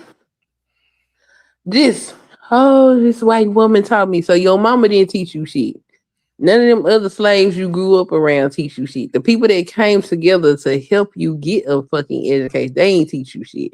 But this damn white woman that had you sleeping on her floor is who taught you everything. If these people weren't just cleaning these folks' house, taking care of their children, and all of this shit, it was the white woman that taught you, sir. Coolness to its finest. I said, this is, boy, whoo. I'm telling you, that was a hard read for me. But you know, it helped me understand some of the shit that goes on in the ministry. I say, this shit is generations deep. Black MAGA. You know, that's every time I see these black conservatives and these black preachers with having an avatar, a picture of Booker T on the wall. I say, you know what? I ain't gonna fuck with you. If you got Booker T watching on that wall, I ain't fuck with your ass. And I'm gonna say something too. That's why I never joined the NAACP, because that's a fucking ass, WD the bullshit. You know, they don't. No, I ain't joining the NAACP. So Big J, why won't you join the NAACP in college? Fuck that. Man, I wouldn't join none of them organizations. I would join a grassroots organization, but nothing is already stabilized, because that shit tends to be very corrupted, and I'm cool on that. Yeah, fuck the NAACP. Plus, with the school I went to, we got to see all them black dignitaries and shit come through, and I was like, I don't like none of these people. I'm good. No, thank you. I look like some y'all strange black folk. I don't look like the black people I grew up around. I'm cool on y'all. Damn, man. I don't like black folks that play class games. I don't like that.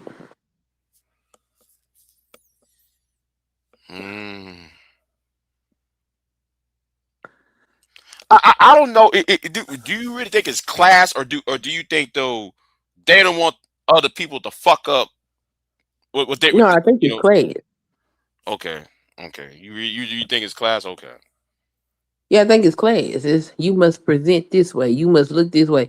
Like with Booker T and his wife, it was all about how you look to white folks. Like, who gives a fuck about how we look to them?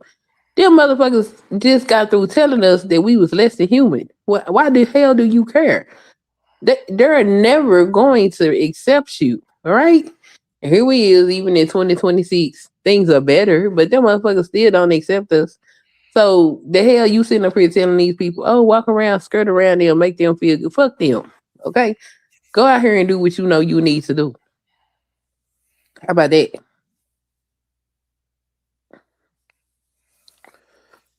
Okay. All of that shit sound like class. Even the boys with his talented tent shit. All of that is class. And you know how you don't get racism without classism. Classism come first. So black people playing classism games really gets under my skin, because it mean like you, despite everything that you came from and the things that you have learned, your dumb ass still ain't pick up the lesson that this is something that you don't need to participate in at all. How you doing, Lana? You want to pay it? You want to participate in this foolishness? Stop being stupid. I'm with you, but I'm not, right? Because how I'm going how am I going to put this out, right? If you're trying to put your best foot forward, right? Mm-hmm. And then you're trying to get something accomplished. Mm-hmm. And then all of a sudden some nigga from left field come out the woodwork and do some dumbass shit and then it's fucking up the game up. No, I didn't say accept anything. I said I don't like when people play class games. Case in point. Let's talk about one JP whose channel has disappeared, by the way. Mm-hmm. I heard. It's not that he is theoretically poor. It is his behavior. Just because you in a particular class don't mean you got to behave like jackass. Know what I mean? Mm-hmm.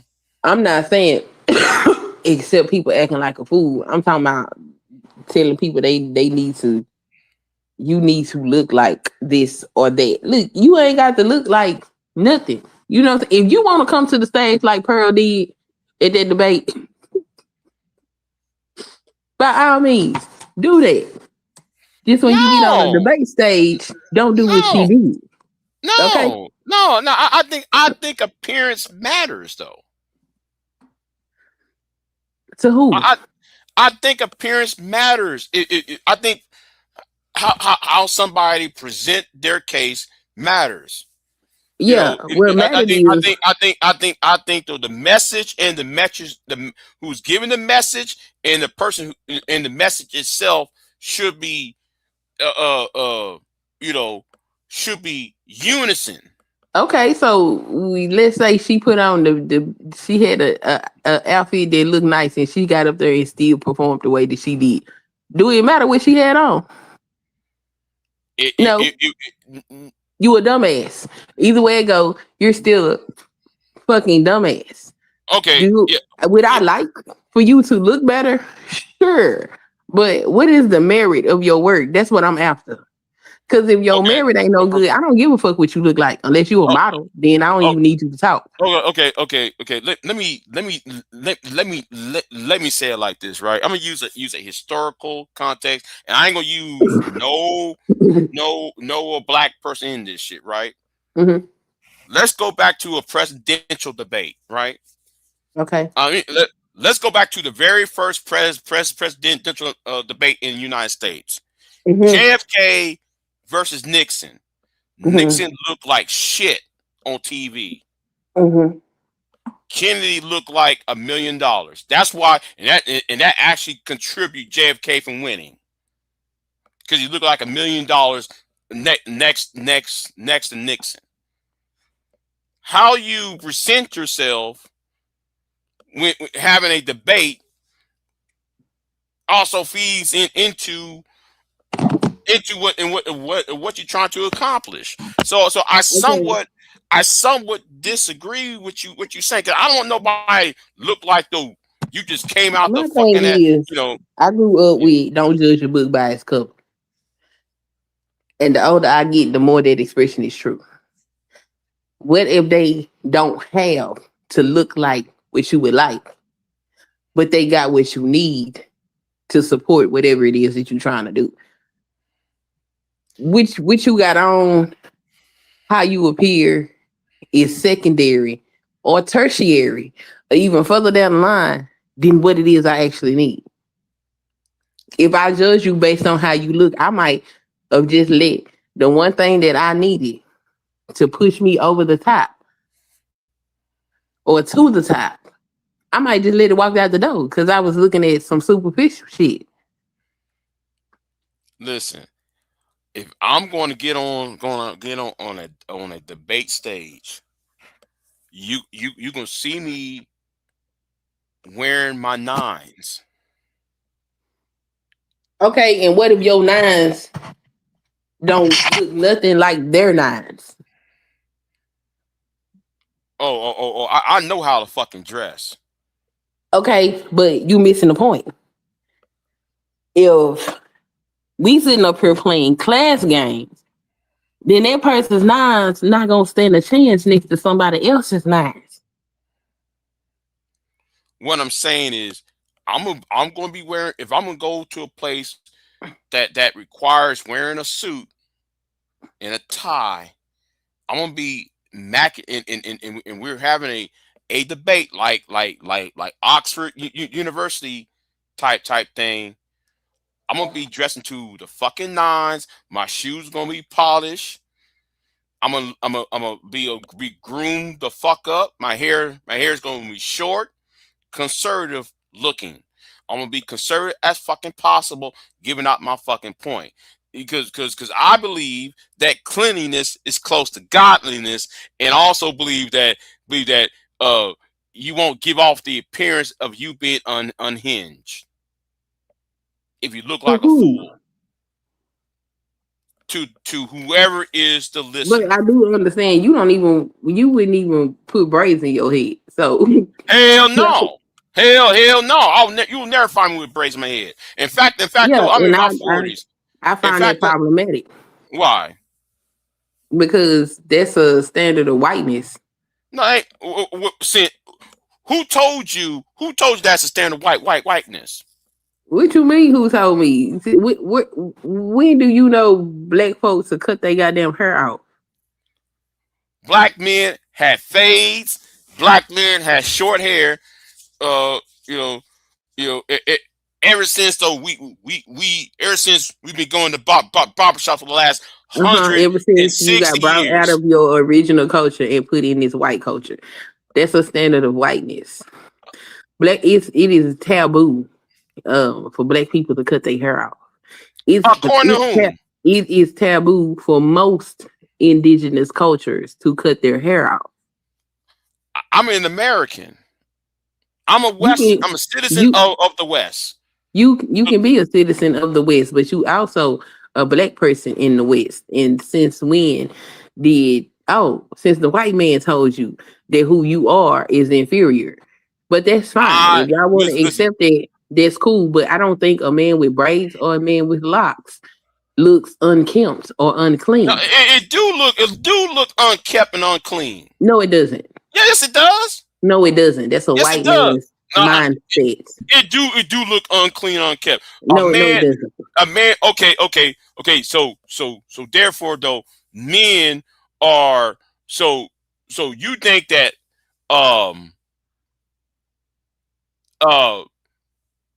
you think that the black men like Malcolm X, you think though he was following the white man's standard of beauty? Malcolm X wrote a whole portion of how he was following a white man's standard of beauty in his damn autobiography. He tell you his damn self. Right. Citizen. So cutting your hair now is whiteness. I'm just sitting there like, okay. No, it's not that cutting your hair is whiteness. It is when you decide that you clean shaven and anybody that is not appears unclean. That's whiteness. Because a black person that chooses to keep their hair on their head. Listen. That does not make them unclean, nor does that make them unkempt. And if you look at that like that, that is a white man's mindset. Because that's where you got that from. I look at white people with long hair. That 1970s shit. I look at how white people look in 1970s as dirty. All that long hair. That's not us. No. I look at all men like this. If you got hair passing down your shoulders, I'm looking at you as unkept, ungroomed. I see these white men with all them fuck ass beard. I look at you as unclean. If you got a beard that goes past your damn chest and hair going past your shoulder, whether you white or black, you ain't grooming yourself. You ain't grooming. Yes, that is crazy as hell because white hair and black hair is It different. doesn't matter to me. You look and unclean. You look it's not going to unkept. change what I said. It is a white man's I don't. mindset There ain't no because white man's just mindset. because It's clean. It's you about have, first cleanliness. of all, knowing how black hair tangles and coils, just I because know he that. has long hair does not equate to him not being clean. That's ignorance. No, it's not. Yes, it is. You look unkept. No, you don't. Like, I don't know how you sit up here and look at black men with locks in their head and say that they are unkept. If you know anything about black hair, you know that there's a lot of maintenance that goes into those particular hairstyles. So, like I said, for you to look at that and say that's unclean and that's unkept, that's a white man's mindset. Because it's not true.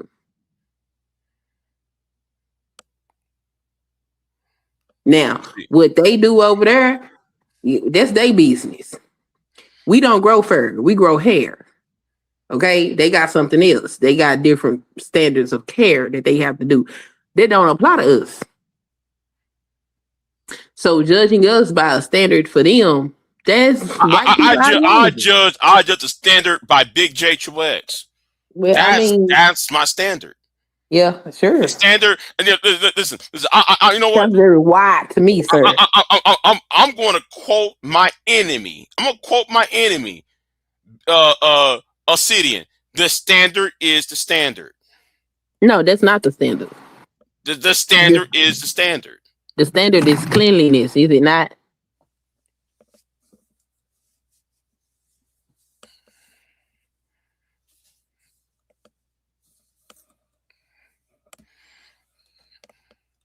Hold on. Who's this John person said? Bro said, if you look homeless, I'm going to judge you like you're homeless. Hold on. I don't know who doing telemarketers. Anyway. So essentially, the only thing that I'm saying is something like appearance can be deceiving. And it's really what's up under all that is what I'm more interested in. We can work on appearance later. It's like how some people dress at church. Like, I'll be like, oh. Well, I do believe you supposed to come as you are. So now we got a standard on how people supposed to look at church. Okay, me or you are Baptist, right? So yes. So we do believe in the doctrine of come as you are.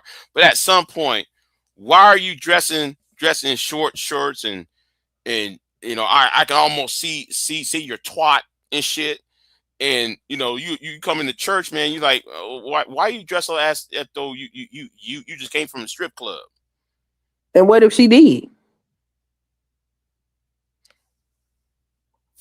What if she did? What if she's a prostitute and that's what she has? Again, come as you are. I agree with that, right? So, but the next time you better put on some clothes before you come up in this church house. Why should she? Are you gonna take her to go shopping, or she just better do it? Cause that's what you feel like the standard is. Yeah. Yeah, no, that's not how that works. A collection plate. That's what for the collection plate is for. That ain't how that work. I never seen the story where Jesus said, "Oh, this my standard, so the next time I see this motherfucker, they better meet it." That ain't how that work. No. What did the Lord said to the prostitute? Your sin is forgiven. Sin no more. Now you a Southern Baptist woman. I'm a regular Baptist. We supposed to agree on that doctrine, Queen. Yeah, but that ain't got nothing to do with what somebody got going on. Okay. Don't go sin no more means don't go spread your coochie around no more. It also means do not give off the appearance of doing sin too. Are you going to go buy that person some clothes? Yeah. Okay, if you buy them clothes, then I suppose you can have a standard at that point. Yeah, the standard should be the standard. I mean, we you should be teaching the standard.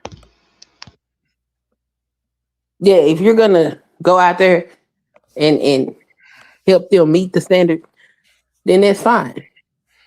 But to just put a standard out there and expect somebody to meet your standard, that's crazy. If we're going, well, wait, hold on. Hey, what's good, Joe? What's good? Y'all are actually having an interesting conversation, but I don't understand. I gotta disagree with that, son. When you walk into a church, you can see what the standard is. So unless everybody look like strippers, what are we talking about? If your pastor come up there looking like, yes, what kind of church you go to? Because the last time I went to church, women had on fitted dresses, spaghetti straps, and all this kind of shit. When I was going to church on a regular basis, that's not what we look like. So tell me again about they probably going to hell anyways then. Okay.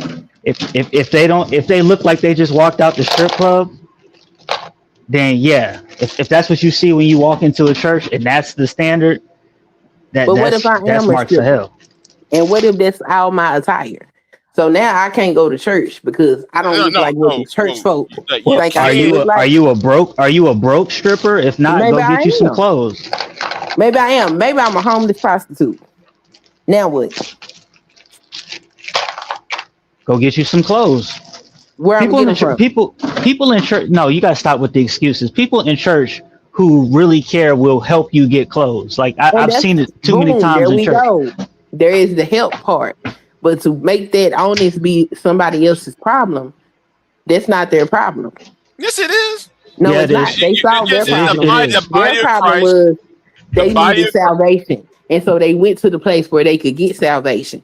Now, all these other standards, well, that's up to the church members to show that their love for Christ and their example of Christ to get these people up to standards. That ain't their problem.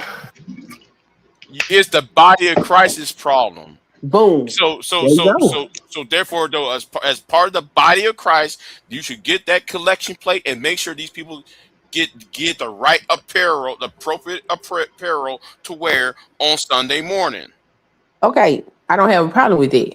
But to say that this person should see what's going on and automatically conform is crazy. Well, it takes time to conform. Yeah, nobody said that. We go back to my original point. My original point was looking at somebody's appearance and making a judgment off that alone is crazy. And you could be doing yourself a disservice by doing that. No, I couldn't. Which was my original point. My thing was, if Pearl wore that ugly ass outfit, but she got up there and stood toe to toe with Anna, we'll be having a whole different conversation. But because she wore that ugly ass outfit and she got up there with that ugly ass presentation, well, we ain't got no respect for that because there was nothing. It just makes the roast better. That's all. Yeah. Right. Like you could be ugly. If you're gonna be ugly, at least be right. Don't be ugly and wrong. Right. You can't do both. Exactly. So if what was coming out of her mouth was better, then the outfit might be just a side roast. But because you look ugly and your presentation was ugly, well then we just gonna drag you. Now here's where I disagree. Here's why originally, because I kind of disagree with a little bit of both of what y'all was saying before, right? I don't think having long hair is necessarily a sign of whiteness or unkept. It just depends on how it looks. That has nothing to do with white people don't even think that. There's all kinds of long-haired white hairstyles. There's actually more long-haired white hairstyles than black ones, or if not just as much. So that's not even a thing that has anything to do with whiteness. But if your long hair looks dusty or unkept, then yeah, it looked trash. But that could also be for short hair. All these weird. Well, BIGJ seems to think that unless your ass went to the barbershop and got you a nice clean fade, then you is unkempt. And I said that is a white man's mindset. Yeah, but how can you say how can you say it's a white man's concept when I'm judging white men with long hair too? So you know what you're trying to do is you think I'm just automatically talking about niggas when I'm talking about men in general. No, Man, I'm talking about how it as look, it how it pertains look. to black folk. I don't care about white folk. Yeah, but Not even a I'm little bit. not on that. I'm not on that. I'm talking about men. Period. On that. I I'm can't talking stand that about look. black I can't folk. stand how that shit look. And I think anybody that sit up here and say black people aren't unclean and unkept because they ain't got their hair cut, I think this a white man's mindset. It depends on how it look. That's not what he That's said, all I'm Free saying. Zone. Yeah. He No, simply and that's why stated- and that's why I was disagreeing with a little bit of what both of y'all was saying. So I'm coming in as a third. It depends on how it looks. Depends on the presentation. If your long hair looks unkept, then it looks unkept. If your short hair looks unkept, then it looks unkept. Right. You know what I'm saying? So that's where I'm at with it. But that has nothing to do with whiteness, because white people don't give a fuck like that. Because when black people walk around, we ain't doing the YouTube thing. When black people walk around, to talk about each other for having long hair. they may talk all that talk, but when a black person with long hair walks in, they the first person to touch it. Oh, this looks lovely, looks neat, and all that. They don't. Yeah, so they don't. That's now, but times have evolved. When I was growing up, white folks looked down on other white folks that had long hair. Mm-hmm. Yeah, the South. Yeah. In the South. In the South, yeah. In the South, we do. Yeah. Because we're more conservative. Reserved and stuff. Yeah, reserve and conservative. Yes. Hey, Stanley, come on up here, man. We need 4 wheels on the car, man. Let's get the whip moving. Come on, man. Drop the link for Stanley, man. Yeah, I'll do it. I'll do Stanley it. gonna keep the link. Stanley been in his chat all this time. He know that link been in that chat. I know. That link been in that chat for the last two hours at least, or an hour ago or so. Yeah. It was just funny to watch Anna like dog walk Pearl. I didn't really have a dog in the fight, but I just know that, like I said, Pearl a dumb bitch that don't know what she's talking about. All she knows is talking points. That's it. She doesn't know anything deeper than the talking point that she says. So when you tell her, "Oh, that's interesting," expound on that. She got nothing. You see how happy she was when them niggas was cheering for her in the audience. Yo, how you lose that bad at a home game? See? Yeah, you went into a manosphere area.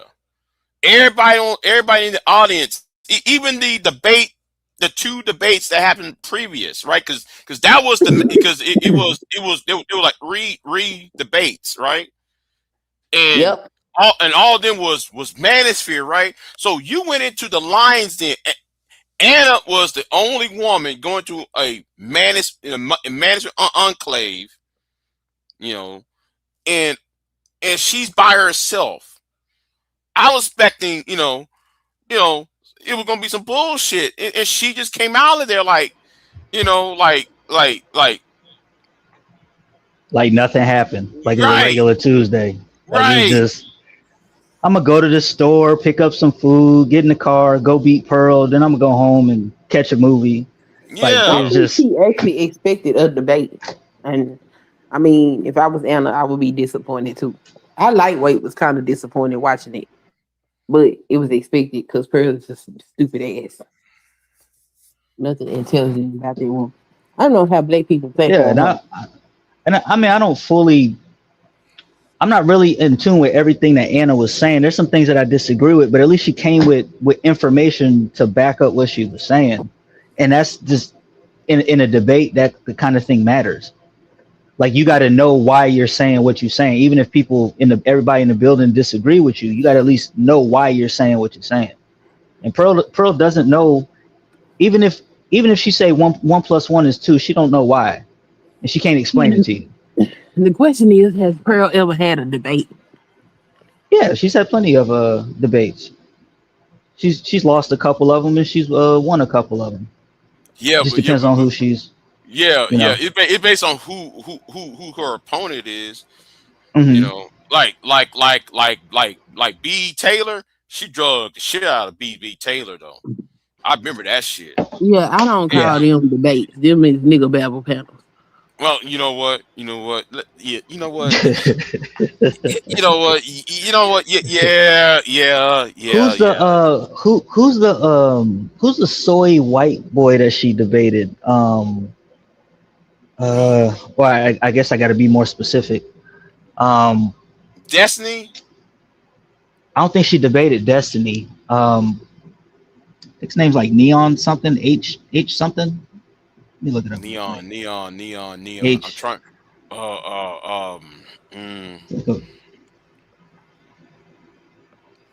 Anyways, but yeah, she's debated plenty of people. She just debated what's that chick name? Lily something? Lily Gaddis.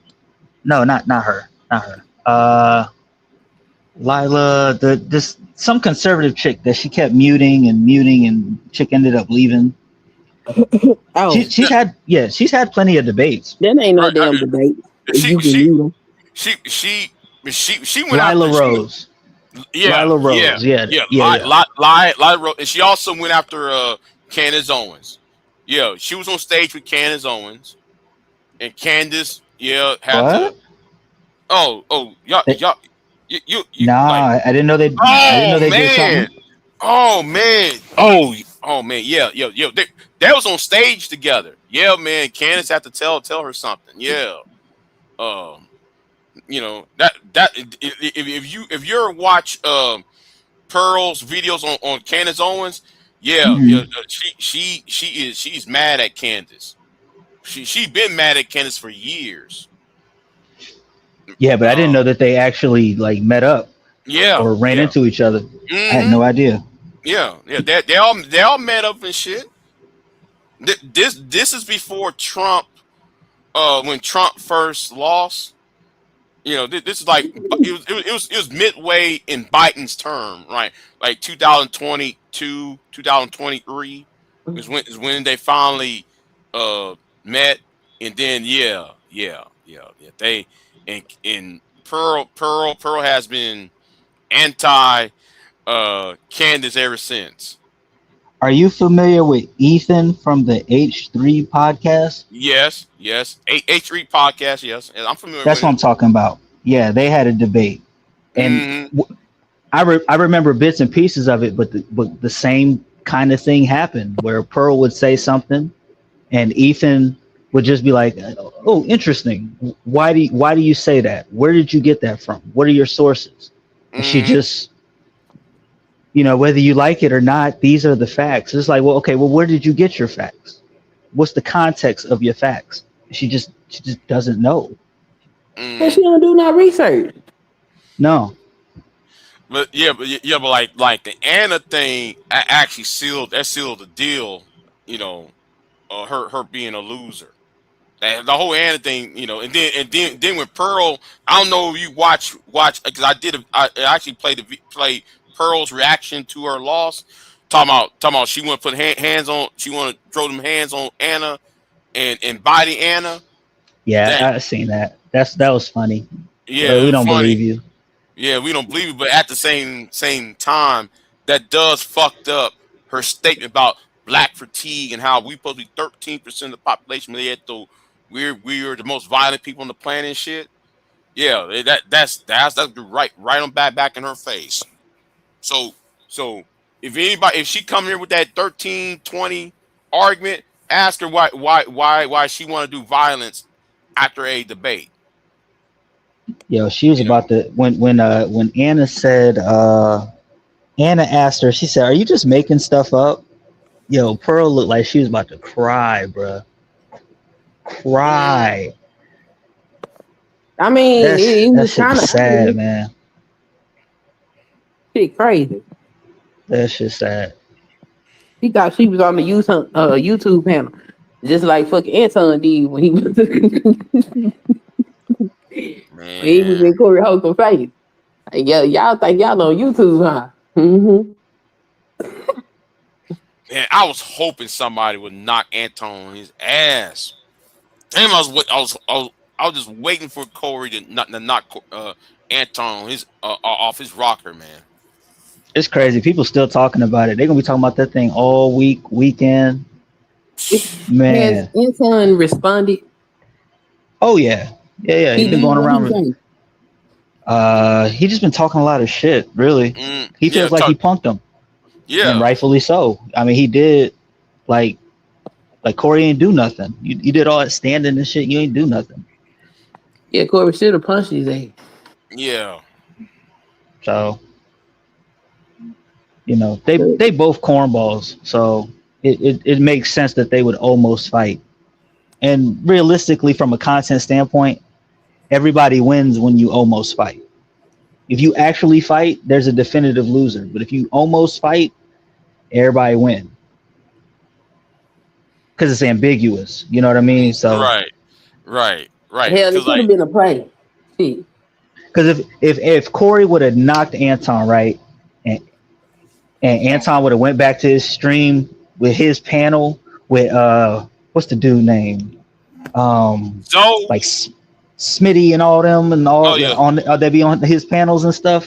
Yeah. And they would have to sit there and look at him with a black eye, try to talk shit. Like, bro, nah, fam, nah.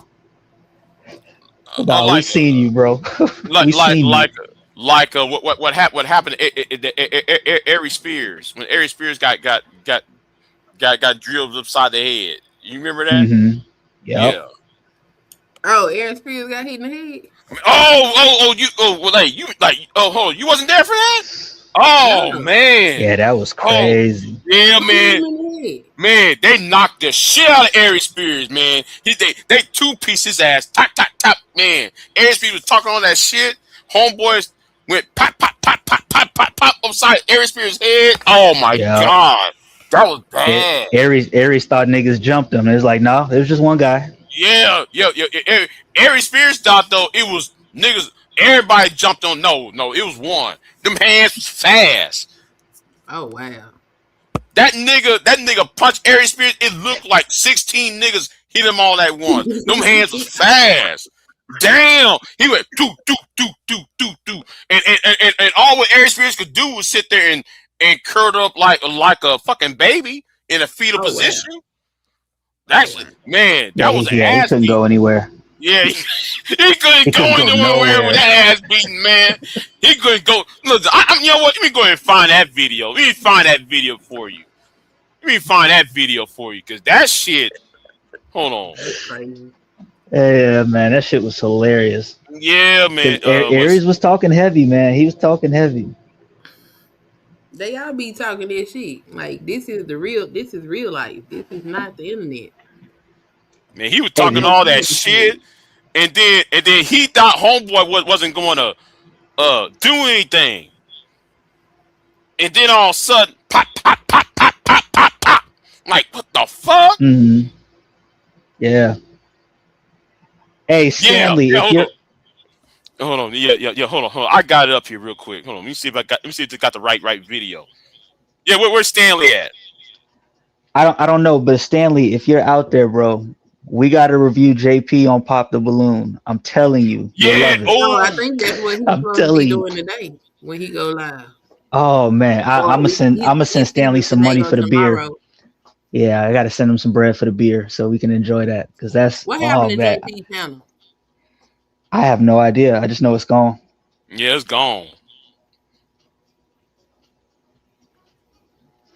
No clue. So hold on. Yeah, is this it? Hold on. Let me see if this is it.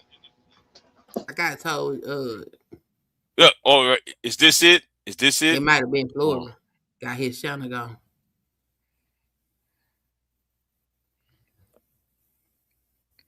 Is this it? Hold on. Stanley is doing his blackness. I mean her. Not his blackness. Deacon Dave his blackness. Yeah, Stanley said he was doing this tomorrow. He said, but he can do it today. Hey, either way, man, let me know. I'll donate to the beer fund. I want to see Drunk Stan react to JP. Well, you know what? I would prefer today because I have to work tomorrow, so I might miss the show. Okay. Hey, Stanley, let's get it cracking tonight then. Okay, we gonna play Aaron Spears right here. I think this is it right here. This happened on the 51-50. Oh, no. Yes. Yeah. Hold on. We gonna play this. Bone light skinned nigga that motherfucker put hands on you, nigga, give you real black eyes. Come on, don't do that, nigga. And that's Is that Zoe Williams? Yeah. I've had about enough of your shit. That's true, nigga. Shut the fuck up while I'm talking. Niggas are the light skinned niggas. Yeah. That wish they could be black. But gotta do that work though. No, I know. Go ahead with your Okay, let's all I'm not drunk, nigga. I know. I don't drink, nigga. I'm very clear minded. Which means I'll fuck you up even more because I'm drunk, nigga. Well, hold up. Oh. Do. Oh, man. Yeah. Tap. Dang, I ain't never seen Zoe get that mad. Nah, Zoe with the shits, man. That's what I'm saying. That's not Corey. Corey ain't that. But I was hoping that would happen to Anton. But you know what? That would happen to Anton, though.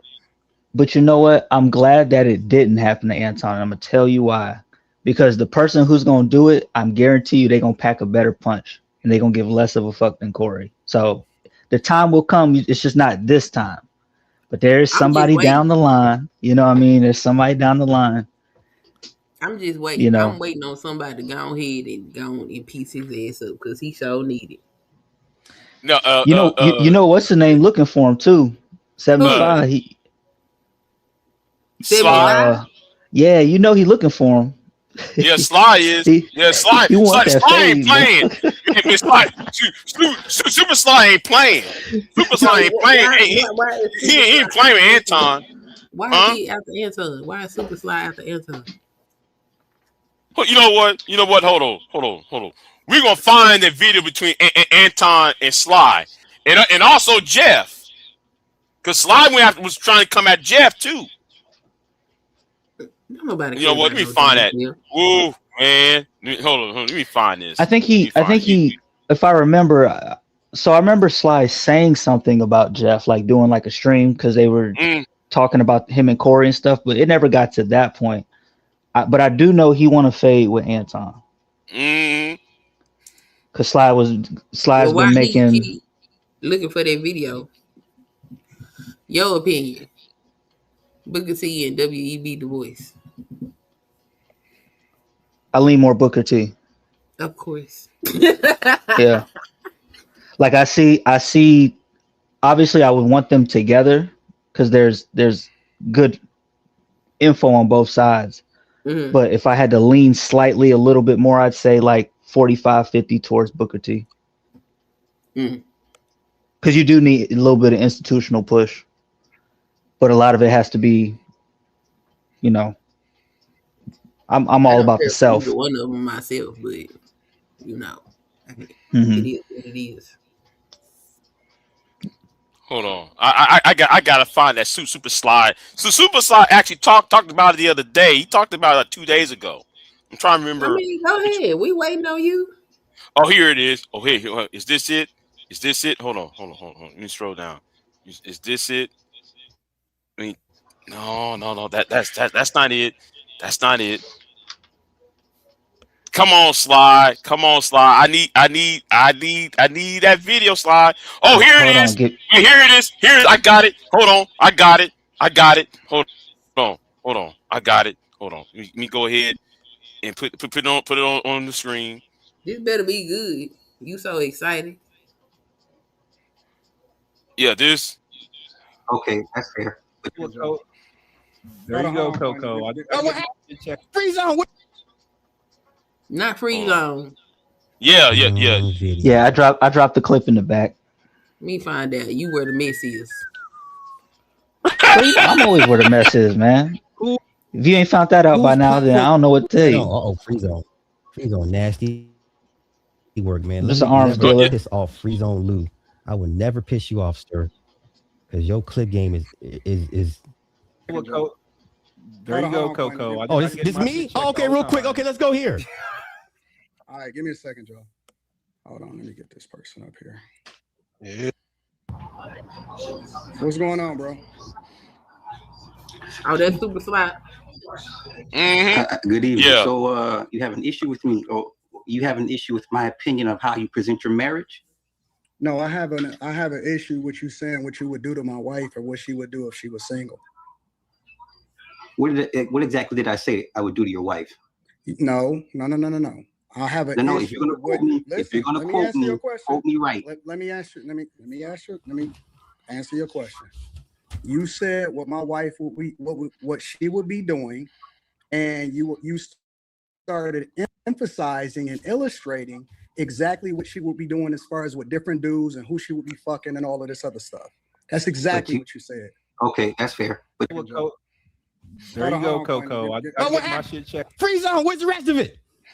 Oh damn! Hold on. I'm glad you use your clip free zone. No, he's about to keep playing it. He just didn't take it off of the clip part. Okay. Okay. All Here we go. Okay. My bad. All Okay. the time. Because you don't speak on another man's wife. I don't speak on your wife. You don't know my wife. I don't present my wife out here like that. It doesn't matter. I don't speak on other dudes' wives specifically. And listen. Oh, wait. I Regardless speak on how you present your marriage.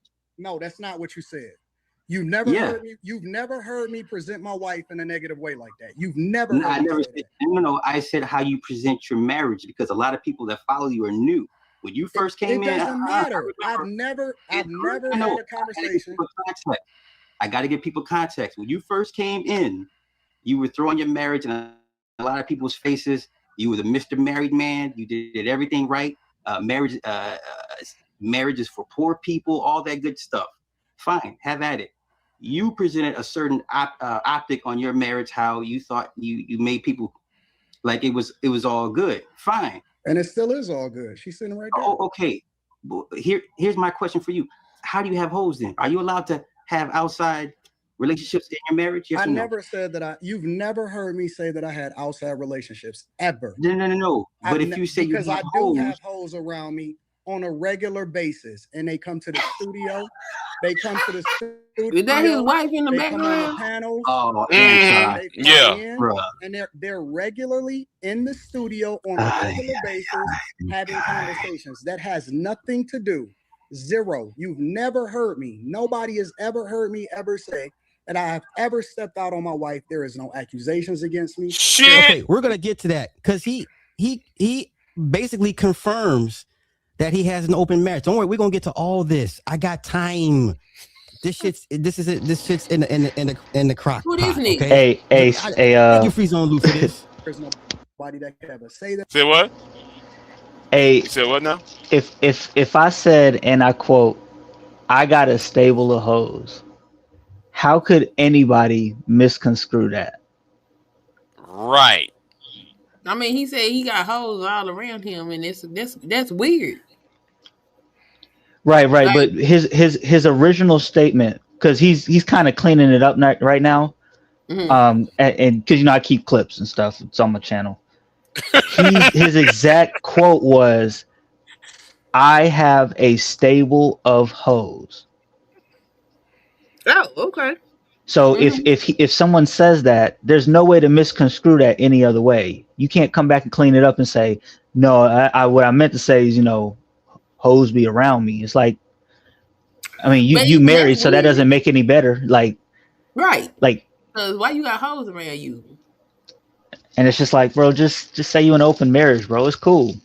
It's all right. Women around you, okay, that's one thing. You got hoes around you, that's something else. Yeah, and so he's trying to make it seem like, don't speak. You can't speak on my wife or any of that stuff when you put her out there like that. Like, I'm better than y'all because of me and my wife. Like, that's what you did. So yeah, people can speak on it since you put that in people's faces. Yeah, and then Corey turned around and exposed him again. So, Yeah. Let's go ahead and play some more of this. Let's play some more of this. Let's go. That I've ever done it. If it was true, or if it was something that was ever real, you would have heard it by now. I am very I visible. never said you Hold on, did. I've never. I'm very visible. You failed in giving context to people when you say you have hoes. I'm gonna let you speak. I'm gonna let you speak. And I do have hoes. I absolutely have hoes around me on a regular basis. But that's not what you said. That's not what he said. He said he have hoes. He never said I have hoes. ... They be around me. No, he said I have hoes. You all heard it. You all remember when he said the shit because y'all was sending it to me. Hand off your taxes. Damn.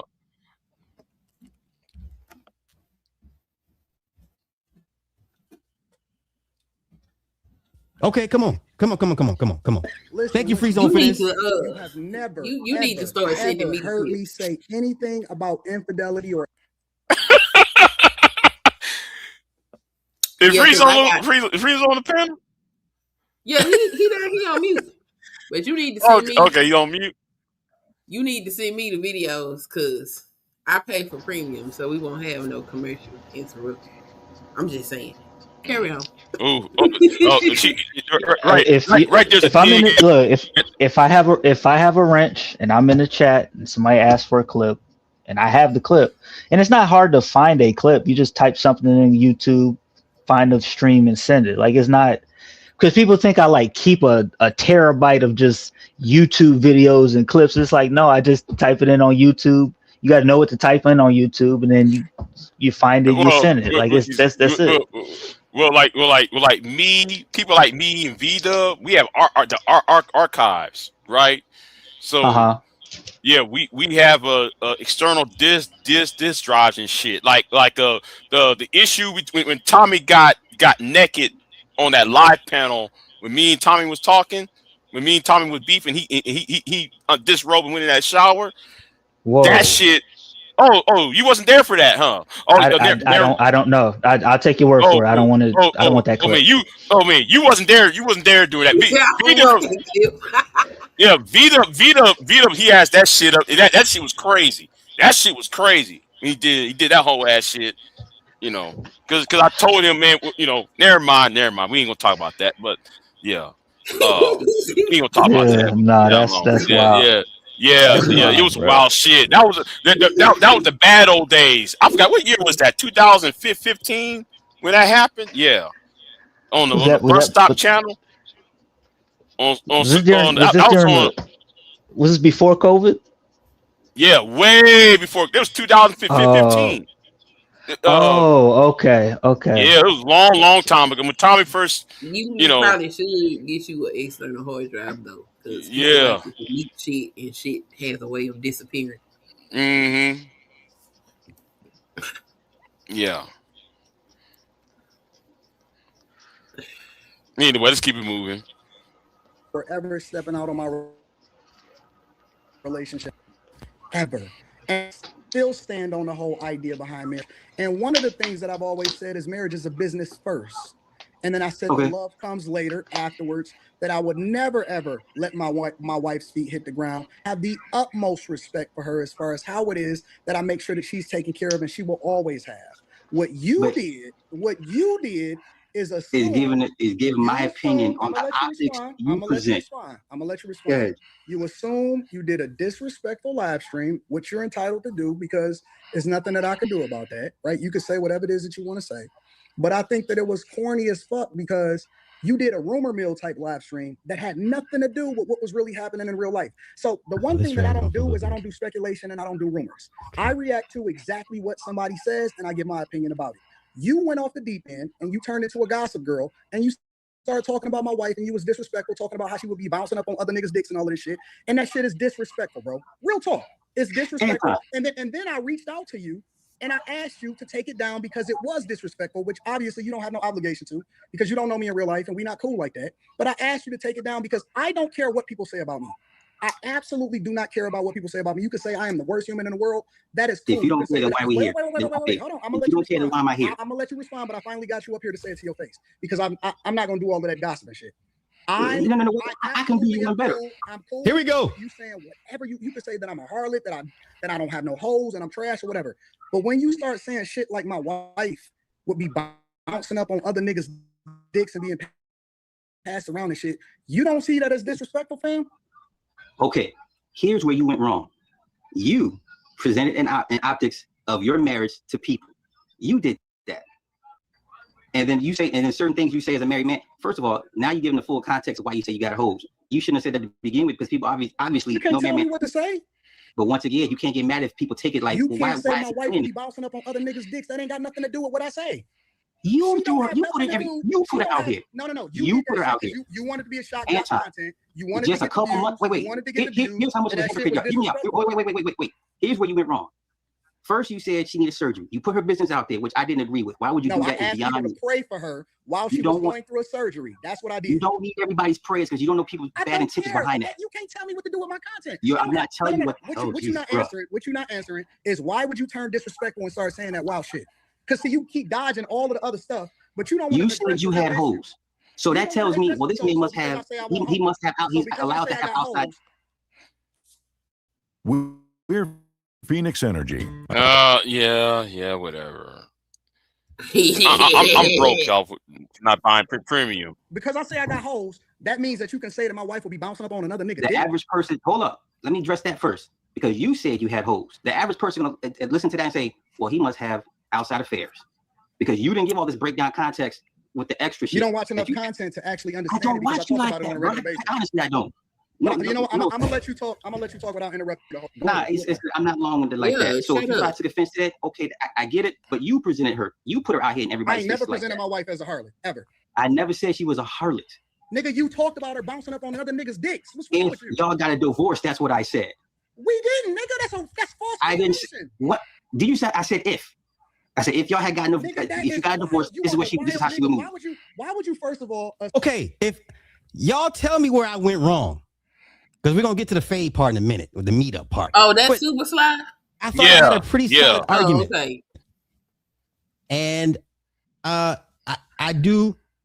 listened to myself. I did overtalk him, and I'm wrong for that.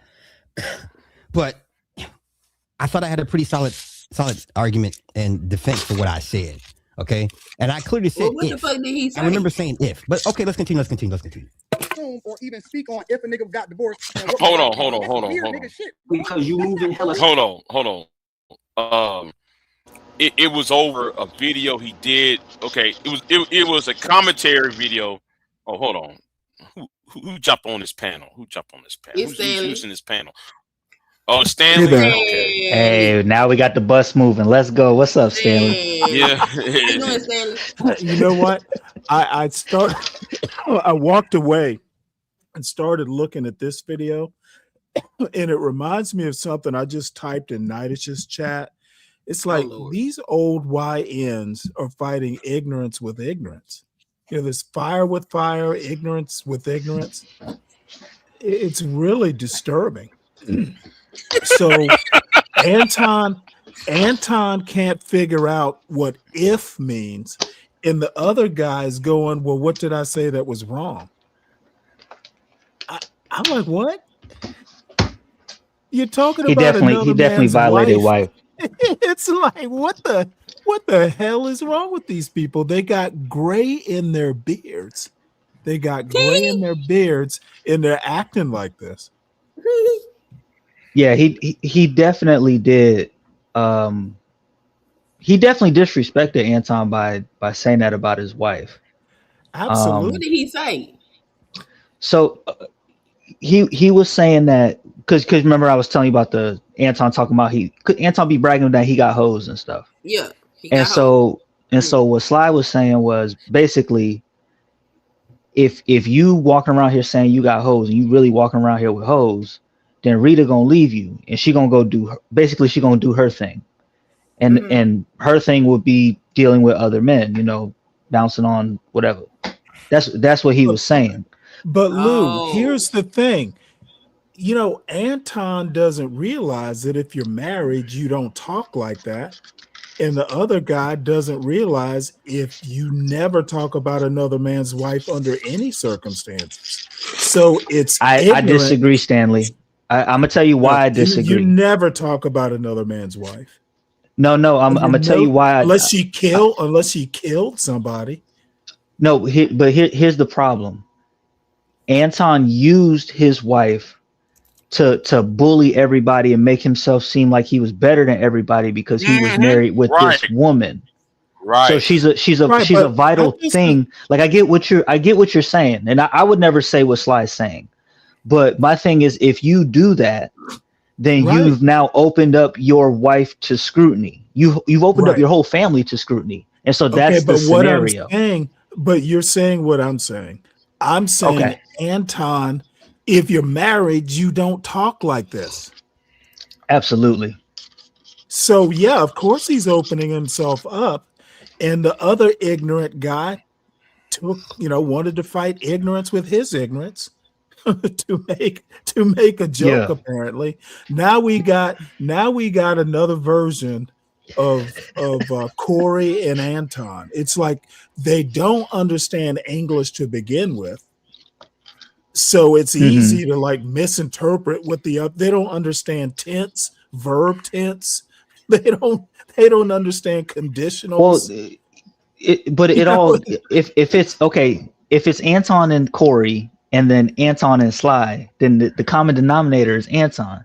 So Anton is the issue. He says things and doesn't understand the implications behind what he says. For example, as a married man, he doesn't understand the implications of telling the world that he has hoes. And then you turn around and say, the only woman I'm with is Rita. I don't mean I have hoes. I mean I have hoes, but they just be around me, which is really some cornball shit to say. Let me talk about his wife. Let me talk about his wife right quick. What kind of woman would tolerate that kind of language from her husband? Okay. Let me go. That's a good question. Good. Hey, that right. That's a good question though, Stanley. But was you aware the whole the booty warrior? No, I know Anton because I'm on YouTube. I had no idea who Corey Holcomb. I had no idea who Corey Holcomb was. No. I'm talking about the booty warrior interview. No, I have no idea. Oh. Hey, you know what? Hey, Stanley. When we crack open some drink tonight, I'm gonna send that to you, and you can enjoy it for yourself. You'll get a kick out of it. You'll get a kick out of it, bro. Because see, if you watch that, you will understand why Sly said what he's saying about Anton's marriage. I see. Yeah, if you watch that, you will say, "Oh, okay, yeah, man." Oof, because that whole booty warrior interview, I was like, "What the fuck? What the fuck did Anton say?" I was like, "Yeah." You know what? Though I would tell you what was said. I'll let you watch it for yourself. I'll let you watch it for yourself, man. You be like, what straight man gonna allow that shit to happen? I'm gonna leave it there. All right, I'm gonna leave it there. All right, I'm gonna leave it there. So, but anyway, let's watch the hands. Let's meet up and fight shit. You for a married guy, that's why. And the rest of us are looking at you like, no married man moves like this. I do. You don't talk about another man's wife. You present it to us. You put it out there. You weird, nigga. So you weird. You a weird ass nigga. Okay, listen, Anton. You weird as fuck, bro. Here we go. Okay, And this is it. Outside Chicago. Here we go. 4 hours from Detroit. I would love to have this conversation in person. Nigga, you weird as fuck talking about it. I'm 4 hours away from Detroit. Don't deflect. Nigga, I'm not deflecting. It's a 4 hour drive from me. You know what the worst? It's a 4 hour drive from me. You know what the worst part about it is? So you don't want to have this conversation in person? You know how a nigga is not a real man because he won't even admit that he's wrong.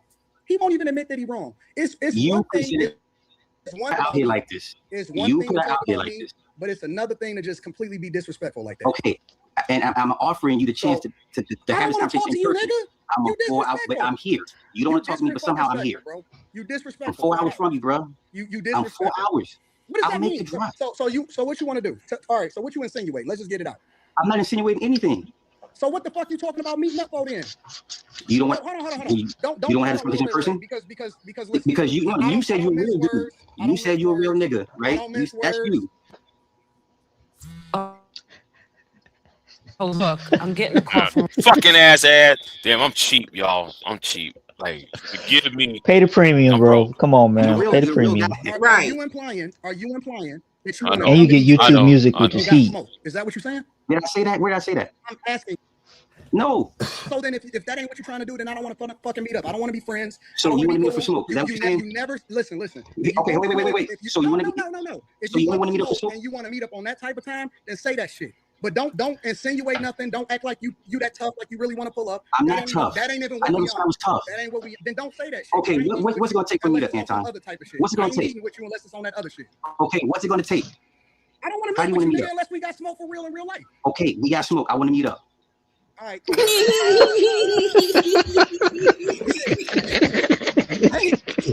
Hey, I do what I say. I say what I do.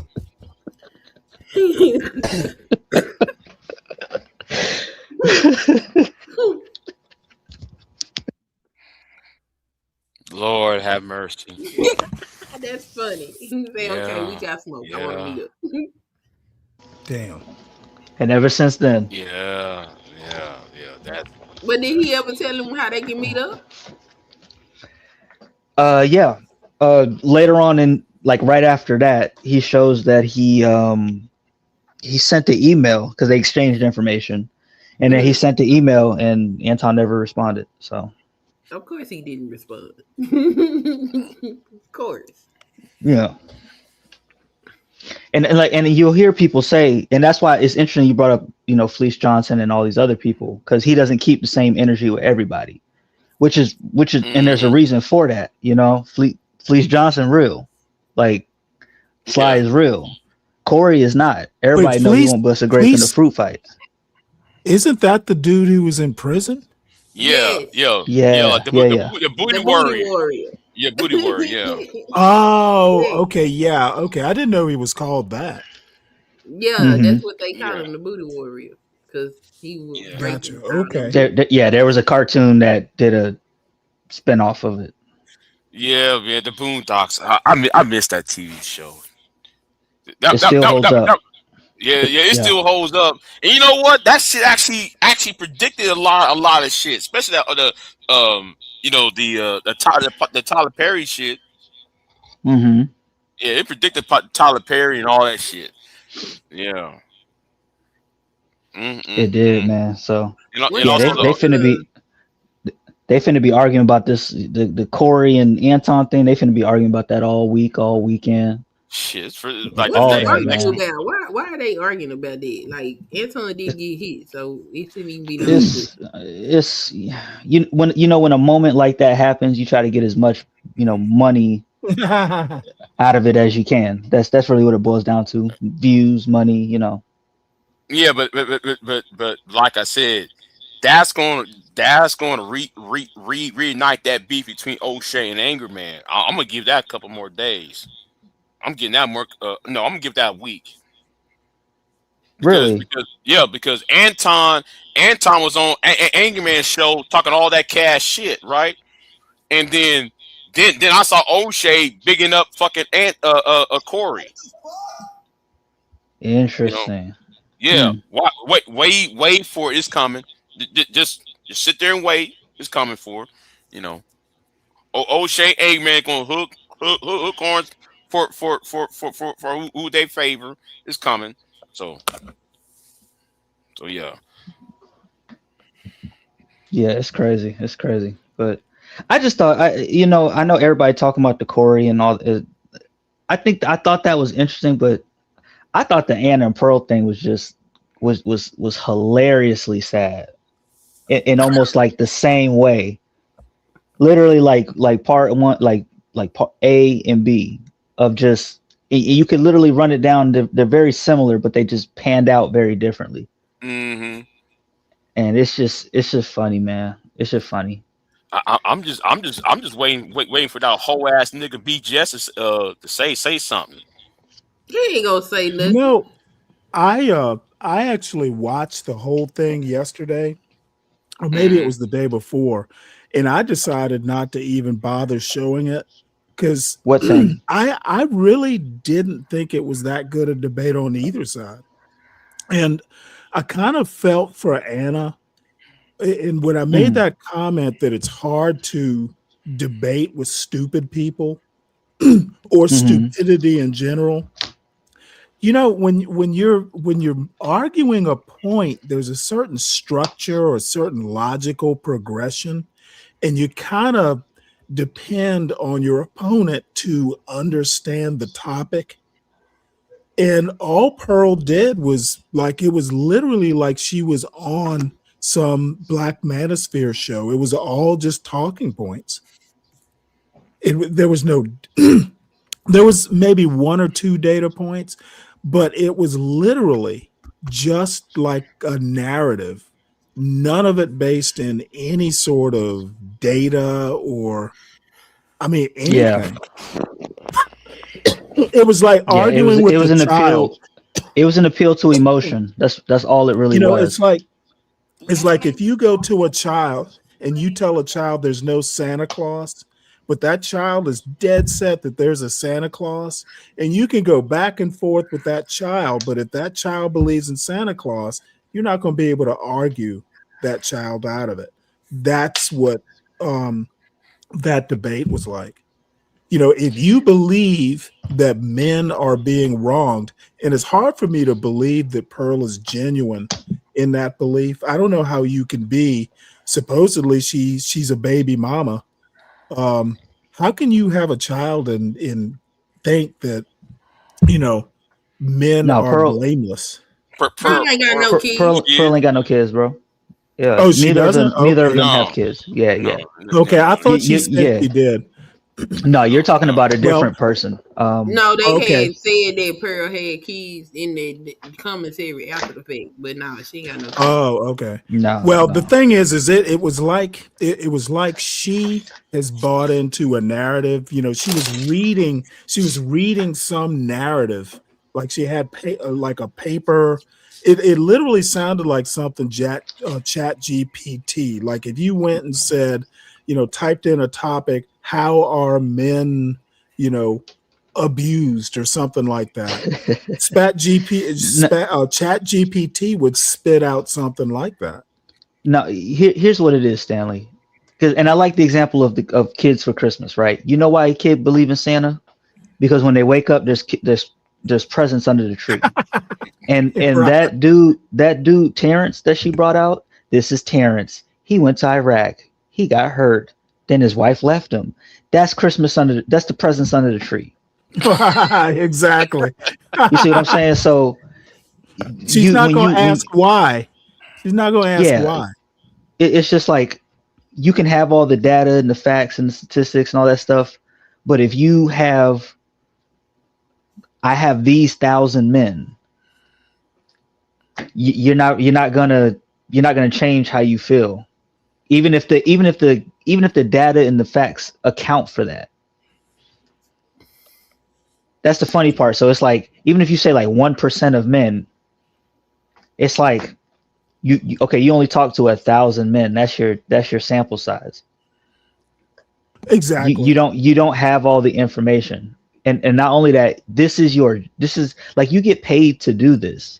Don't you think you should be able to know a little bit more past the talking points, just a little bit? But no. Male suicide rate is this. Really? Where'd you get that from? Expound on that. Listen, if you think you're just gonna come up here and think that you're better than me, no, I don't think I'm better than you. I just want to know where you got your information. Oh, okay. Well, see, there you go, nagging again. It's like, this is where people like Anna and, you know, she should have just said, yeah, but I am better than you, at least at this. You know, stop pretending to be humble. Yes, I'm better this day at this debate. I am better than you in this moment. Now, give me the information or let's move on. I think to a certain extent, Anna was coddling Pearl at the beginning. And then you could tell that last part where she was calling her a bitch and all this stuff. She was like, you know what? There's no hope. Let's just take off the gloves. What do you do, bitch? Yeah. That was pretty funny. That was crazy. No, Who I mean, said it got that? to Anna? the Yeah, Anna said that. Yeah. It got to the point that Anna even said, she's like, she looked at the host and was like, "Yo, what are we doing here?" yeah. She went in and said that. Yeah, he called Pearl a bitch. Well, you know, that's what happens. And then, I haven't finished watching it. It's so boring. I keep falling asleep. Yeah, it really was boring. yeah, it was boring. Even when Anna was on the Young Turks reacting to it, right? And the first thing Anna said, I wasn't even going to talk about it, but since Pearl talked about it, I guess she saw what Pearl said, and then we don't the Young Turks and mentioned it. She said, "Man, I didn't want to talk about it because it was boring." And Yeah. Well, that's why I didn't even talk about it yesterday. I went as far as basically downloading it with OBS, so I could edit or whatever I want to do with the clips, and I'm like, you know what? Nah. Yeah, no, Now, because I they didn't see Pearl's reaction. Maybe if I get time overnight, I'll see Pearl's reaction. I did see a clip because Pearl put out a clip saying she wanted to put hands on Anna. yeah. Mm-hmm. I was like, how ghetto can you get? I didn't realize Anna's only like 5'1". Just ratchet things. That big gorilla of a woman putting hands on that little bitty thing. It's crazy. Like, why would you say something like that? You big old orangutan looking bitch.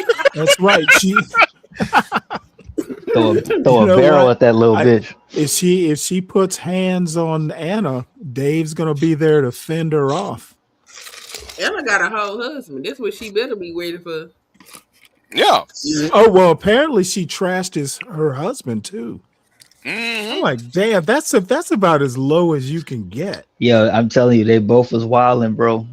They both was wilding. Anna was just more prepared, but she shouldn't have said that. That's it. She shouldn't have said that. Well, I think Anna tried because they broke it up into two parts. It was a first half and a second half. Yeah, it was the first half, second half. That first half, it was pretty professional, but you could tell that Anna was just starting to get frustrated. Anna has actually been to like Politicon. She's used to dealing with like actual politicians and stuff like that. Why she was even there? They must have given her a lot of money or something. It had to be a bag, bro. Yeah. But at the same time, I get why she said it. It just didn't come off the way she wanted to, because Pearl's whole thing was Pearl would say that her husband, who she got with, no woman wants her. You know what I'm saying? Because he's broke, he's in debt or whatever. That would be an undesirable man, and yet she married him. So I get why she said it, but it just didn't go over well. Okay, but no. See, that's where love is dead. Apparently, it's not. I've heard women say, and I've heard my wife say, sometimes you may meet a guy who's kind of like nowhere. He doesn't have any money or anything, but you can tell that he's going places. Okay. Right. You might meet some kid, a girl might meet a guy in college. Most college kids don't have shit, but you can tell that the person, hey, in 10 years, it's going to be okay. You hear all the time about how wives, are working while their husband's in law school or medical school or doing whatever, it happens sometimes in the military. The mother's home with the two kids. I used to see it all the time. The guys away deployed for 6 months, but you save a lot of money on deployments because there's nowhere to spend the money. You'll come back with I remember my first deployment. I came back with like $10,000 in the bank, and I was gone 6 months.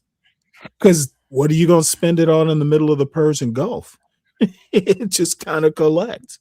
So if you are literally, and I hear this a lot, if you're some young woman and you're expecting a guy your age to be making six figures, say you're 22, that's kind of unreasonable. It's what he might do, what he's preparing himself to do. So like if my son came home with some woman like that, I'd be like, dude, don't bring her here again. You can do what you want with her, but you need to keep her out of my presence. Okay, but Stanley, now I'm about to go there on the red pill side of it. I have experienced women, this during my 20s and early 30s, women expect that six-figure shit already. Really? And it's frustrating. I don't know what kind And of I need to do better. Huh? What? I don't know what kind of weird women y'all be coming in contact with, but y'all Man, and that's why when I was 27, I said I walk away from this shit. I said fuck it. Or you could just choose better. That's an option. So that's why Well, I I walked guess away from it. I think it just depends. There's trade offs with it. Yeah.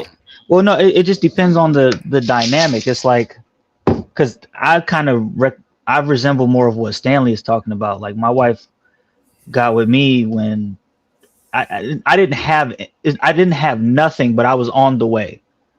Right. You know what I'm saying? And she stayed with me on the way up, and so that's where we are now.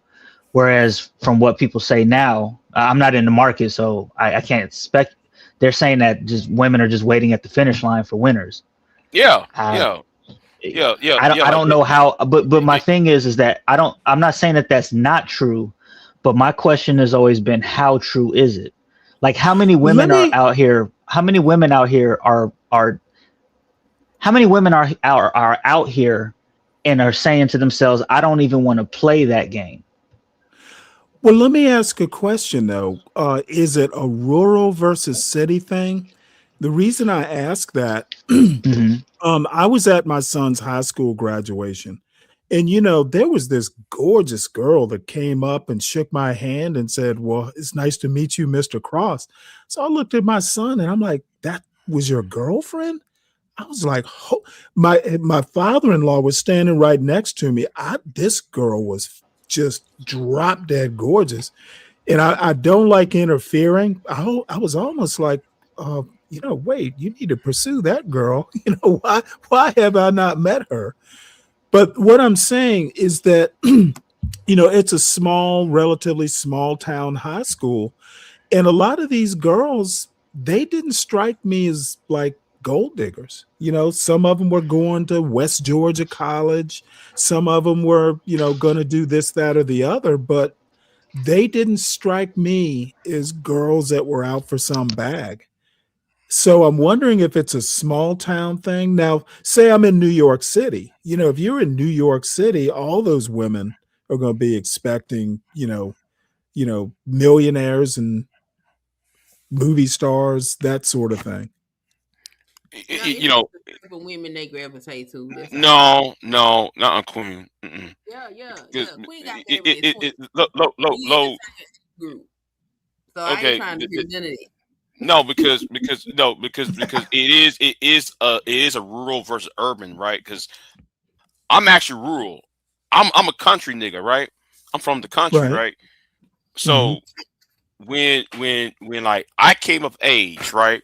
I left home, and then I start pursuing. I kept running into that. So why you didn't pursue a country girl? I keep pursuing. I keep running into that all the fucking time. Country girl. Because most of them are already pregnant or already have been taken. At this point. So what is the point going after a woman who's already taken, who's already, they already been spoken for. All the country girls are taken. Oh man, if you live in a rural area, yeah, they're already taken by the time by the time they're 20. So, you know, and Interesting. when it comes to niggas, well, they they already got pregnant already. So it's I just when I was 27, I said fuck it. I'm not dealing with this shit no more. I went my own That's way. a little early to throw in the towel, though. Oh, I did. I drew in the towel when I was 27. When I was 27 years old, I drew in the towel. Well, up until the young woman named Curious showed up, and that's a whole other trip. But other than that, it took me from the age of 27 to 32, or 33, because somebody just pop in my life in 33 years old and shit. But before that, though, when I was 27, I said fuck it. I don't if this is what I'm keep running into, I don't I'm good. I'm good. I'm fine. I think so. And I just think you need to learn how to pick better women. That's all. Just pick better. Yeah, they don't like that, son. Don't do that. Don't. Yeah, we're not gonna do that. But and see, that's the thing that I was because I just asked Dave that question, and it goes to what Pearl was saying. Like when what Pearl was talking about in the debate, it's not that it doesn't happen, but the overall bigger question is, does it happen enough to where as a guy you feel that you couldn't get a woman if you wanted to? That's the question. And I don't think that it is. Now, is there a guy for every woman? No, but that's never been the case. That has never been the case. So and to me, that's Disney thinking. When I hear guys say, yeah, there's good women out here, but there's not a good woman for every guy out here. Well, that's lazy thinking, and that implies a bunch of shit. And life has never been that way. There's never been, if you snap your fingers and end up in a certain time, you're never gonna end up in a time where there's enough good women to go around for every guy. So it's utopian thinking, which is very funny because they'll blame the left for that shit, right? But they got their own utopian thinking. Mm-hmm. But like me though, I'm more pragmatic with it. For me, I see it as certain access are being denied, right? Job market, economy, education. I think those are factors on why some people don't have certain access to certain people, to to meet certain women of their desires. And I believe that's I think folks just don't have no tenacity and don't want to do proper vetting. That's what I think. This ain't that. Okay. I'm not gonna say that because even if I were to accept what people are saying, right? I think that if a person wanted to get married in 2026, they could. Even if they, I'll even take it a step further. Even if they had to leave the country to do so, I'll take it there. If you really wanted to get married and have a family, and that was your priority, you would make it happen instead of just saying, well, I want a family, but I can't because, the modern women, the sexual marketplace. Like, come on, bro. No. The sexual marketplace shit, that's a trash ass concept. That's that shit Obsidian put out. It's a trash ass concept. That's false. The problem is not the sexual marketplace. The problem I try and tell these niggas is is economics and education. Where you at, where you working at, and what type of education you have. Because the more educated you are, or the more, or you know, you have better access to more women. That should be the argument, not about the sexual marketplace argument, because it's a false argument. You know, it really is. It's really a false ass argument. That's really what pissed me off about the manosphere. Is these arguments. See, I share the same concerns as them, but how they perceive the world and blaming everything on women rather than blaming on the system itself and blaming on the you know, the outside factors, you know, within their personal life. That's why I kept saying, stop trying to terraform the bitch. Terraform the fucking environment. It's the environment that's the problem. Huh? I don't understand none of that. Y'all sound crazy to me. terraform the fucking environment. Don't terraform the woman. Stop worrying about what Keisha is on. And I don't pursue women, so maybe that's why. Right. You don't. It can't be that hard. It just really can't. You got some ambition about yourself, and you're doing something. You are a woman. You are a heterosexual woman. You're not pursuing a woman. Right. So right. So it gets on my nerves when I hear women like you or even when fucking ass Bomb be saying that shit, right? Because Bomb be pissing me off with that bullshit she be on, right? Saying what? And say, you know, and I'll be telling Bomb, you was married when you was 19 years old. You never been single when you passed 30. What the fuck you on? But the thing is though, you know, a lot of men are socialized and told, well, you're not a man if you don't get married by the age of 25. You're not a man until you do X, Y, and Z by the time you're 30 years old or 35 or 40. And nobody's meeting the, you know, is getting to these benchmarks, you know. So you know, I understand the frustration. I fully understand the frustration of the red pill. The problem is that their framework is on some stupid shit, and they rather shame, blame, and explain women rather than trying to figure out what's the real problem is. You know. Well, the real problem, you know, just listening, you know, probably more than I should, seems to be them. Like the people that are complaining, they are their own problem. Right. Mm-hmm. And I said that just for Dave, for Deacon Dave. Okay, we have an idiot. No, you know what? Queen told me don't. Queen told me do not hit. Don't take that bait. Let me back out of that because I was about to. Well, you gonna actually listen, even though I heard you last night when I fell asleep. You still because I want to whoop that nigga's ass. I'm sorry. I really want to whoop that nigga's ass though. I really want to. I really want to beat that nigga's ass. Tell you the truth though. But like I said, I'm not gonna hit. I ain't gonna take that bait. Okay. Okay. I thought you were talking about Deacon Dave, but we clearly shifted to somebody else. Yeah. Okay.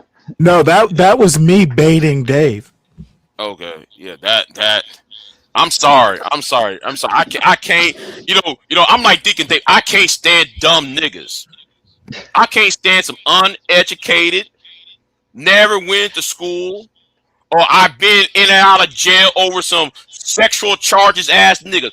If you committed great, stop coming online, nigga, complaining.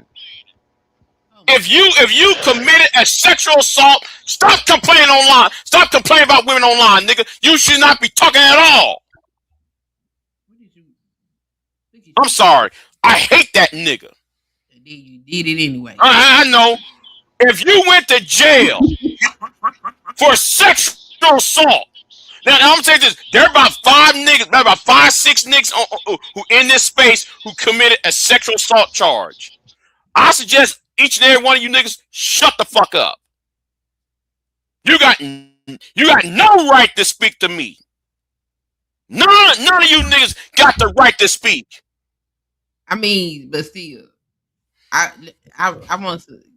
I'll beat the fucking bricks off. God Ain't damn it. nobody on the damn computer. Be quiet. Ooh, man, I swear to God, man, that nigga pissed me. You should be the last one speaking. Anyway, you see. Anyway, I'm sorry. Let me chill out. No, you good. You know, these are one of the few times where I'm just glad I'm lost.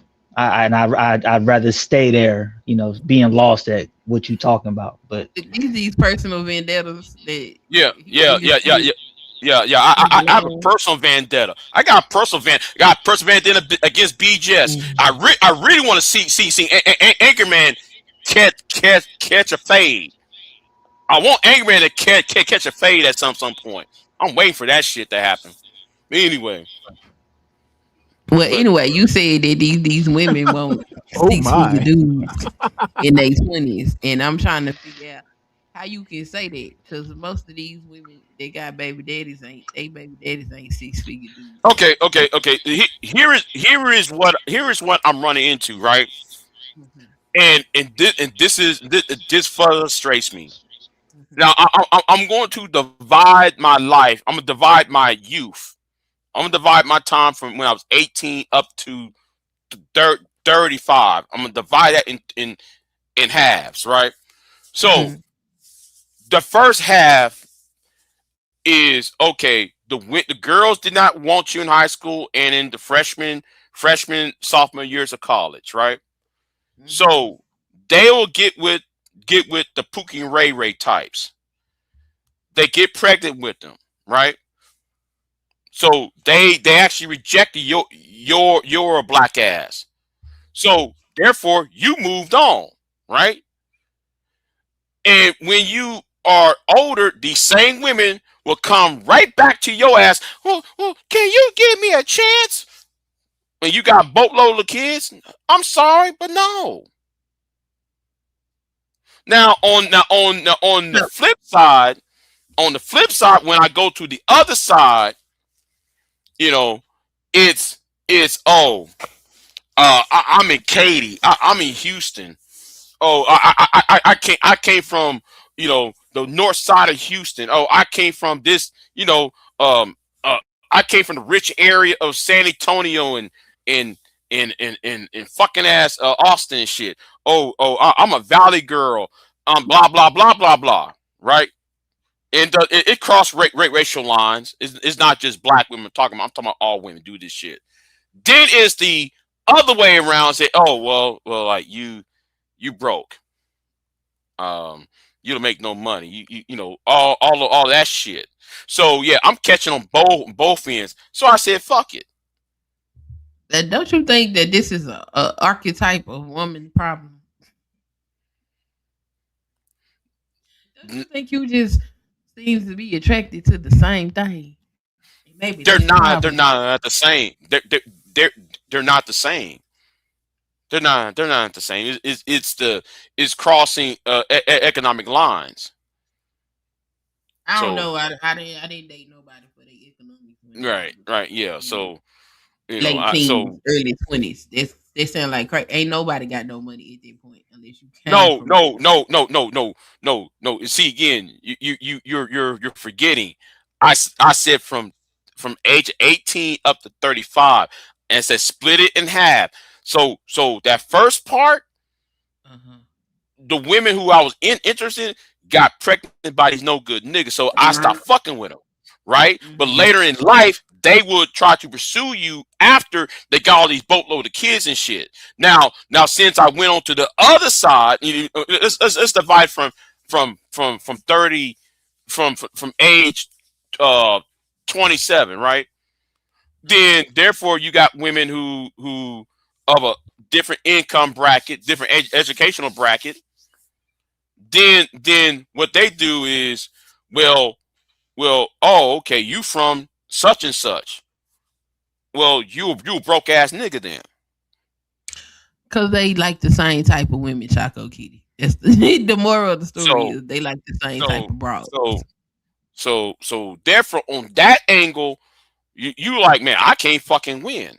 So I do agree, see, and understand where the men are coming from. But the problem is their perspective of who they're blaming is the wrong person.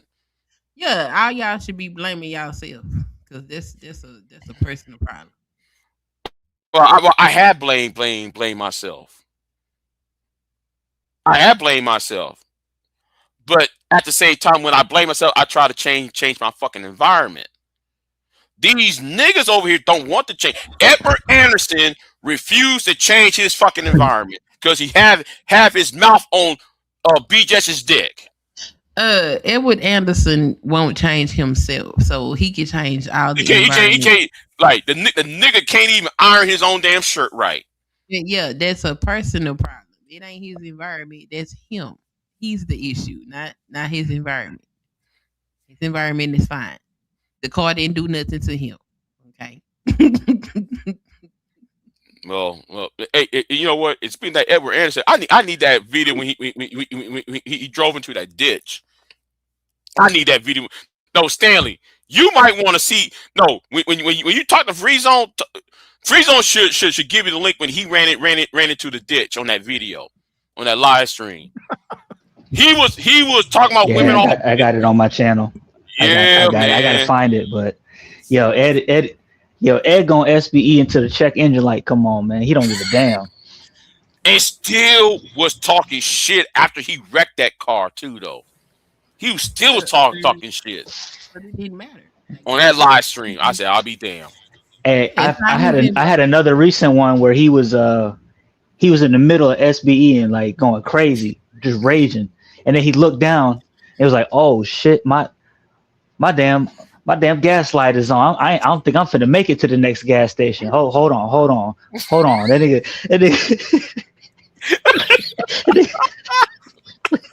nigga put the windshield wipers down so he could save some electricity because nigga turned the AC off. Yeah, like, man. You know how it is. You know how it is when you about to run out of gas and you got to get to you start rolling the windows. You turn the music down. Yeah. Turn the AC heater off and shit because the alternator won't suck the gas up and shit. Yeah. Speaking Dave, I didn't say all women were the same. I said all the women. See, this is what Deacon Dave and others do. They have this weird habit of self-validation. As if they actually did a checkmate. I'm looking at Dave's comment. And I'm like, what does that even mean? Dave, you did not win a point. Don't award yourself a point. What's going on, Pure? Yeah. So yeah, I just said I just said fuck it, man. Well, I think it's everybody probably knows by now. I met my wife when I was 38, so you should never give up hope. And I know you're past 40, but I wouldn't give up hope. There is someone for everyone, in my opinion, at least.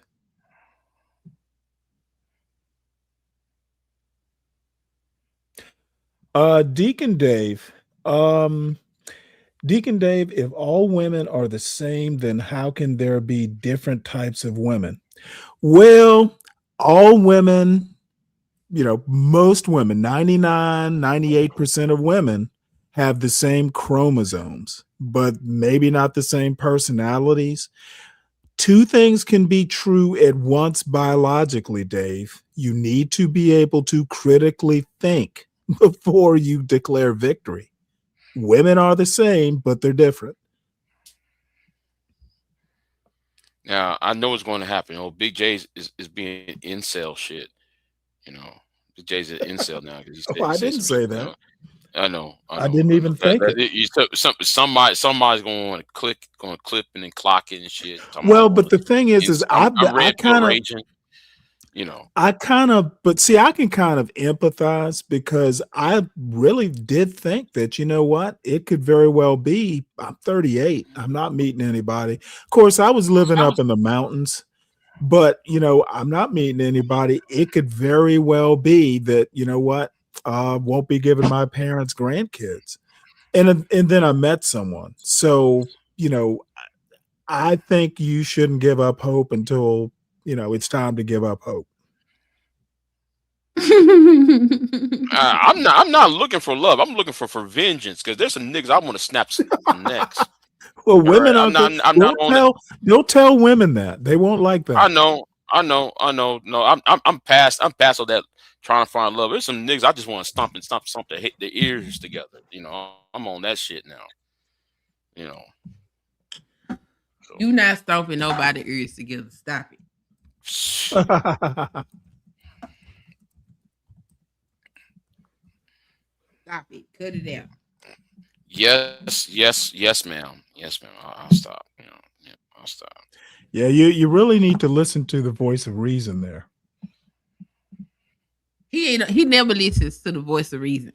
He acknowledges it, but he don't listen to it. Yeah, it's just some internal battles because half of me really want to, but that dark side of me really just want to stomp some ears together. I mean, just people who I think should not be talking. I think though they need to be. I'm like MOT. That's why I respect MOT. I think some if I just wanted to snap my fingers like Thanos, okay, and wish some of these niggas to disappear, okay, yeah. I mean, you can ignore them and then they'll disappear. That's a good way to do it. Yeah, you can. I guess maybe it's just a function of being 60. I don't even think about some of these idiots when I turn YouTube off or I end the show or what have you. Mainly because I only have to see them, when I want to do a show. Mm-hmm. And see, I don't believe.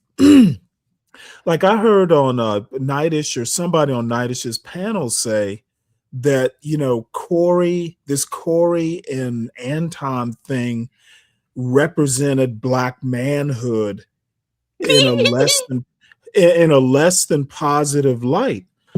And my response was, what? These two reprobates represent black manhood? Right. To whom? To who exactly? That be the question. Yeah, nobody outside of YouTube knows who Anton Daniels is, and everybody tells me that Corey Holcomb is some big time comedian. I've never heard of him. He's not. He is, but he's not. He's not. He's not. Comedian. He's a nigga. That's what he is. Like he was. Corey. Go ahead, Lou. Go ahead. He has been in some he was on White. He what? Is he bigger than Charleston White? Oh yeah, he got into it with Charleston. Yeah. No, is he a bigger star? Corey been around longer than Charleston. I would have to say yes. The reason like Corey was on just to let you know, like Corey was on the only time I've ever thought he was funny was when he did Shaq's All-Star Weekend. He the headlining. The headliner. That's not fucking big time. He used to be that's pretty big, bro. I ain't gonna hold you he used to do stand up. Okay, well if I don't see you on Netflix or he didn't do none of it. Oh no, we're not talking about that. Then you are not big. He started doing that. radio or show. if you're not doing like a couple of the kind of smaller comedians, they'll host their own special on YouTube, because YouTube actually does comedy every now and again. Nimesh Patel, for instance, he's not really a household name, but he's kind of big. That's how I would describe Corey, though. Like, he's not really a household name, but he's kind of. But Nimesh Patel has written for Saturday Night Live, so I mean he's not Dave Chappelle level, but he is like, he has, if Corey's not like actually writing for Saturday Night Live or writing for a TV show, he's not big. He would have never done Saturday Night Live. He ain't that type of comedian. But he stopped doing stand up, and then he went to radio. But then he's not a big time comedian. Yeah, if he would have kept going, his name would be bigger than what it is. But no, he didn't do that. And, I mean, because the way that it was told to me, and I'm not really that familiar with him, but he was ascending, and basically he didn't want to play the game, so they got him up out of there. Right. Yeah, you know what I'm saying. So so he didn't want to do what it took to be successful. That's what I'm hearing. He didn't want to. Right. Okay. But Corey, right. But Corey was like coming up with Cat Williams and Ari Spears and the late Davis 90s, early and all that. Right. He was coming up along with them, right? He just happened. Everybody, Cat Williams, them just outshined Corey. That's all I'm gonna put it.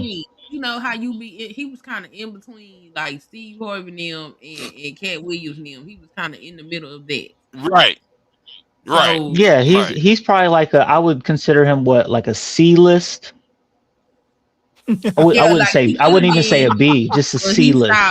He stopped doing stand up. So because he's been on like Def Comedy Jam, like he's Jerry Springer. He's been on he's done different TV. He's been on sitcoms and stuff like that. So he's really? A little bit of He's like an independent artist. Okay, but if you look at the man, like a Patrice O'Neal, who I don't know why people even think Patrice O'Neal was funny.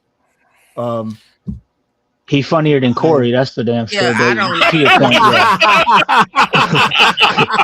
don't like. But to your point, Corey is just a ignorant ass nigga. Like I don't like his comedy.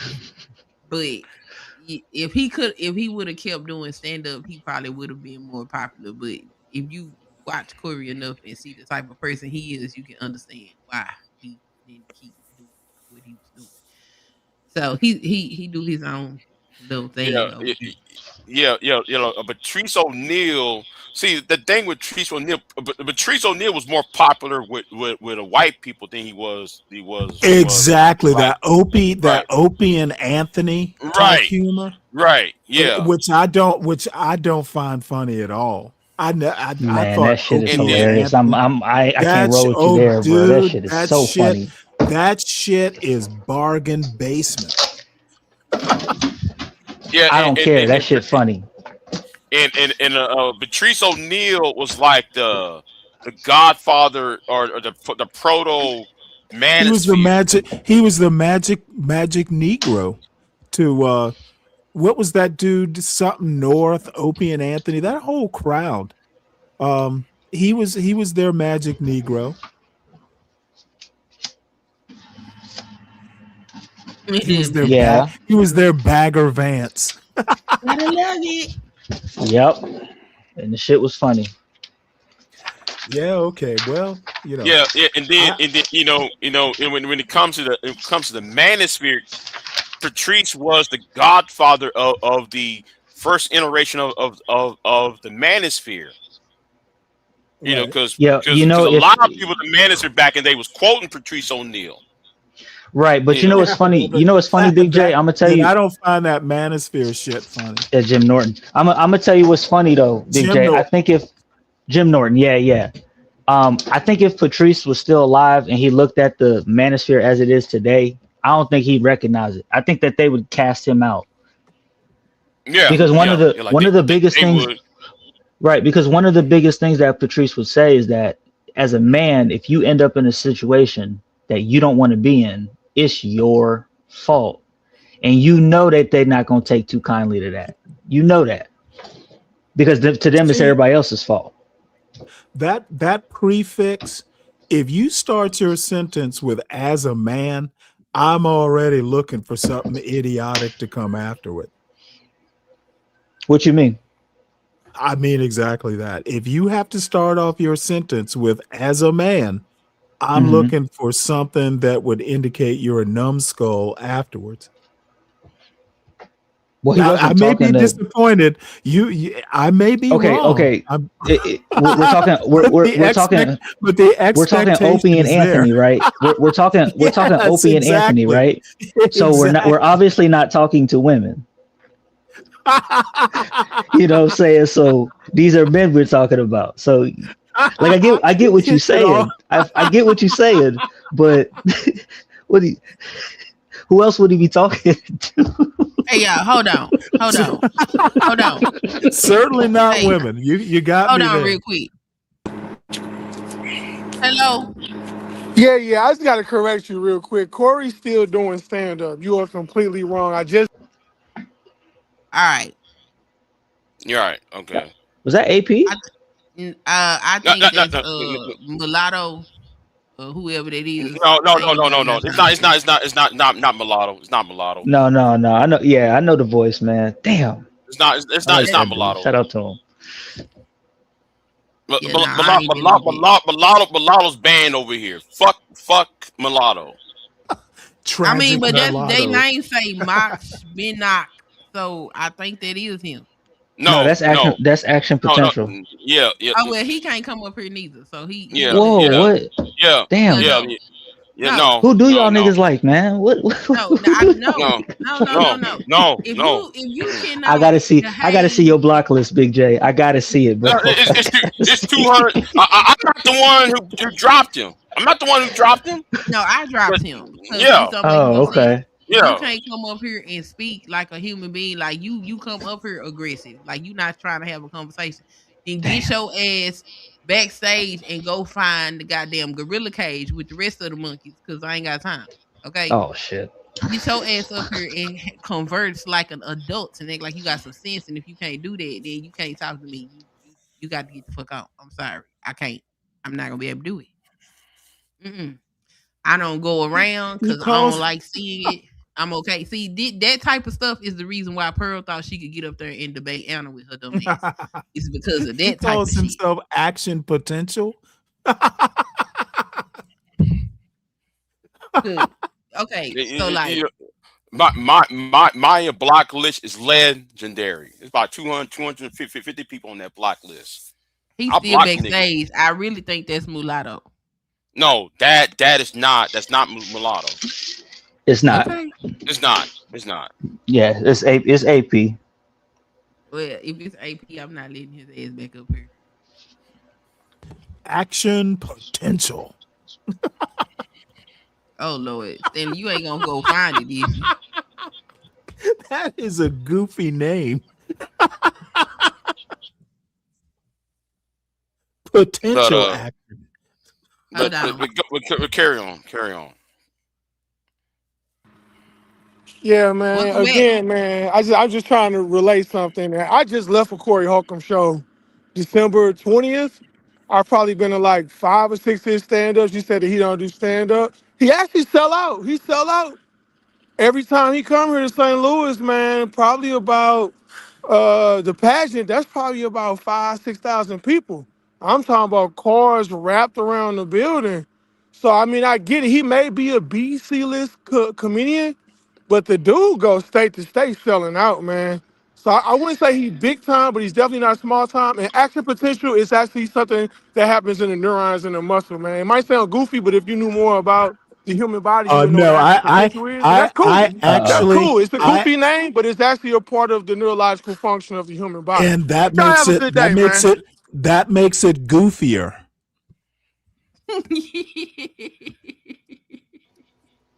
Okay, he gone. Thank you for confirming my worst fears. Yo, that fool crazy. What he should have done is said, as a man.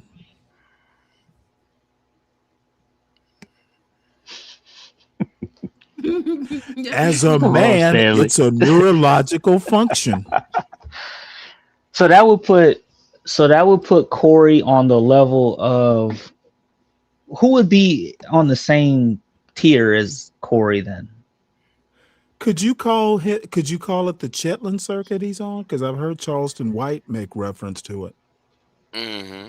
It's definitely Chitlin circuit. I just put him by himself, like he like an independent. Well, no, but he would be on the Chitlin circuit as far as like podcasts go. But Yeah. as a comedian, I'm not sure. He's definitely a lot higher than the Chitlin circuit. Godfrey, I guess I would still put him on the level of Aaron Spears. Honestly, I could see Aries. yeah, that's what I'm talking about. Aries. Yeah, I could see it. Yeah, I can see them too. Because I used to get them confused. Where do you stick Jeff in? Jeff who? Uncle Jeff. Oh, Who the hell is Uncle Jeff? and there you go. Oh yeah. That answers the question right there. BIGJ? No. Yeah, I would stick him in that category too. Mm-hmm. Like I can see all of them doing a show together. Oh, the Kings of Tragedy. Yeah. Yeah. That'll be a fitting name too. The Kings of Tragedy. Yep. Mm-hmm. Like I know, that's crazy, man. I didn't know who you were talking about when you said Jeff, and I know Jeff, like from panels and stuff, and I still didn't know who he was talking about. So that should let you know that's where he ranked. Yeah. I be looking at Uncle. Me and Uncle Jeff was on DJ Wish Doctor channel, and he was talking to me. Me and him had a good ass conversation and shit, right? And I'm like, yeah. And Sly really want to put his foot in Jeff's ass too, though. But anyway, that's a whole that's a whole other thing that was talked about. That too. was the one. Is that the one that was talking about how he violated his wife because he didn't know no better? No, that's not Jeff. No. That's that bitch ass nigga on Sharon's channel. What's his name? Otis. Otis. Oh, that's Otis, bitch ass okay. Otis. That bitch ass Otis saying that. I don't know. That whole shit. I just get them all confused. They all terrible. You know, they're all terrible. Yeah. That man, like they actually kicked off the panel for going in on Otis stupid ass. I know what said that whole ass shit. Yeah, I violated my wife, man. I didn't know. Nigga, shut the fuck up, bro. BIGJ, we can't allow you to cuss people on your channel. Fuck you, Sharon. That had to be a just you thing because they cuss each other out all the time over there. All the time. Shit funny, man. Still be lit. I'm where the fuckery's at, man. That's where I'm at with it. If I wanted a serious conversation, there's a whole nother space for that. Like, that'd be the funniest part, man, where they try to pretend like they're having intellectual conversations. That should be the funniest shit to be. And watching that shit, I be losing brain cells on that shit. Like I'm watching Sharon the other day talk about FBA, and that nigga don't even know what that shit means. I just like, oh my god, this nigga dumb. You know, I don't think that they're capable of having a serious conversation.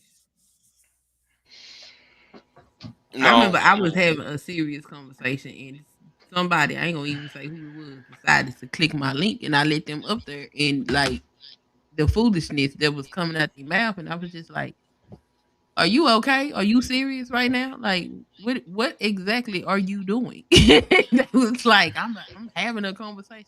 I don't know what conversation you having because it sounds like you on some clown shit, and I'm trying to have a serious conversation. And like that was the extent of their capabilities of having a serious conversation. And I was just like, yeah, no, this not it. I'm gonna go ahead and dismiss you now. Okay, thank you for coming up. Yeah, it's about reading the room. Like I'm good for. I love having fuckery sessions and clowning around and stuff, but you could tell, like when you're in the midst of a serious conversation, where the conversation, even if there's things that you disagree with, they're not so outlandish that you can't have a serious conversation about it. It's when, you know, shit. For a lot of these panels, serious, and I put in air quotes, serious conversations is a means to an end, and that end is fuckery. Because you got to remember, these have been the same conversation. There's no new conversations. Nobody's having a new perspective or a new conversation. All this shit has been said already. So you got to know it's not a serious conversation. As far as like relationships. Yeah, I mean, yeah. Yeah, I mean, they only talk about one or. I'm not having no relationship. They only talk about three things, right? Relationships, politics, and violence. That's it. Those are the conversations. You're not going to get any new conversations. And that's why some of the people over there are married sales. Okay, they're married sales. What if you in your 40s and you're married and you've been married for years? Why are you talking about dating relationships as if though you are in the dating world? And it's really insane to me. Like a whole ass Brownsville. That's one thing I can't fucking stand. Right? Always going to ask me. Right? He want to ask me. Show me the picture of your girlfriend, Big J. Like nigga, you a married man. Why are you asking who I'm seeing? Why? I don't even know you, nigga, and she doesn't even know you. Well, you're a married sale. There can be situations. I got a 19-year-old, for instance, and there was a time when, I was actually kind of interested in those kinds of conversations because I haven't dated in shit. I hate to say it, like almost 15 years.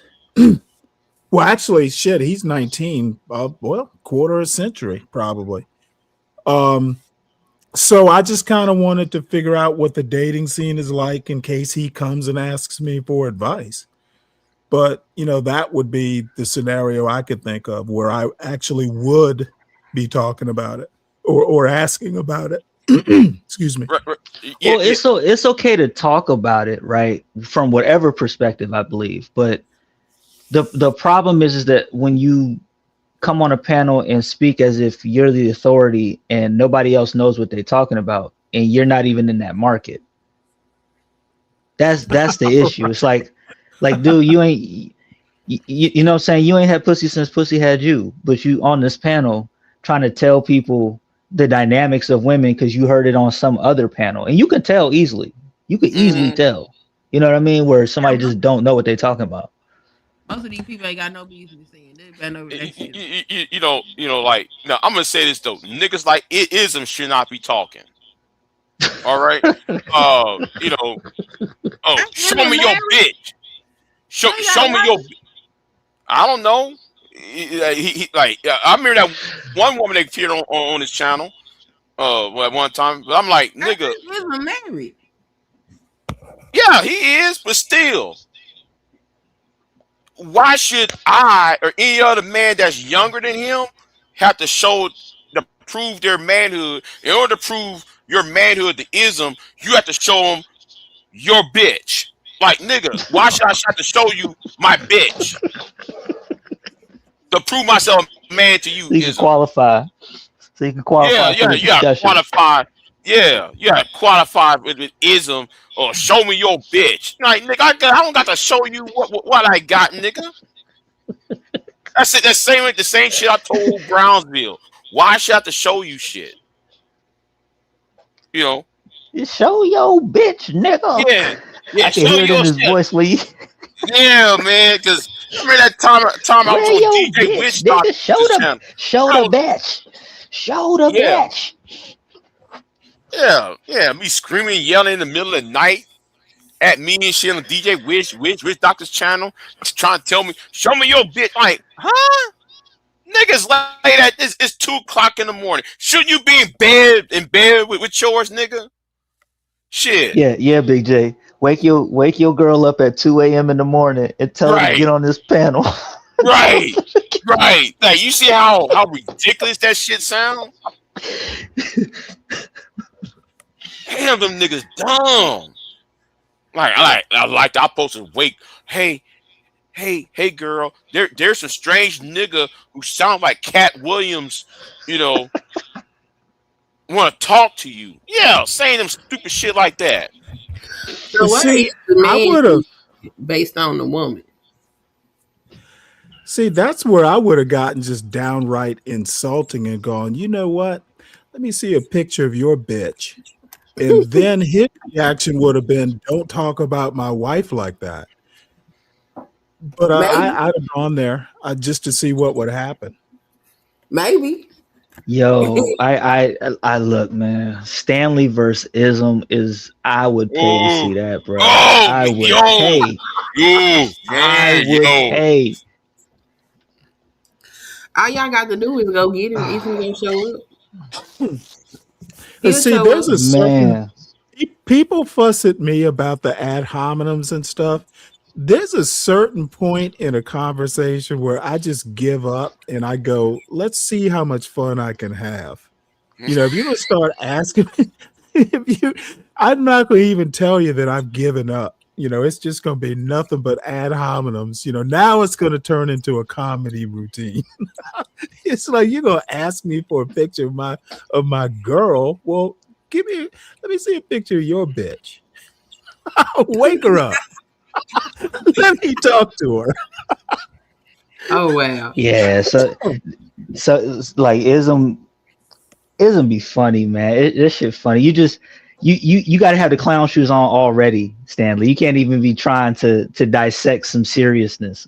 You'll tell within like the first sentence, like, all right, this ain't serious. Let's clown, but it'll be funny, man. It'll be fun. It will be fun, man. Damn, I be looking at him like, damn, man, you please shut the fuck up, man. No, I'm not on that shit. Yeah, I was talking about we were talking about something else that happened. When was that? When Trump? No, when the whole Venezuelan shit popped off. Man, you niggas are incels, and y'all like nigga. You know, just stop. What the hell do incels got to do with Venezuela? Right, man. So, yeah, y'all talking about politics. Get you a bitch. I'm like,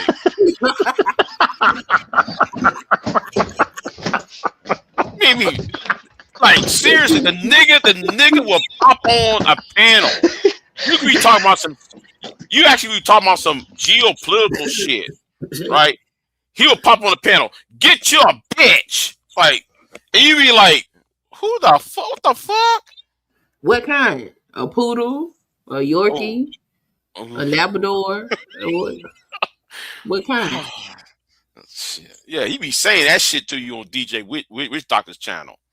And you then what dog park he like to go to? Yeah.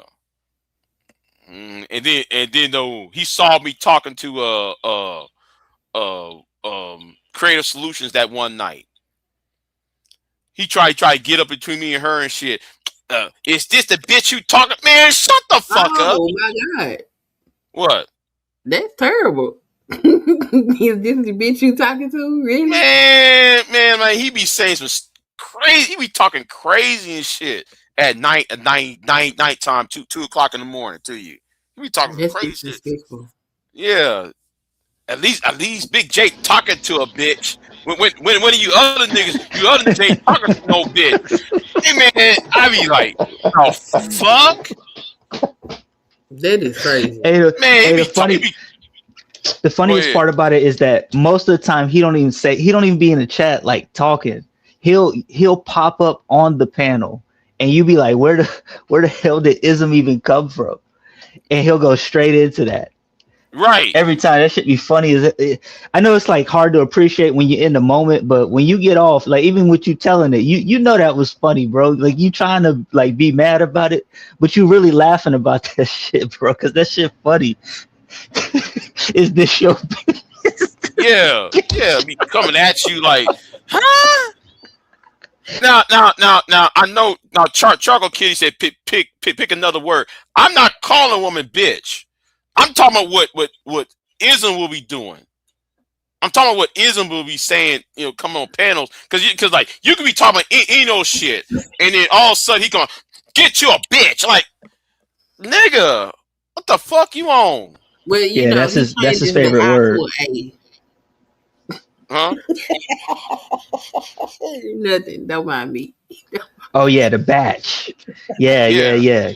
Get you a batch. Yeah. A nice fine young batch. I'm pissed off, man. I was getting pissed off though, man. He become a panel saying that shit like, bruh, come on. So just I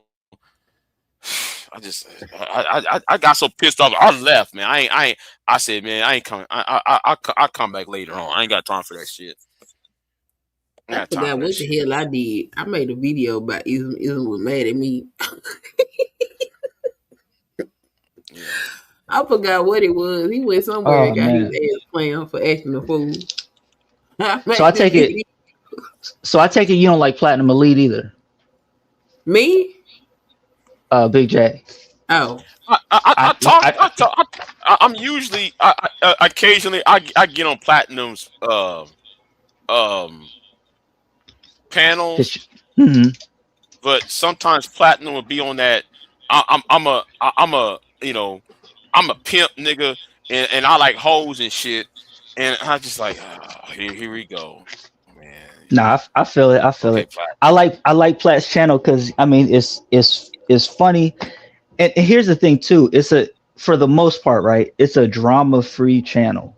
It's almost like a safe space where not safe space, but like when everybody else is on like drama-filled bull stuff. This person don't like this person.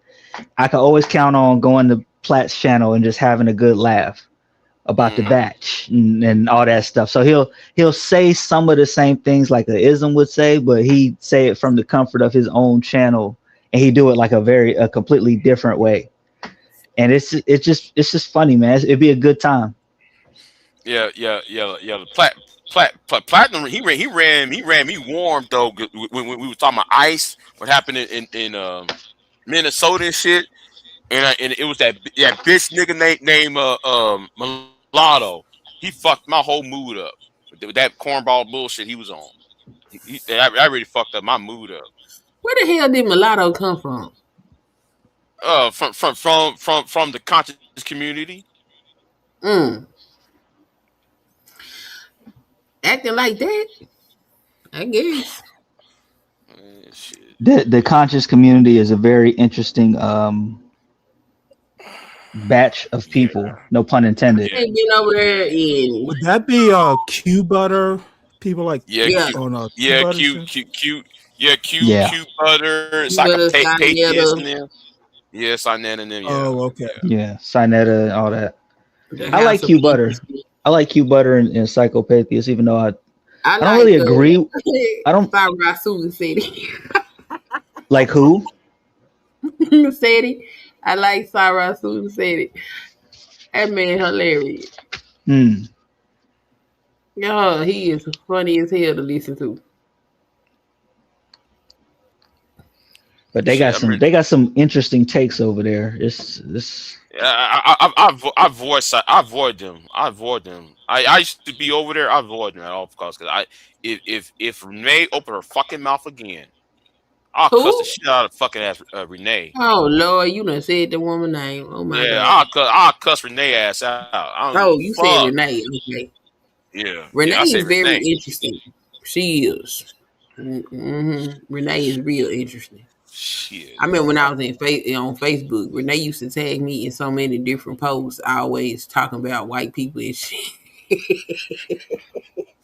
Like, this lady is crazy. Somebody Like I remember we was on TRS and that whole when Mr. What's his name Mr. K, when they found out Mr. K had a white wife, they dogpiling his ass.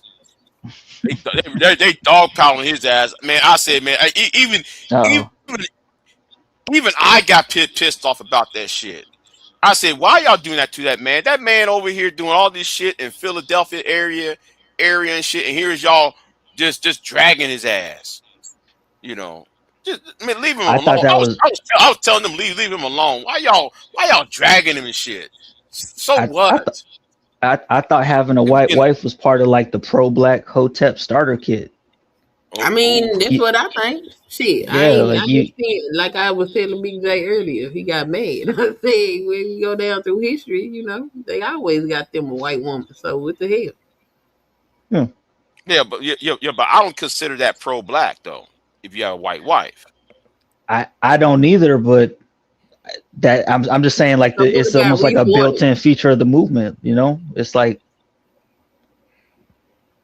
I know a couple. I have two pro-black friends, very productive guys. They have white baby mamas, so I just thought it was. I thought that was a built-in feature. Like, you know. What do you think about Reese Waters? I don't know who that is. You don't know who Reese Waters is? Yeah, I know who he is. He's a commentator on YouTube, and he has a black-leaning political stance. But his wife is, I mean, I don't get no whiter than that. Well, they met. Apparently, he was a sportscaster or something, and she was a news anchor. Mm-hmm. So they got together. Yeah, Lord. Yeah, He's actually pretty funny, but he kind of, I watched him for a while and then kind of got bored with it. It's kind of the same gag over and over. I don't like his humor.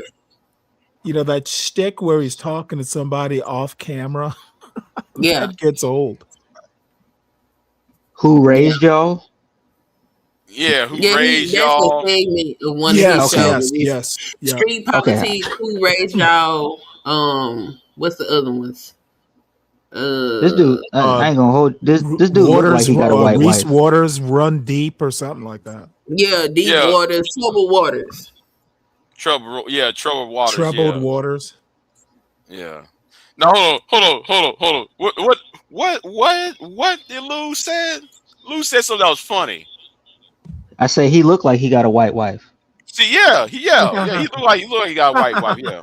Like I pulled him up and I'm like, okay. Humor, I was like, oh, it don't surprise me that your wife is not black. He got like that. Oh, okay.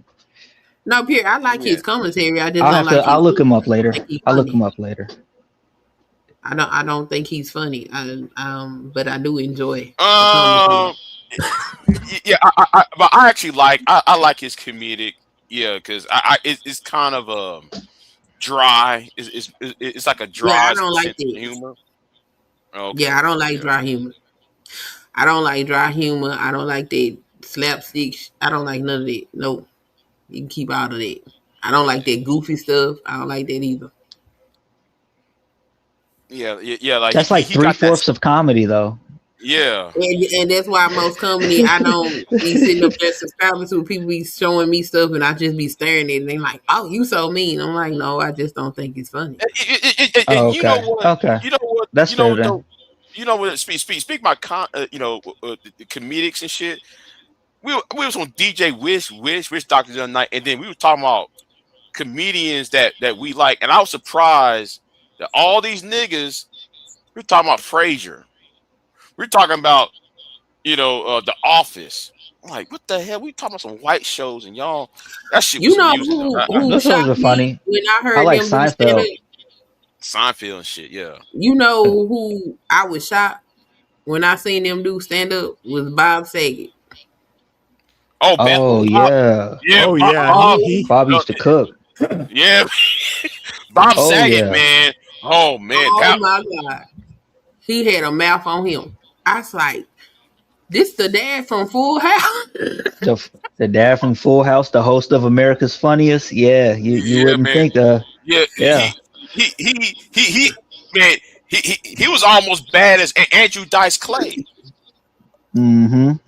Yeah, he was almost bad as Andrew Dice Clay, man. You know, when it comes to white comedians, well, in a yeah, way, he was was worse. 'Cause yeah, it was worse, yeah. unexpected. It was unexpected. You expect a guy that talks or dresses like Andrew Dice Clay Andrew to Dice kind of Clay to say, yeah, because Andrew Dice Clay would come in that leather biker jacket and smoking a cigarette and shit, say some off the wall shit. With Bob Saget, he was like, huh? I said Bob Saget looked like a straight laced white man. Right, a straight laced, clean cut white man, and then all of a sudden, you like, damn, Ooh, the come stuff out of that left was field on your in ass. his mouth, baby, my mouth was on the floor. I was like, what? Yeah. Shit. Some of the white comedians are funny too. Yeah, my favorite is George Carlin and Rodney Dangerfield. I get no respect. Yeah. Yeah, I get no respect, Yeah, he's respect good. at all. No respect, I like that fat dude. He died. I can't remember his name. Oh Ralphie? yeah, Ralphie. Yeah, Ralphie. Yeah. Oh, Ralphie was funny as hell to me. Had me in tears. I wish I could have seen him before he passed away. Shit. I think Jim Carrey and Robin Williams' old stand-ups are slept on too. They're very different, but they're Robin funny. Williams was funny. Jim Carrey he never really grabbed my Don Rickles was Don Rickles. Oh, dude, that dude was just ridiculous. Oh Don yeah. Rickles was so. How can I say it? It's borderline racist. If you go back, go watch him and Richard Pryor together. That shit is like, oh my god. 777. Who is that? I'm sure he was. I'm sure he had Who some is stuff. dealing with 777? But have you ever heard Don He be on Rickles CTs. go on about? Yeah. If you ever What up, heard 77? Don Rickles go in on the Italians, like he used to go in on Frank Sinatra and Dean Martin. Right. Mhm. Damn. Yeah. I'm like, call them yeah, wops well, and shit. you know what? Yep. I'm like, Yeah. dude, he's talking some The link is in smack the about chat. these. Oh, dinner with 777. Yeah, he's all right. Yeah, he's cool. Man, he was calling them all sorts of Not the not W my word and favorite, shit. but yeah, it's easy to slap him around now. But he's all right. What'd you think of Andy Kaufman? Oh, Stupid. He was stupid. I don't know though. Some of He that was stupid shit to was me. just so stupid it was funny. Yeah. It was stupid. It's so stupid that it wasn't even funny. It wasn't funny. Stupid. It was just like you tried to be funny. Right. You know? Yeah. I was like, man, it's like somebody who all they do is prank. No, he used to on Taxi though. No, that shit was funny. I was a big Taxi fan. So Christopher Lloyd, Andy Kaufman, and Danny DeVito. Nah, that shit was funny. The show was just my show. I used to watch it every week. Was Flip Wilson funny? Yeah, I remember him when it was kids' humor. As a matter of fact, It was a Christmas toy, one of those. It was a Flip Wilson doll. One side was Geraldine. It was kind of like a stuffed toy, but one side was Geraldine, the other side was Flip Wilson, and it had that pull string, so it would say, a certain number of things. I'm old. This is like the 70s, but there was a Flip Wilson doll. It was reversible. It's kind of like a plush toy. And you probably find it. Shit, I bet we probably still have it up in my parents' old attic. The house is still there. All kinds of those old 70s full-size GI Joes and toys and Barbie houses. Flip Wilson used to wear a wig, didn't We he? still have all that shit. Then he used to wear a wig. Then he used to pretend to be a woman. Yeah, Flip Geraldine. Wilson? That was Geraldine, the Flip Okay. Wilson show. Mm-hmm. Those Yeah, old Flip I've Wilson never. I always shows- hear about Flip Wilson. I've never seen the show. Really? No, Maybe it's some- I grew No. I grew up with it. Fucking Glenn Campbell had a show. A lot of people used to have variety shows back in the early 70s. And I'm old enough to have watched them as a kid. Interesting. Yeah, because like back then, I'm back. So back then, y'all had the Richard Pryor show. Yep, I remember the Richard Pryor show. Yeah. 'Cause I remember that one skit when he played Johnny the first black Cash had president. a variety show. Glenn Campbell had a variety show. Like every damn body had a variety show. Yes, that was the humor back then. Yeah. Red Fox had one between his issues when he was still doing Sanford and Son. He did one between the seasons of Sanford and Son. Yeah, he did. I forgot what it was remember that. called though. Yeah. Yeah, those days are behind us though, man. You'd be hard pressed to find like really funny comedians. Yeah, nowadays. but those It's just- variety shows weren't that funny. They were kind of canned. It was it was scripted. It wasn't. I would honestly say that the Tonight Show was probably funnier than some of the variety shows because it wasn't scripted. Talking about with Jay Leno? No. I'm talking like old, like Johnny Oh, okay. Carson for quite some time. I mean, there was Johnny Carson and there were other variety shows way back in the day, but they never lasted. I'm trying to think of some of the names and I'm not recalling them, but there were all kinds of shows that would go up against the Tonight Show. I mean, we're talking some of them before y'all were born. We're talking the 70s. Right. Because I think the last great comedian, or should I say the last two great comedians were and y'all gonna hold on. Man, your watch hour is gonna be in the hundreds. All right. Yeah. I wasn't expecting to be here for this very long, but oh well, fuck it, Is that a bad thing? No. No, that's a good thing. Yeah, It's money. It's good. Yeah, Money it's in money the coming in. Yeah, it's money coming in. Hey, I had a clip that I released yesterday. It's got almost 3 times more views than I have subscribers. It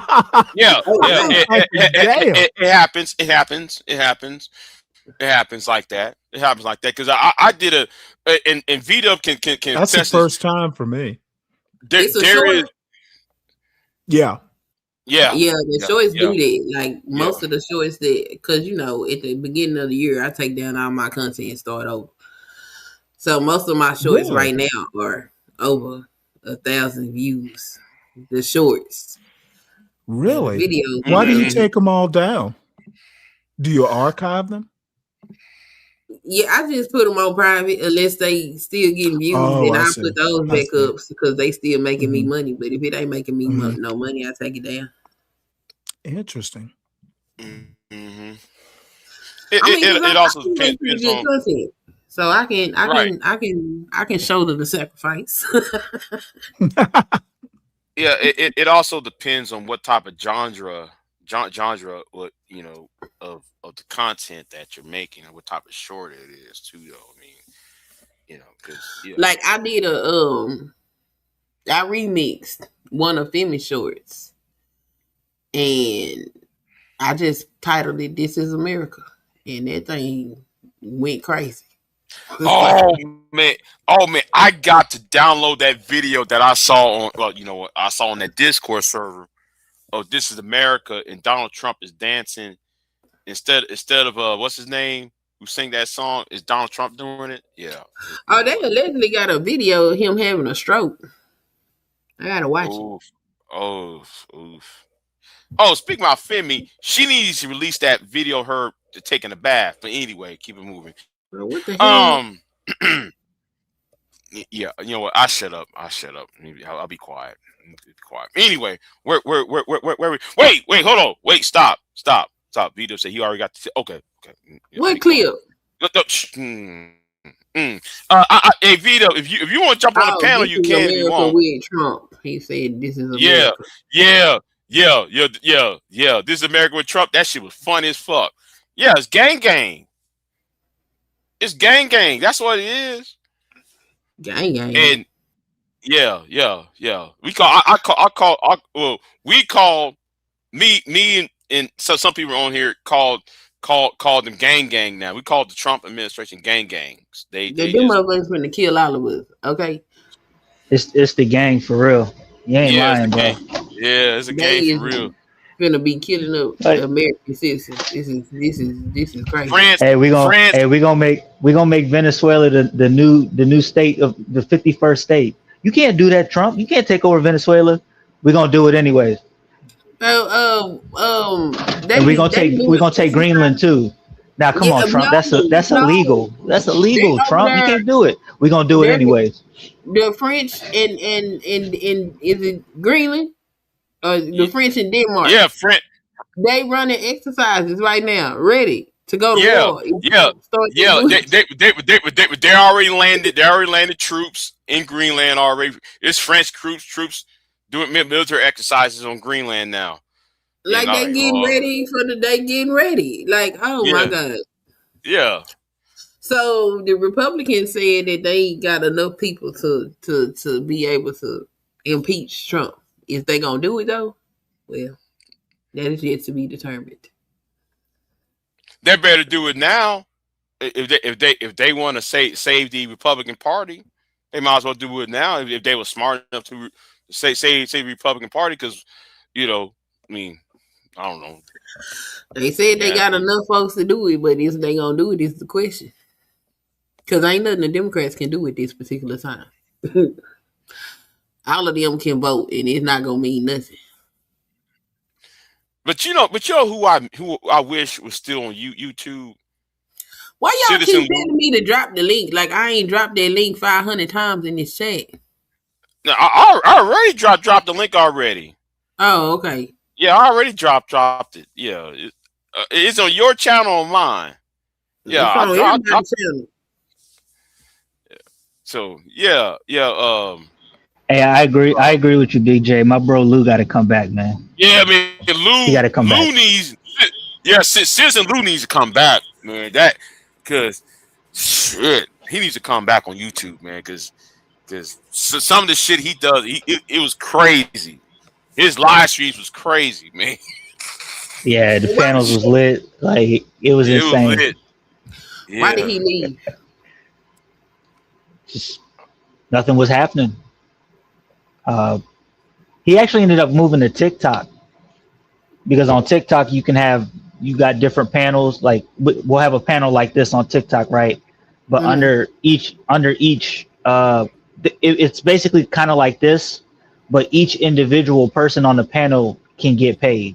So you can send money to individual people, and so that's what he was doing. Yeah, that's true.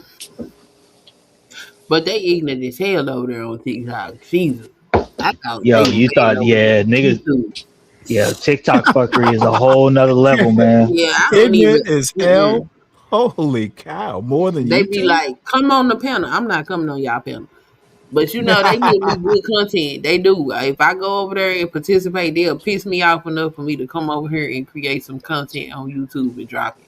Because Yeah. they real Wow. ignorant. That's what them Africans are doing. Them Africans are making money taking them TikTok clips. That's it, bro.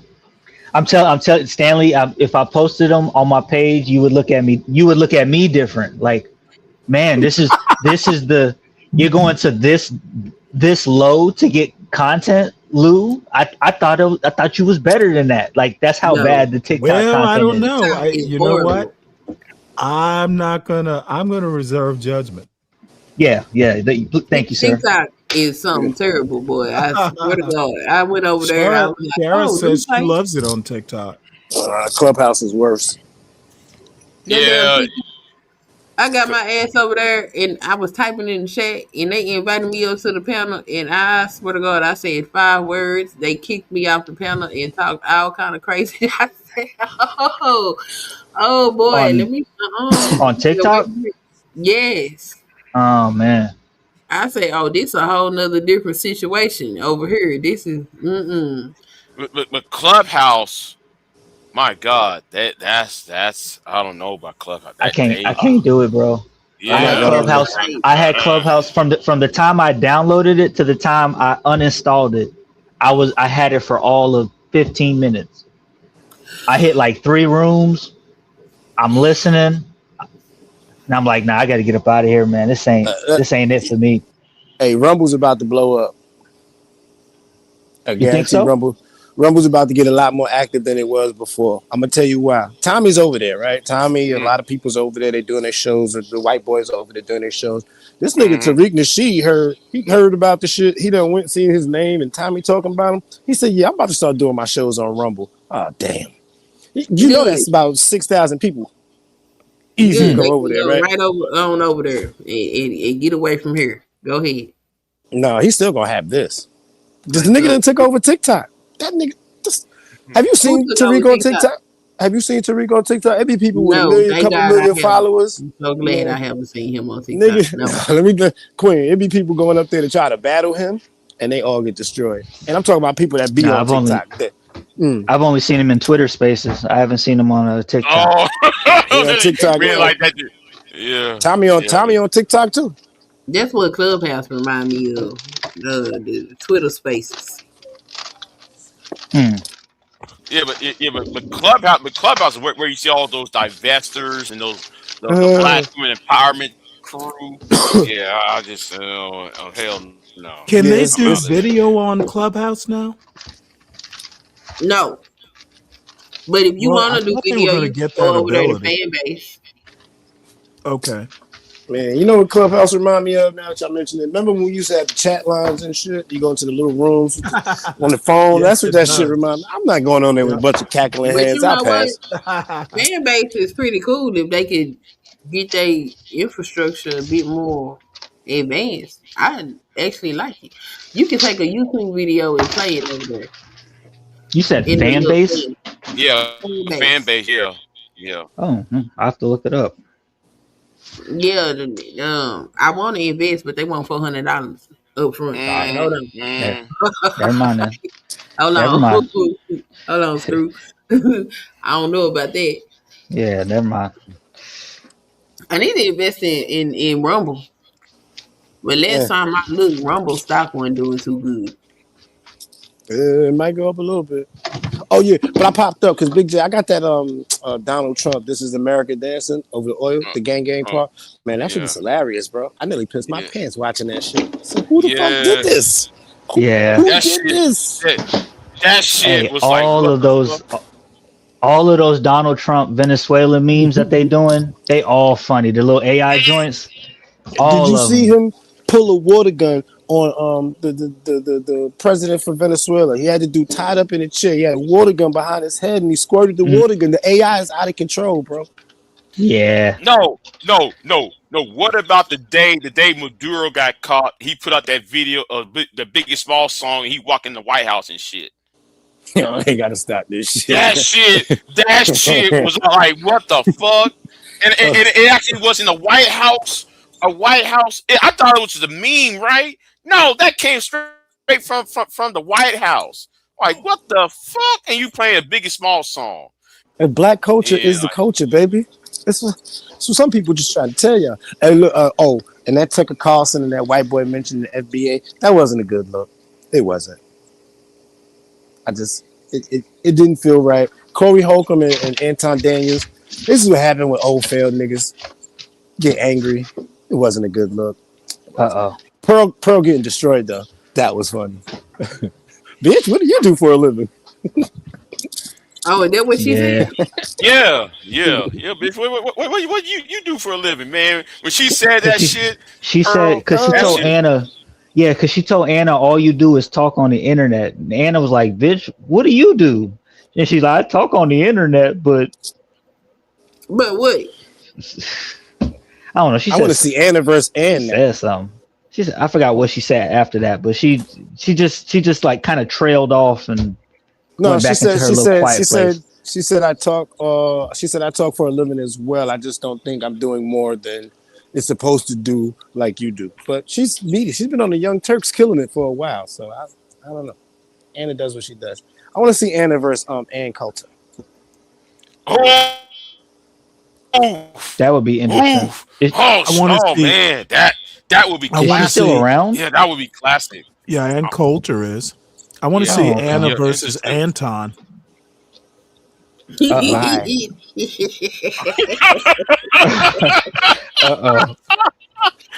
gotta ask Stanley why Anton is a lame. I just gotta be honest with you. Well, that's why I want to see it. I want to see him get the Pearl treatment. I'd rather see Anton go against Tariq Nasheed what do you or something. do? Yeah, I want to see him go against either Tariq, Jason Black. I want to see him go against the black talking points. He needs to stand against either I want to see him Roland or what's the other that dude? might be entertaining. Him and Roland. Mark Lamont. Never mind. No. Okay. Mark Lamont Hill. Roland Martin. You know, you love him or not, Roland Martin will have a fucking field day with Anton. Yeah, that would be funny. That would be funny. It would be a bloodbath. Here's the problem with that. I'm hesitant on Mark Lamont Hill because he is already he's already put himself in a position where he was talking about transgenders can have babies and there's no way to tell what a woman is, and it's just like I don't want that. That's too easy in the conversation. Yeah, he's already said those kinds of things. So to me, that's like, yeah, you out of here because Anton gonna press on that. But for Roland, man, Roland Martin might have a good opposition to Anton, but Anton is more anti-black than anything. So you really got to get somebody who's staunch with the pro-blackness to tear him apart, but actually knows what they're talking about. That would be Roland Martin. No, I gotta say no. Roland Martin dress up in his Alpha Phi Alpha dashiki. That's about as I got a dashiki too, yo. You stupid for the dashiki part, bro. Seeing Roland Martin wearing that dashiki, that shit's lame. That's just he looked lame with wearing that dashiki, man. Did he wear that with Hillary Clinton? Because I know he was dancing with Hillary. Okay. I knew Roland Martin when he was in Texas A&M. He wasn't wearing that shit. When he was down here in Texas, he wasn't wearing that shit. Nah, he was. Yeah, he does now. Yeah, he wasn't wearing that shit down here. Now. Yeah, he big time now, man. Yeah, back then, Gen Z. He wears. Oh. Gen Z said Umar Johnson, and I feel like I'm conflicted, bro, because it feels like it's logical that should happen, but I'm not interested. I'm just not. Yeah, Umar's not the one. That'd be some good effery though. Oh, Umar fell off. He's got to go. He's the #1 requested talker around the world. No, I've never went to see an Umar speech ever. That conscious community stuff has been long dead. Let's leave Umar where he is, in trouble, financial trouble. Right. Listen, Yeah, hold let the on. feds deal with them. Hold on. Let's sit here and say this. Right. Roland Martin used to wear cowboy boots and cowboy hat back in the day. And then now here's you wearing a dashiki. That doesn't look right. I mean, I'm sorry. Yeah, he switch it up though. He switch it up every once in a while. He'll come out with the 10-gallon hat and the Texas A&M shirt. I don't think anything is wrong with the dashiki. I don't think anything's wrong with the dashiki, right? Because we made the dashiki popular. Yeah, I love my dashiki. I love mine. I got a black and gold dashiki. I got the whole African outfit, but I was dating an African girl at the time. You know, it's not. I'm not going to the African store next week to get a new one, but. You know, dashikis is fly on people, black people especially. But I don't know. I just need this. We need somebody to finish Antoine the fuck off. Pearl is slightly done. She's cooked, but she ain't done yet. But she killed the Black Manosphere. I know. Look, I hate to be that guy, bro. But Pearl will never be done. Never. She's not. I don't know who she's listening to her.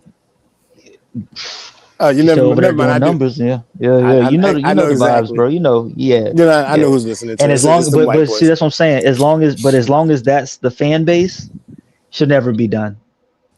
Yeah, so I find a problem with a bunch of men trying to listen to a woman advocate for them. Like, nah, I know what it is. I'm just gonna go do what I do. And you know, when I'm with my girl, she's like, I just want you to be the man that you're supposed to be. I'm gonna follow. Like, I don't need another big 6'2" chick that can't dress telling me that. No, I'm good. I think though, you know, I would like to see. You know what? Never mind. That would be unfair. You know, I say Lucas versus Daniels. Amazing Lucas. Yeah. Oh yes. Lucas versus who? Anton. Yeah. But then I'd also like to see. What's that big black dude with the glasses? Fuck, I can't believe I forgot his name. We all watch him. Damn, help me, Big J. He got the Confederate flag in it and the purple beard. Ricky Mann. Ricky Mann. So I want to see Ricky Mann destroy Amazing Lucas. That's an interesting one. He would destroy. So Amazing Lucas. I heard, and the only reason why I heard is because I seen a clip of Lucas saying it, but I haven't seen the actual podcast. Apparently, Amazing Lucas went on the Hodge twins, and they almost got into a fight. Yeah, no, they're not releasing that video. That's what said. Who knows? It's gonna be him, the twins, and some Palestinian dude that kept calling Lucas the N-word. Oh, they gonna memory hold that. Okay. Yeah, that's not coming out. If it do, I mean, I would hope they put it behind a paywall that I'm not gonna pay for. But other than that, I don't know. I don't know why these people think it's a good idea to be standing up here calling us the N-word. I don't know why they think that's safe. And Lucas is super light skinned, so you know you can't mess with them light skinned niggas. They would do a cartwheel backflip, bite your chin off, and then punch you in your throat because you know they hyper black. But you know what? You know what though? They you know the most. The more pro black sellers are mostly the ones who are light skinned. Sarah Suit and Seti. Anybody? Yeah. Pro Black Chris. Pro.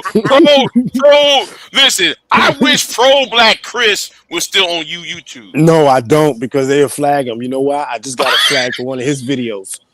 And it was about flat Earth. That was when he was cooking somebody, say you're freaking, and he went off. He's like, you're a freaking idiot. You're a dummy. The Earth is not flat. You know how he screams. I gotta take all his videos down. Plus, somebody likes to flag his material. I'm just gonna put all his shit on Rumble. Everything I got of his, I'm just gonna dump it on Rumble. Yeah, man. Black Rampage, pro Black Chris, man. God damn. Nigga told Vic, that's somebody. Oh my God. Hey yo, Big J, remember when he told Vic, he was like, "You sold your booty to Tommy for 200." Don't give Big shit. Don't send Big shit. Big shit. Hell, Man, that shit was off the fucking chain. I remember that found beef. all of those Me and him archived. got into it. Yeah, I remember that beef. Me and him got into it. Shit, that shit was Man, hilarious. I him do versus wonder what it Styles. is with the light skins and they pro blackness, because they do be off the chain.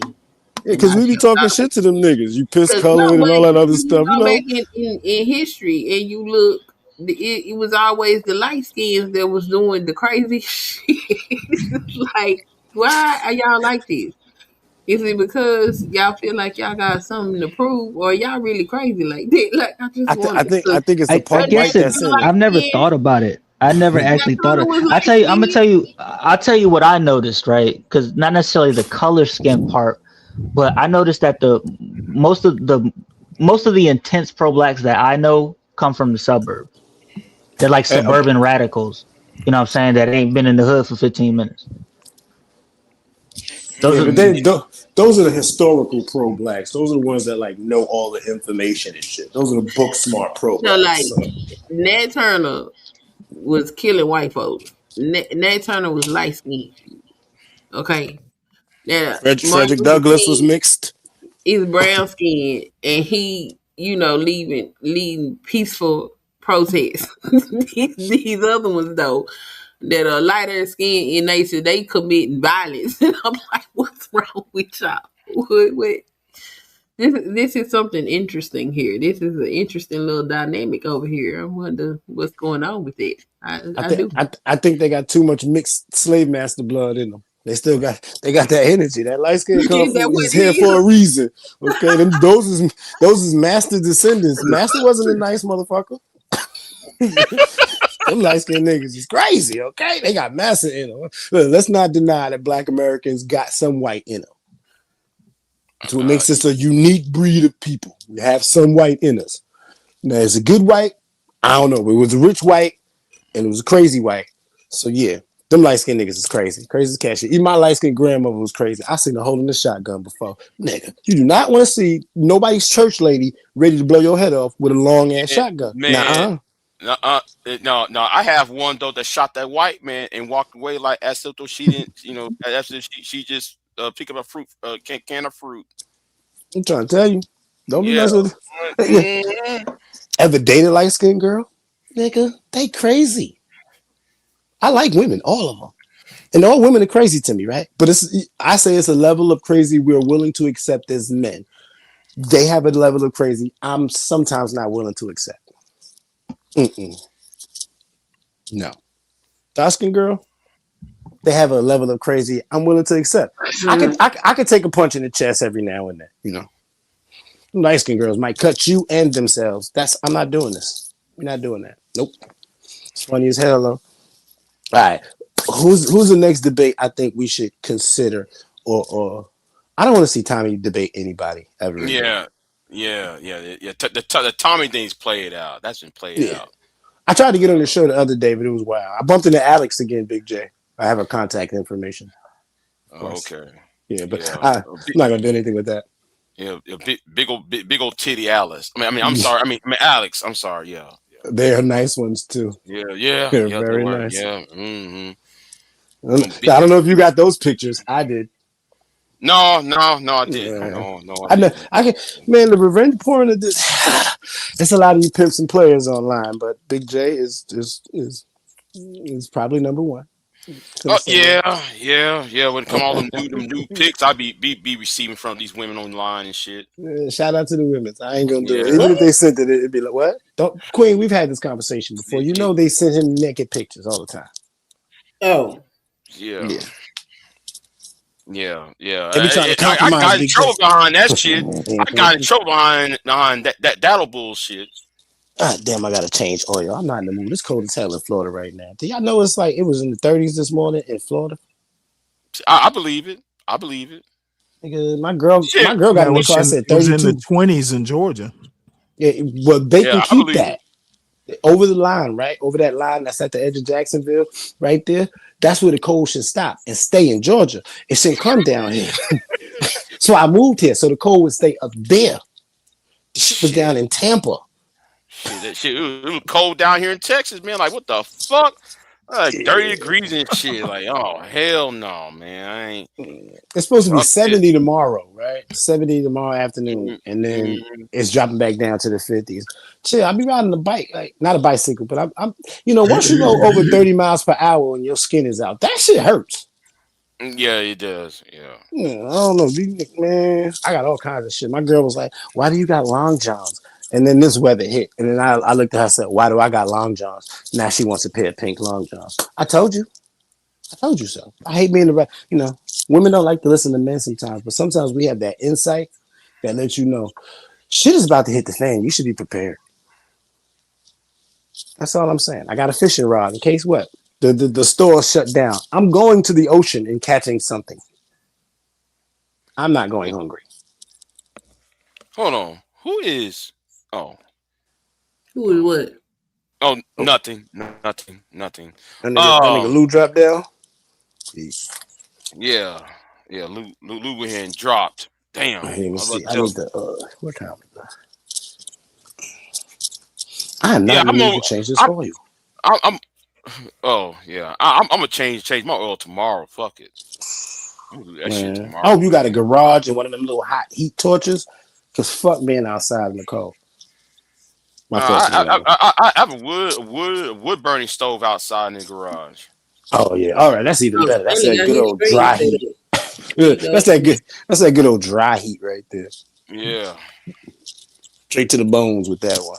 Man, listen. Hands to the bone. Yeah, so you know what? Man, I found this little Asian shop. Does anybody shop at the Asian? ICE is out here right now. All the Mexicans are hiding. It's hilarious. The streets are empty. The taco carts are closed. I couldn't get a good taco right now if I tried. Sober. ICE is tearing shit up over here in Jacksonville. I mean, they took a store owner up out the spot. I'm waiting for ICE to fuck up San Antonio up. I'm waiting for them to fuck San Antonio up. They not in Texas already? No, man. They ain't doing shit. Them niggas, they out here in full force in Jacksonville. I promise you. My shorty was like, they got detectives. They out there masked up. They walking through Walmart, Target, Sam's Club. They snatching niggas too, though. They snatching niggas. Wow. Yeah, they're snatching people, man. Like, come here, like Sub-Zero on fucking Mortal Kombat. Yeah, Mortal they Kombat. taking them. Come here, They taking them, man. Like, what the fuck? And we got one of those airports out here at Jacksonville International, so I can always track. Like I track flights sometimes, and usually they'll let you know who's like chartering the flight, but they won't let you know where they're going. You literally have to sit there and watch the flight path the whole time. But yeah, and they always fly over my head. And of course, since I'm in the black neighborhood, when the jets come off the aircraft carriers, they fly over my head too. So I done seen like 4 F-35s like yesterday flying over my head, like going back to base. There's some kind of base that's in the panhandle of Florida. Man, listen. I knew that Venezuela stuff was popping because of all the jet activity that happens over here. And then I'm watching the silver, man. I knew some shit was about to pop off because I was telling Femi and Queen silver about to be $100. Y'all might want to buy some silver. I got silver bars. Yeah, I don't know if it's gonna hit 100, but it damn sure way more than it was. What's the price right now? I got 10 ounce bars. 79. 70. Whoa. Let me check the per ounce. The per ounce, I think 79 now. The last time I checked, it can't be that much. It was like $20 last week. Silver price today, 88. It's down $3. Jesus, silver is flying up right. That's silver futures. Sheesh. Yeah. See, and they might need it for something. It's something. China's been hoarding shit, so they might need silver as a replacement for like cobalt or some shit. Right. Because silver was $18 though around the first of December, and then I noticed like, goddamn, man, you going up to $80 and shit, like fuck. All right, I got the 1 month right now with $63, and then today it went up to 92 at a high today. and then dropped down to 88. Fuck yeah! So it was 6 Right. months. Oh, 6 months. It was 6 months ago. Silver futures was $40, 38.12. 6 months ago.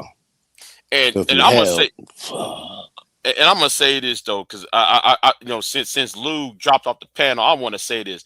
I'm so pissed off. I missed the return of Ty City. oh, you didn't see that? Man, I was so pissed off. Man, I was at work and I saw Ty City was live. Man, I was so pissed. Damn, man, I missed out on that shit. Damn, I missed out. What happened on Ty then, V-Dub? Because I I don't know. was I was at work. I caught I be at work. I can hear shit, but I be doing too much, so I can't really focus. Yeah. So it's like now I can listen to your show and actually pay attention, but I be listening, and I was like I can't really focus. So I come back to it. I hear half of Ricky Manning's show, but I don't hear half of the stuff that he's saying. Yeah, man. I was pissed, man. I was pissed off. Like, damn, this nigga gotta go live when I'm at work. Fuck. $89 an ounce of fucking silver. Jesus Christ. It's getting crazy. That shit about to get crazy. I told people. Wow, I was telling more silver, sure. Yeah. But I used to give silver away as a gift. Mm-hmm. $2.90 per gram. Cause silver. Yeah, because silver never really cost anything. It was $25, $18 and shit. You know. And I saw it. I was like, wait a minute, that shit about to spike, man. And that shit went up to $88. I said, oh shit. It's also something happening in India that's making it go up.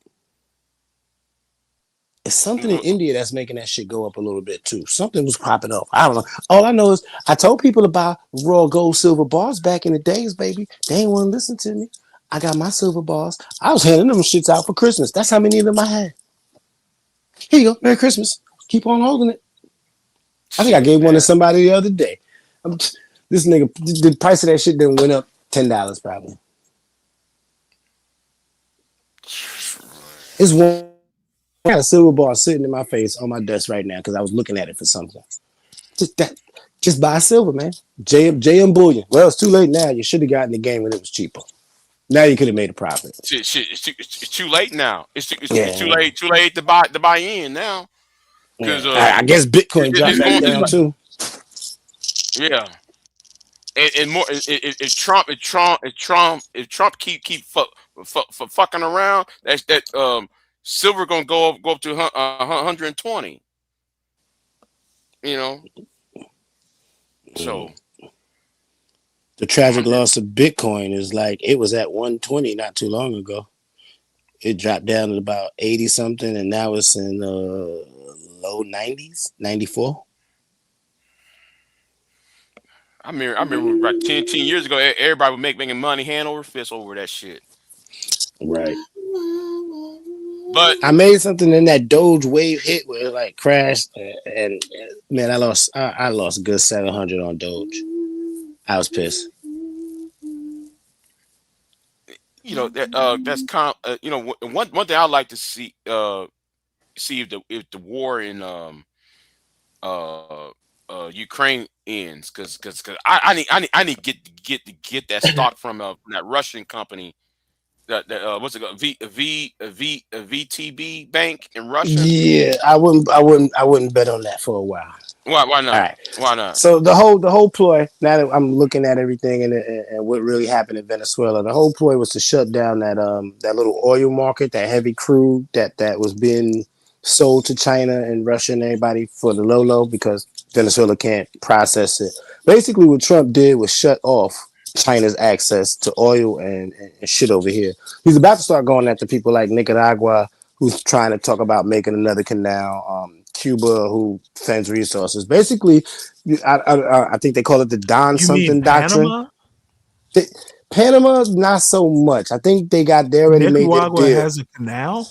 No, Nicaragua like to build a canal. Yeah. Oh, really? Yeah. Good luck with that. Yeah, but they got Chinese financing into it now. Right. They got billions of dollars into it. Yeah, by like 15 years ago, 15 years ago, they was receiving Chinese investment in digging a canal among Nicaragua. But the problem with the building that canal in Nicaragua, that's earthquake prone area. That's why I said though it'll be a disaster if they build a canal across Nicaragua, because it's earthquake prone Did area. y'all not see what happened to the train station or the train tracks in Bangkok that the Chinese people built? I'm not fucking with China. Derailed that motherfucker. They went and derailed that train, didn't they? Now, yeah, either it's sabotage or they just have bad building practices. See, people keep telling me about Chinese army and Chinese navy and Chinese aggression when they have rockets filled with water. China's not going to be able to take Taiwan because of their corruption. Because, look, maybe they have the idea of the Russians, right? If you build enough of this shit and just keep sending waves of it, we'll eventually make it to land and we'll eventually be able to take over because we have enough people and machines. It didn't work. It didn't work in the Gulf War. The Russian doctrine is dead. I don't know what China's thinking. They're not building precision machines. They're just building massive amounts of equipment to overtake something. And America has shown that precision matters. Period.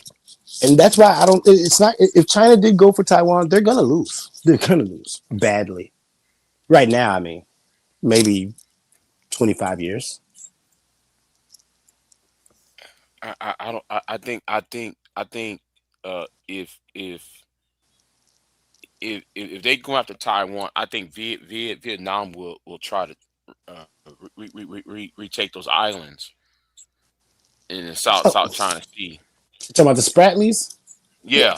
Yeah, they're coming for this stuff. China, I get it. China's a big, massive place. They got a lot of money. They got a lot of intimidating warships. But we can hear their submarines leaving dock in California.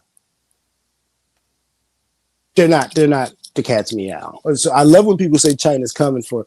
No, but they are playing a great economic game. So they're trying to like flood the market with Chinese money or get rid of the American dollar. I think they dumped a bunch of our treasuries, way more treasuries than anything, maybe like $600 billion of treasuries, US, whatever they were holding, US debt. They've been dumping that shit like crazy. But again, strategic strategy. Hey, are you investing into any outer space stocks? Nah, I used to be, but Yeah, I dropped back from the stock market right now, man. I'm trying to survive this Florida shit. It's a different breed out here. Right, because like they're going to orbit the moon though next month. Yeah, that's easy work. Yeah, but it's farther than what they did with Apollo.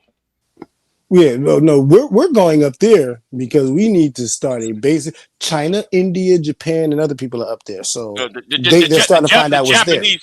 I've been telling people what's on that moon. It was on the moon surface. It's titanium. What's on there. Oh no, titanium. No, it's titanium. It's I know heavy water, hydrogen. Every precious metal is there. Helium-3 is right there. Helium-3. You get helium-3 and transform that as a power source. Oh man, shit. And helium-3, you don't even have to mine the motherfucker. All you got to do is scrape out the soil and add water to it, and take the the lunar the sand off the lunar surface. You put in some water. You take the water, you dump out the solids out, you ship it back down to Earth. Yeah, that shit. Man, I'm waiting for that shit. Yeah. So I'm wondering how the back to Earth pipeline will be, because I don't know if we want like a helium-3 explosion in our atmosphere. Got to be honest with you. No, it's gonna be cased in water though. They're gonna put that helium-3 in water. And I mean, look, the moon has a bunch of resources, but do you remember that was the time machine or some shit like that, where the guy sat in the thing, in the bubble, and it went around and time kept going, and then humans turned into one thing and humans turned into two different things. But at one point in there, the motherfucking moon kind of cracked open because they was mining the hell out of it. So I don't know how. I mean, it's a big big surface. But you know, these white boys go too far sometimes. Yeah. I just want to say that. Now, They go way too far. I've been paying attention to like the Japanese outer space thing, outer space program. They're planning on going into the canyons, into the caves. That's where the water is. Yeah, where the water is at, and then they're going to extract all that resources out on that end, on their end, what the Japanese are planning on doing. You should look into the Japanese because they was like at the forefront of the supersonic flight over land. So you should look into their aerospace programs right now. They should be popping up. Their military industrial complex is in super high gear right now. Shit, looking man, at whatever they got going on. Man, shit, man. I think though with the first woman prime minister of Japan, I think she might pop some shit off. Oh no, I know that they got the YF-23 schematics, and they gave it to Mitsubishi. Right, and then they lay down those two aircraft carriers. Like, wait a minute. Yeah. That pacification is over, baby. The motherfuckers is coming back, and those are the worst people you want to fight because they got the Bushido code. Does anybody know what the Bushido code is? Fight to the death. Yeah, you fight to the death, motherfuckers. That's why niggas don't want Japan to get their army back because them motherfuckers don't know how to act. They believe that shit to the death. When you gotta stand there and stick a sword in your own stomach because you lost, you about that life. Americans ain't about that life. Let's hope that Bushido code doesn't come to the black manosphere. Sir, that'll be thinning the ranks real quick. Sir, that honor does not lie in the man that complains. Well, no, that part about failure.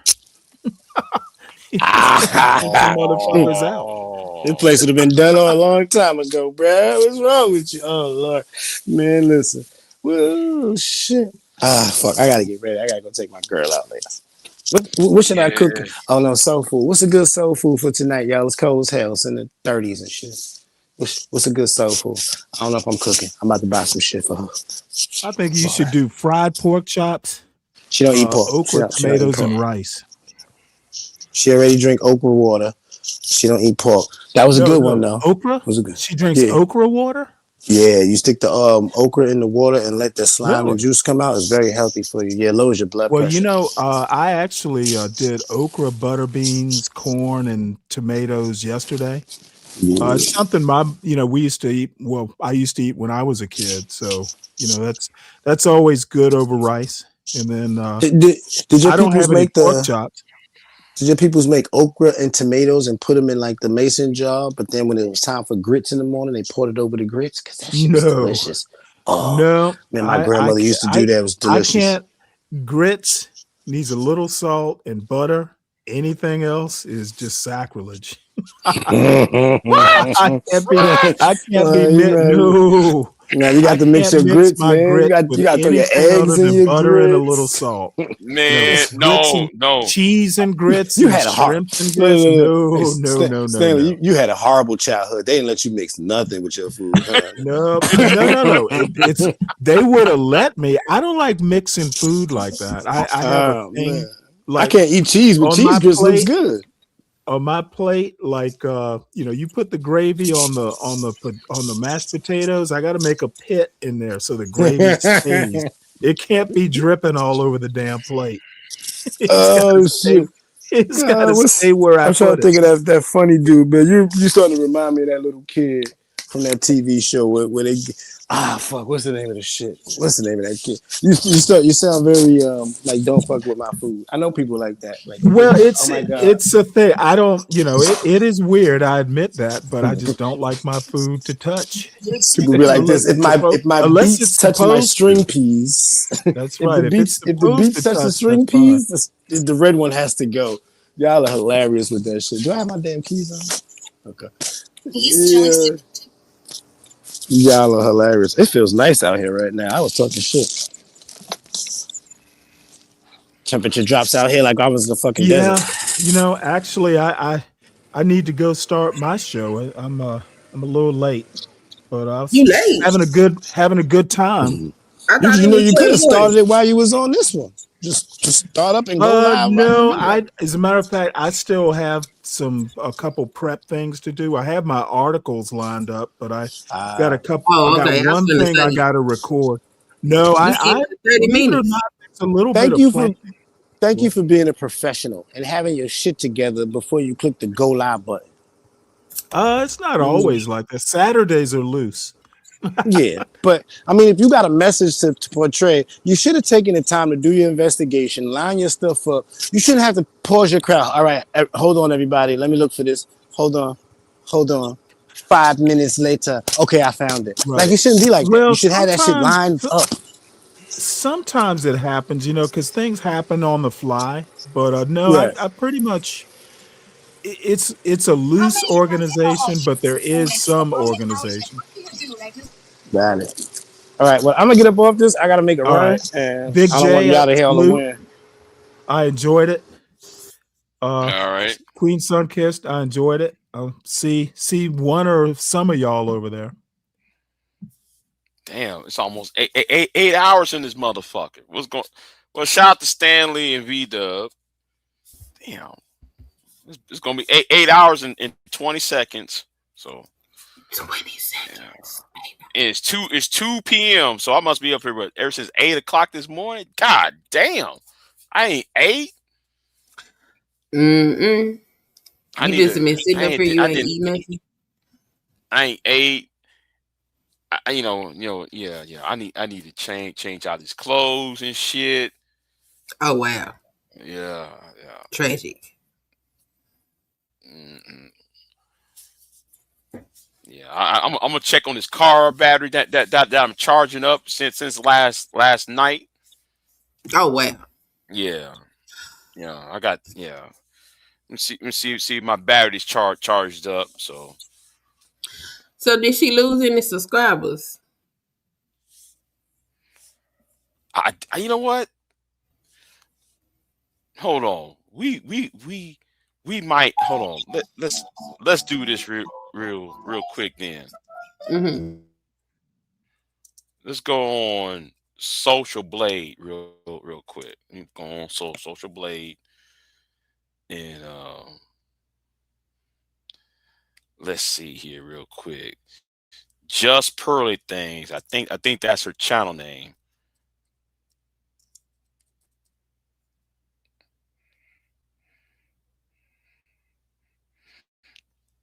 Oh, it's Pearl. Hold on. Is it Pearl? Okay.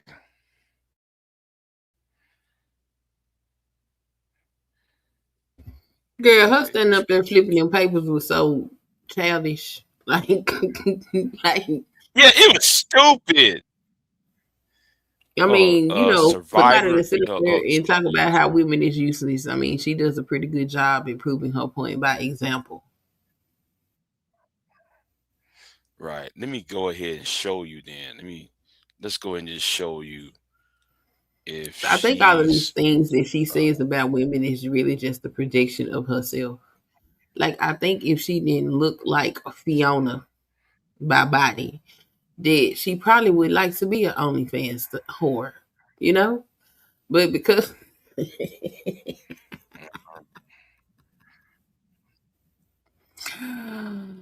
come on, show me. It looked like she hadn't lost any subs yet. Oh, well then she probably ain't gonna lose no subs. I was just She asking should after that ass beating she got. After that ass beating she got, she should have lost some subs. Well, who gonna unsubscribe? Because all them mediocre ass men, they love that. They got a bitch that's sitting up there repeating what they say and they think. They're not gonna unsubscribe from her. It ain't gonna be too many women that's gonna sit around and say that type of shit. Oh, you gotta be logged in to view that shit. Damn. I ain't trying to log up in here. Let me see. Okay, here it is. Hold on. Let me see. Since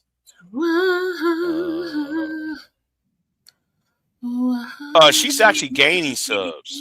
Yeah, I didn't Yeah. figure she was gonna lose none. People Like they're talking about she was gonna lose. Like, no, nobody is watching her because she's smart. Trust me. like she gained 10,000 subs. Mm-hmm. On Thursday. Yeah, Thursday on the 15th. Yeah, she gained 10,000 subs on one day. Yeah, makes the sense. day of the reaction. Yeah. So yeah, she. Oh well. Makes sense. Her audience is not gonna really count that as a loss. True. They just gonna be like, oh, it's a liberal. It doesn't matter. Where's Pearl's husband at? Yeah. Where's Pearl's see, like that should be a question. Where your husband at, Pearl? Yeah, they ain't looking for no husband. Oh, Choco Kitty is alive. Oh, she live? Oh, she playing Minecraft. Okay, she said Choco Kitty said a lot of those will be hate watchers. She will lose them next week. They will come from the Young Turks and listen to. Yeah, but they ain't have to subscribe to listen. So yeah, now them people she gained them subscribers. Don't underestimate the number of mediocrity, the amounts of mediocrity that is running around this country, let alone the world. Okay, don't underestimate them. They're here. They're gonna subscribe to her. They're gonna listen to her. They're gonna all of that good stuff. You know why? Because they don't want to fix themselves. It's okay.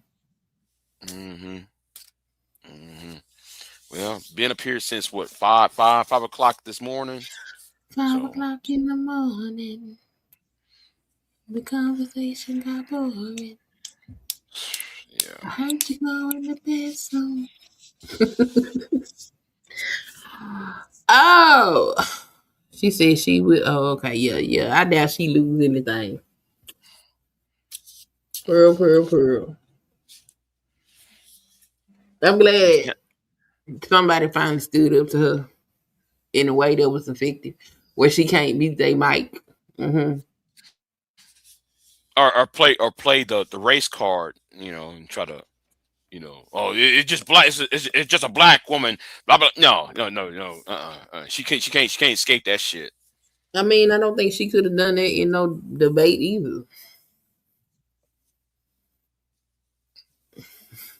But these black folks just sit up here and let her play with them. Like, that's why I don't go. That's why I don't be sitting in none of their chats. I refuse. I'm not going. No, I'm good. Y'all don't got nothing sensible going on over here. I'm good. I'm gonna stay away from there. Ain't no way you gonna be sitting up here muting me. No, hell no. You ain't trying to have no conversation. Just like, oh boy, when he came up here, let me go and put your ass backstage. You don't know how to act. You got to see backstage. Man. When I saw his name, I said, "Oh hell no! Don't put that nigga on the panel. Don't put that nigga on the panel. No, I don't got time for his bullshit. It's really funny because that's what you came up here to fight for. You came up here to fight about another man's career. Okay. Like you wanted to argue. Nobody wants to argue with you. If you know something that we don't, which you really didn't, then just come up here and say it. Like, why is it an argument? No. What he was going to do is ask me about that other bullshit that wouldn't happen last year. I'm not getting in that shit. That shit. No, I'm good. Hold on. Just an FYI, Pearl is known for buying subs too. If you watch her chat, it doesn't hardly move for that many followers. I don't even watch nothing Pearl got to say. Pearl sound like a damn dyke. Okay, she sound like a disgruntled man. That's a whole woman speaking, and shit is weird. Oof. She do. She sounds just like One of them, she sound like she could be part of a bro podcast. Girl, what the hell is you sitting up here doing? And then you know what's crazy? What? She keep getting these black dudes to be her boyfriend. That shit weird as hell. When she got with angry reacts, right? I can say, okay, I can't accept that, right? I can't accept that she got with him, right? Because he is a big ass nigga, and she's a big ass woman. You know, she's an Amazonian woman and shit, right? So I'm like, okay, but then she got with this Dominican nigga, and I'm like, really? It's like every guy that she got with are black, and then all she disrespect black people. You know that the whole it's really the fetishization. It's really black men is a fetish to her. It's really a fetish. I don't know what the hell it is, but I know they weird because you hear what she says. You go get with her. Okay. Well, black men will fuck anything. Yeah, I said it. Yeah, I said it. We will fuck. Yeah, we will fuck anything. Okay. Yeah, I said it. Tragic. Yeah, it's tragic. Yeah, but anyway, the thing is, right? I mean, it's just that it's I don't know. It's look at Choco Caddy. She said, "Well, damn." I mean, that's a hell of a statement to make with your chest out. Well, it's true. It's true. Listen. Look, you know what? I'll be quiet. I'll be quiet because I'll be quiet. Because I see some of us trying to get with, and we got no business trying to get with this particular woman. You're trying to hit that. I see some of these football players. I remember in college, homeboy trying to get with this golf girl. Like, bro, you got all these, bro. See what the? Whoa! What happened? Humpty Dumpty side chick exposed. Now, after not saying it again, he talking trash from a distance. This is Afro Think Tank talking about Anton. Oh. He called that dude Humpty Dumpty. Did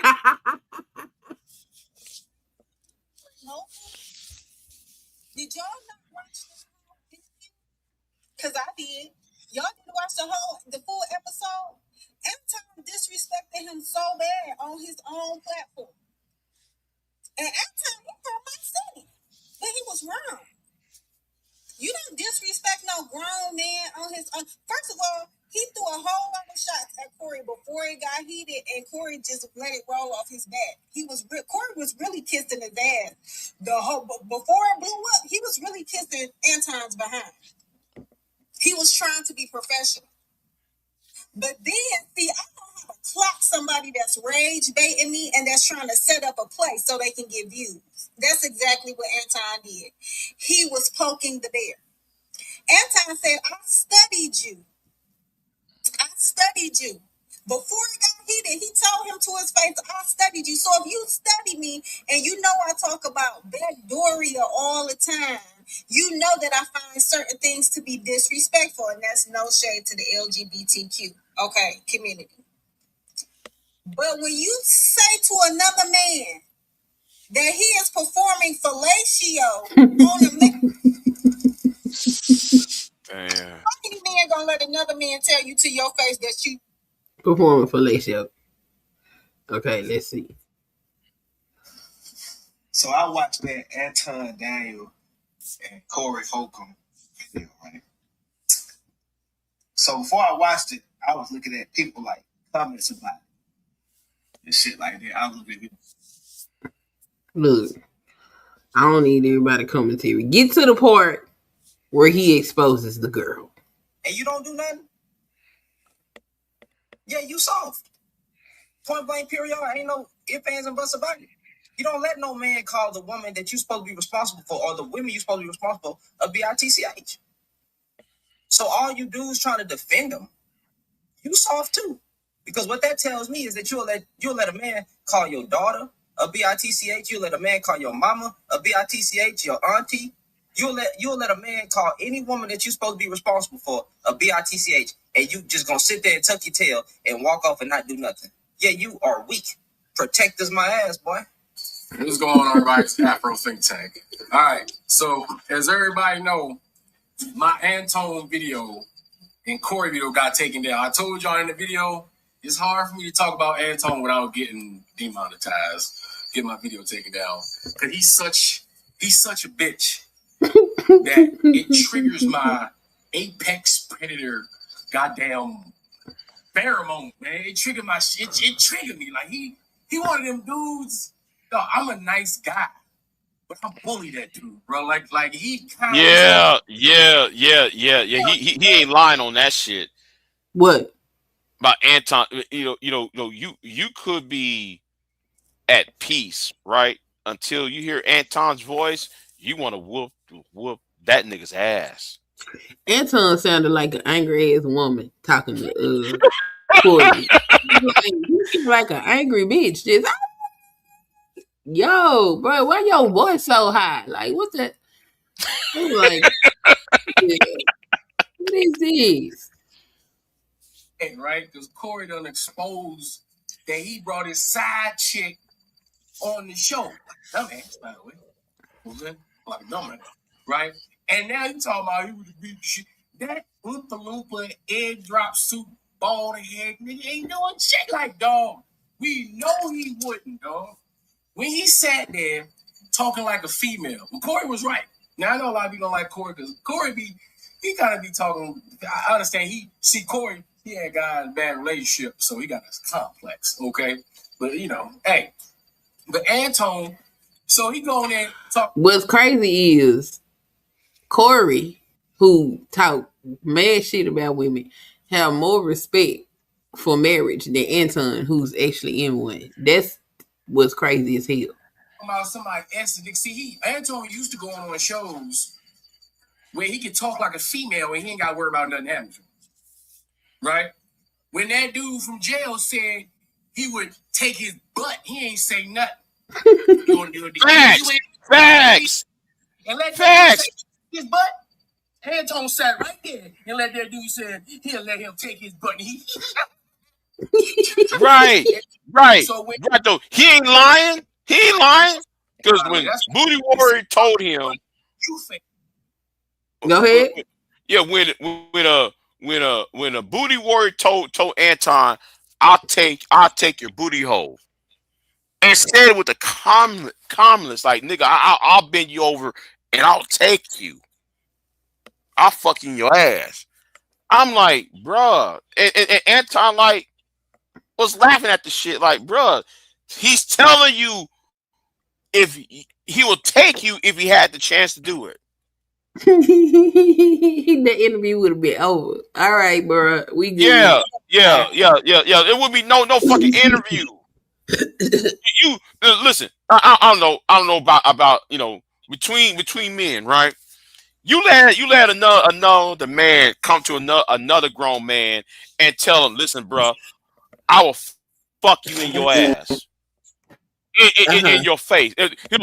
He's coming in your face talking about I'll fuck in your ass. And you're known to be in prison because you've been taking men out like that. Yeah.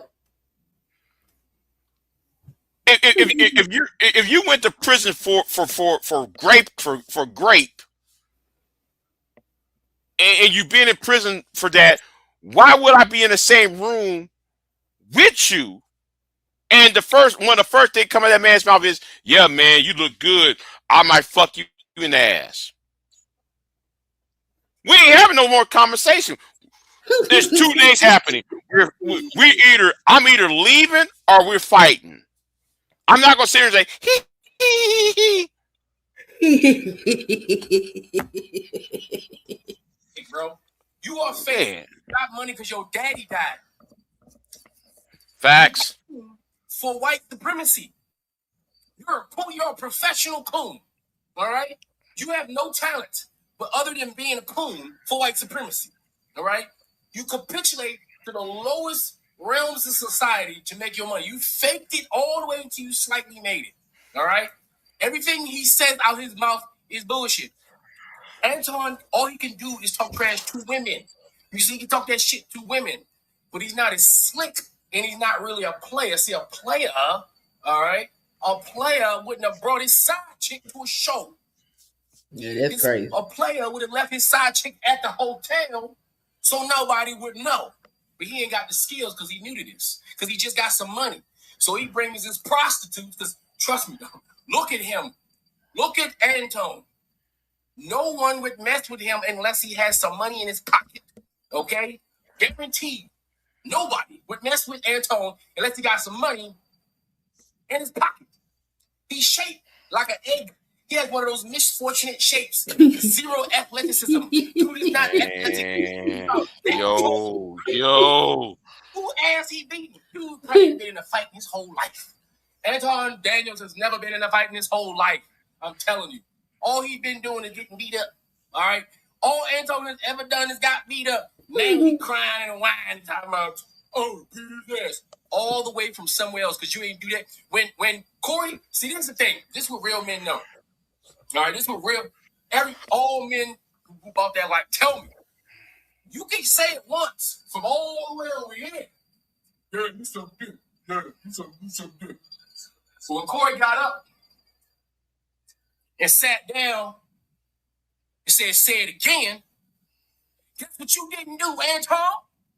You ain't say that shit again, so miss me all that bullshit. But that was your moment to be a man. That was the moment. You got at that moment. All that other stuff you talking about, all that other stuff that he was saying afterwards, all that. No. At that moment, man on man, all right? We talking about pure testosterone on pure testosterone. We talking about law of nature, all right? We talking about only strong survive type shit. Say it again. I'm in your face. At that moment, Anton Daniels had a decision to make. Am I going to say this shit again in his face? Because he was way over here before. But now he in my face. He ain't say it. At that moment, you will be revealed to be a bitch. Nothing you say after that means anything. So you can go to your little hotel after getting kicked off the show, and you can sit there and act all rah-rah from the safety of your screen. You sound scorned. You sound like a scorned bitch because your dumbass actually brought your side chick to the show and tried to get her on. You tried to put her on, huh? I bet you promised her some money, breakfast, and a promise that she can get on. She was there for Corey. She was there to go see the famous comedian that got his own show. That's what he was there for. She just was using you, right, to get on Corey because he knew that was the come up, not you. I don't see you interviewing your side chick on your show, pretending like she's a special guest. See, that's what a slick dude would do, and nobody would know. That's not what you did. You brought the side chick because you was excited that you got one now because you ain't never had none of that in your whole life. I don't know how you got a wife. Yeah, I don't know how the fuck that shit happens, right? And she done already came online and said you a weirdo in the first place. His wife already came online and said he's What that mean? So now you tough. O'Shea Duke Jackson done do you on the bus reels like too. He tried to be slick about it, but he did it, huh? You tough. You run around your hotel and shit by yourself. You wouldn't do it. Once you run it back, then go on the show and say it in your face. Hey, I already heard people ready to set up a celebrity boxing match. If you can whoop Corey ass because you're younger than him, why don't you set up the celebrity boxing match? You can go ahead and donate to charity. Since you bought that life for him. Huh? Yo, Humpty Dumpty sitting on that motherfucker talking all that shit. All you gotta do is tip that little lopsided head ass nigga up. What the fuck you talking about?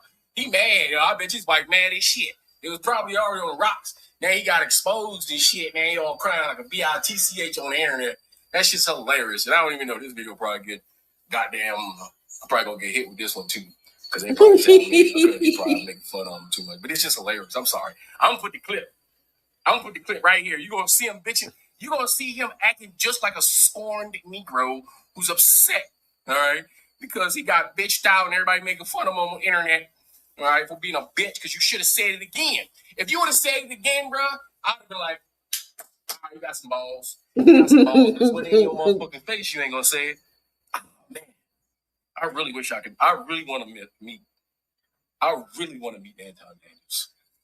I really want to meet that dude real bad. I want to meet him real bad. Because afterwards, he going to be right back on that camera talking all kind of shit. That's what he going to be doing. He going to be suing my ass. I be in court like shit. All right? No boy. Assault. Goddamn with a deadly weapon. Like he beat me up and shit. Oh, my God. Get out. Who ass you beating, huh? You wasn't beating nobody. Look, Corey's side hose wasn't even scared. She didn't even blink. She knew you was soft like a marshmallow. Get the hell out of here. Anyway, y'all tell me what y'all think about this in the comment section. It's Afro Think Tank, learn some Tito. I'm out. Let me be very clear. I want to be very, very clear. I want you to hear it from me directly. I would have beat the shit out of Corey.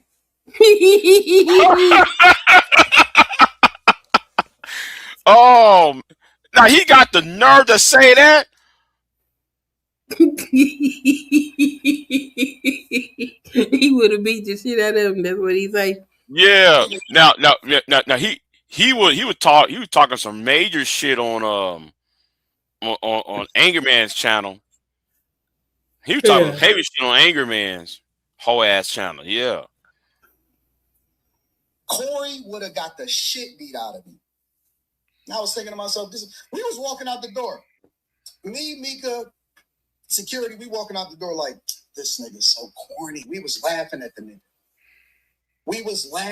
nigga. If that's the case, if you feel some type of way about it, why you ain't say it before we got on camera, nigga? You waited till you was about to fall and you fell on that knife, nigga. What? Fell on the knife and you got exposed. Nigga is gay. Lame, gay. He ain't the real one in Chicago. If y'all still fuck with this nigga, I'm surprised.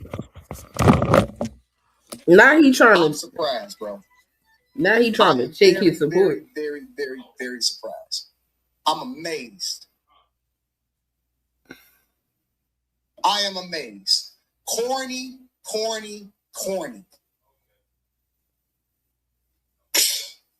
This nigga can't never say nothing no more. He can't never say nothing at all. I'm looking at the Los Angeles landscape and we feeling good about tonight.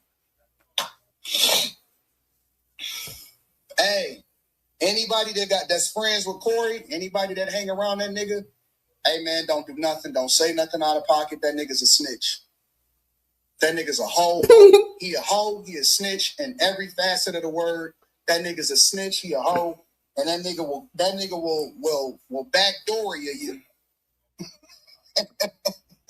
He will backdoor you. Yes, that nigga breaks man code. He break man law. That nigga is weak. What man code and man law he wrote? He weak. This nigga the corniest nigga ever. Even the young bulls know that. Hey man, you don't say no shit like that on the internet. Only the hoes do story time. This nigga did story time in real time.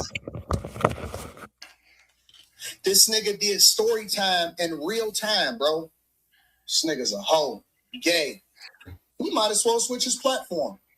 He should stop talking about Cheyenne Bryant and start doing the live streams like the gay men. What? Like all of the gay live streamers, he should just start doing that shit. Start talking about love and hip hop. Hey, Queen. Yeah. Yeah, I'm gonna get off because I got a phone call, so I gotta get off of here. So. All right. Yeah. I just wanted to hear that. That shit was funny. Shit. Yeah. So yeah. He called the snitch because he brought the side chick to the studio. Yeah. Yeah, talking about that side chick, that personal trainer. And then I was watching Sly. That you might even go Sly because somebody said the name of the woman on Sly's channel. And I saw it and Sly said, I wish Lou was here. Because Lou was there, but yeah, like and Sly said, man, y'all got too much time on your hands. Why? Because they found out who the woman was. Yeah, they actually told Sly the name of the woman. I was like, damn, shit. He said, man, y'all got too much time on y'all hands. Cause you know how Sly like ask questions. Well, I want to know who that woman is. What Corey was talking about. And somebody in the chat room went do do do do do do. Like, oh shit. Like, I oh mean, he said damn. he asked who the woman was. He wasn't telling who the woman was, but he wanted to put the woman on the show. Corey like, that ain't your motherfucking wife. Who is this bitch? And he wasn't telling him who she was, but he wanted her on the show. You're right. I said, well, he said you don't be bringing no motherfucker up here, and I know this ain't your wife. Like, how this man got more respect for your marriage than you do? Like, that's crazy. He always want to marry flex on everybody else. He want to marry flex. That's my problem with them Fight Club niggas. They like to marry flex, like him and Sharon and them. They like to marry flex. Like, marriage ain't no flex. Stop doing that bullshit. Well, I don't agree with that, but yeah, it kind of is. Yeah, you can get married and keep your goddamn marriage. That's a flex. All right. Hold on. I'm gonna get off of here. So Mike V, yeah, who took the bigger L this week, Pearl or Anton? I'm gonna have to say Pearl. Pearl. If Anton would have got hit, then I would say Anton. But Pearl. Yeah, Pearl. Yeah, Pearl. Yeah, Pearl. Well, it was. Yeah, Pearl. Yeah, Pearl. She, you know. Now, if Anton got his ass knocked off that chair, yeah, I would say Anton, but you know. Yeah, Anton and Pearl Daniels.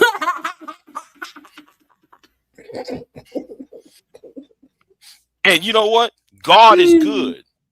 I'm gonna say it right now. God is good because who introduced Pearl into this space? Anton. He did. Where she came from? The Fight Club. Lapeef. Oh, from Lapeef. Okay. Yeah, Lapeef, and then Anton, and then you know the Fight Club, and she, you know, Pearl's son Daniel. That's funny. Yeah. So, Pearl Tom Daniels. He be putting the hole on. God. He put 6 guys on. Who else he put? What's that girl name? D'Amica Marie. He put D'Amica Marie on too? Yeah. D'Amica Marie was on there. D'Amica Marie. And what's that girl? Yancey. B. Taylor. B. Taylor. You know, he good at putting the hoes on. So, you know, there you go. Yeah. Yeah, I guess so. I mean, yeah. So, but anyway, it's been 8 hours and 30 minutes. So, yeah. We'll go over here and see what Stanley's talking about. Yeah. Y'all will go over there to Stanley Cross channel because he gonna be live, and I got to go and do something because people like to, because I'm missing, quote unquote. People want to know where the fuck I'm at. So, you know, they don't want me to be isolated and shit or by myself all the time. So anyway, I'm gonna jump off of here. All right. See you later. All right. Y'all have a good one, y'all. Donations are appreciated over here too, right? So I appreciate y'all for coming. And let me do this real quick to remind people about your boy, right? Let me remind people what this is really about. Okay. Oh shit, where I'm at? Oh, right ahead. Hey, what's going on, old man? Long How you time, doing, bro. man? Long time no All hear. right. Go right ahead. Yeah. I got a question for you. But I'll make this quick. Now, Pearly, you didn't do anything wrong. Please stop apologizing. These Negroes looking for validation. She's a tool. She's an object. She's something to be used to actually do something further. Same thing with Nick Fuentes. I don't care. His white skin. Anyway, jump off of here. I'm telling you, his white skin covers a multitude of imperfections and sins.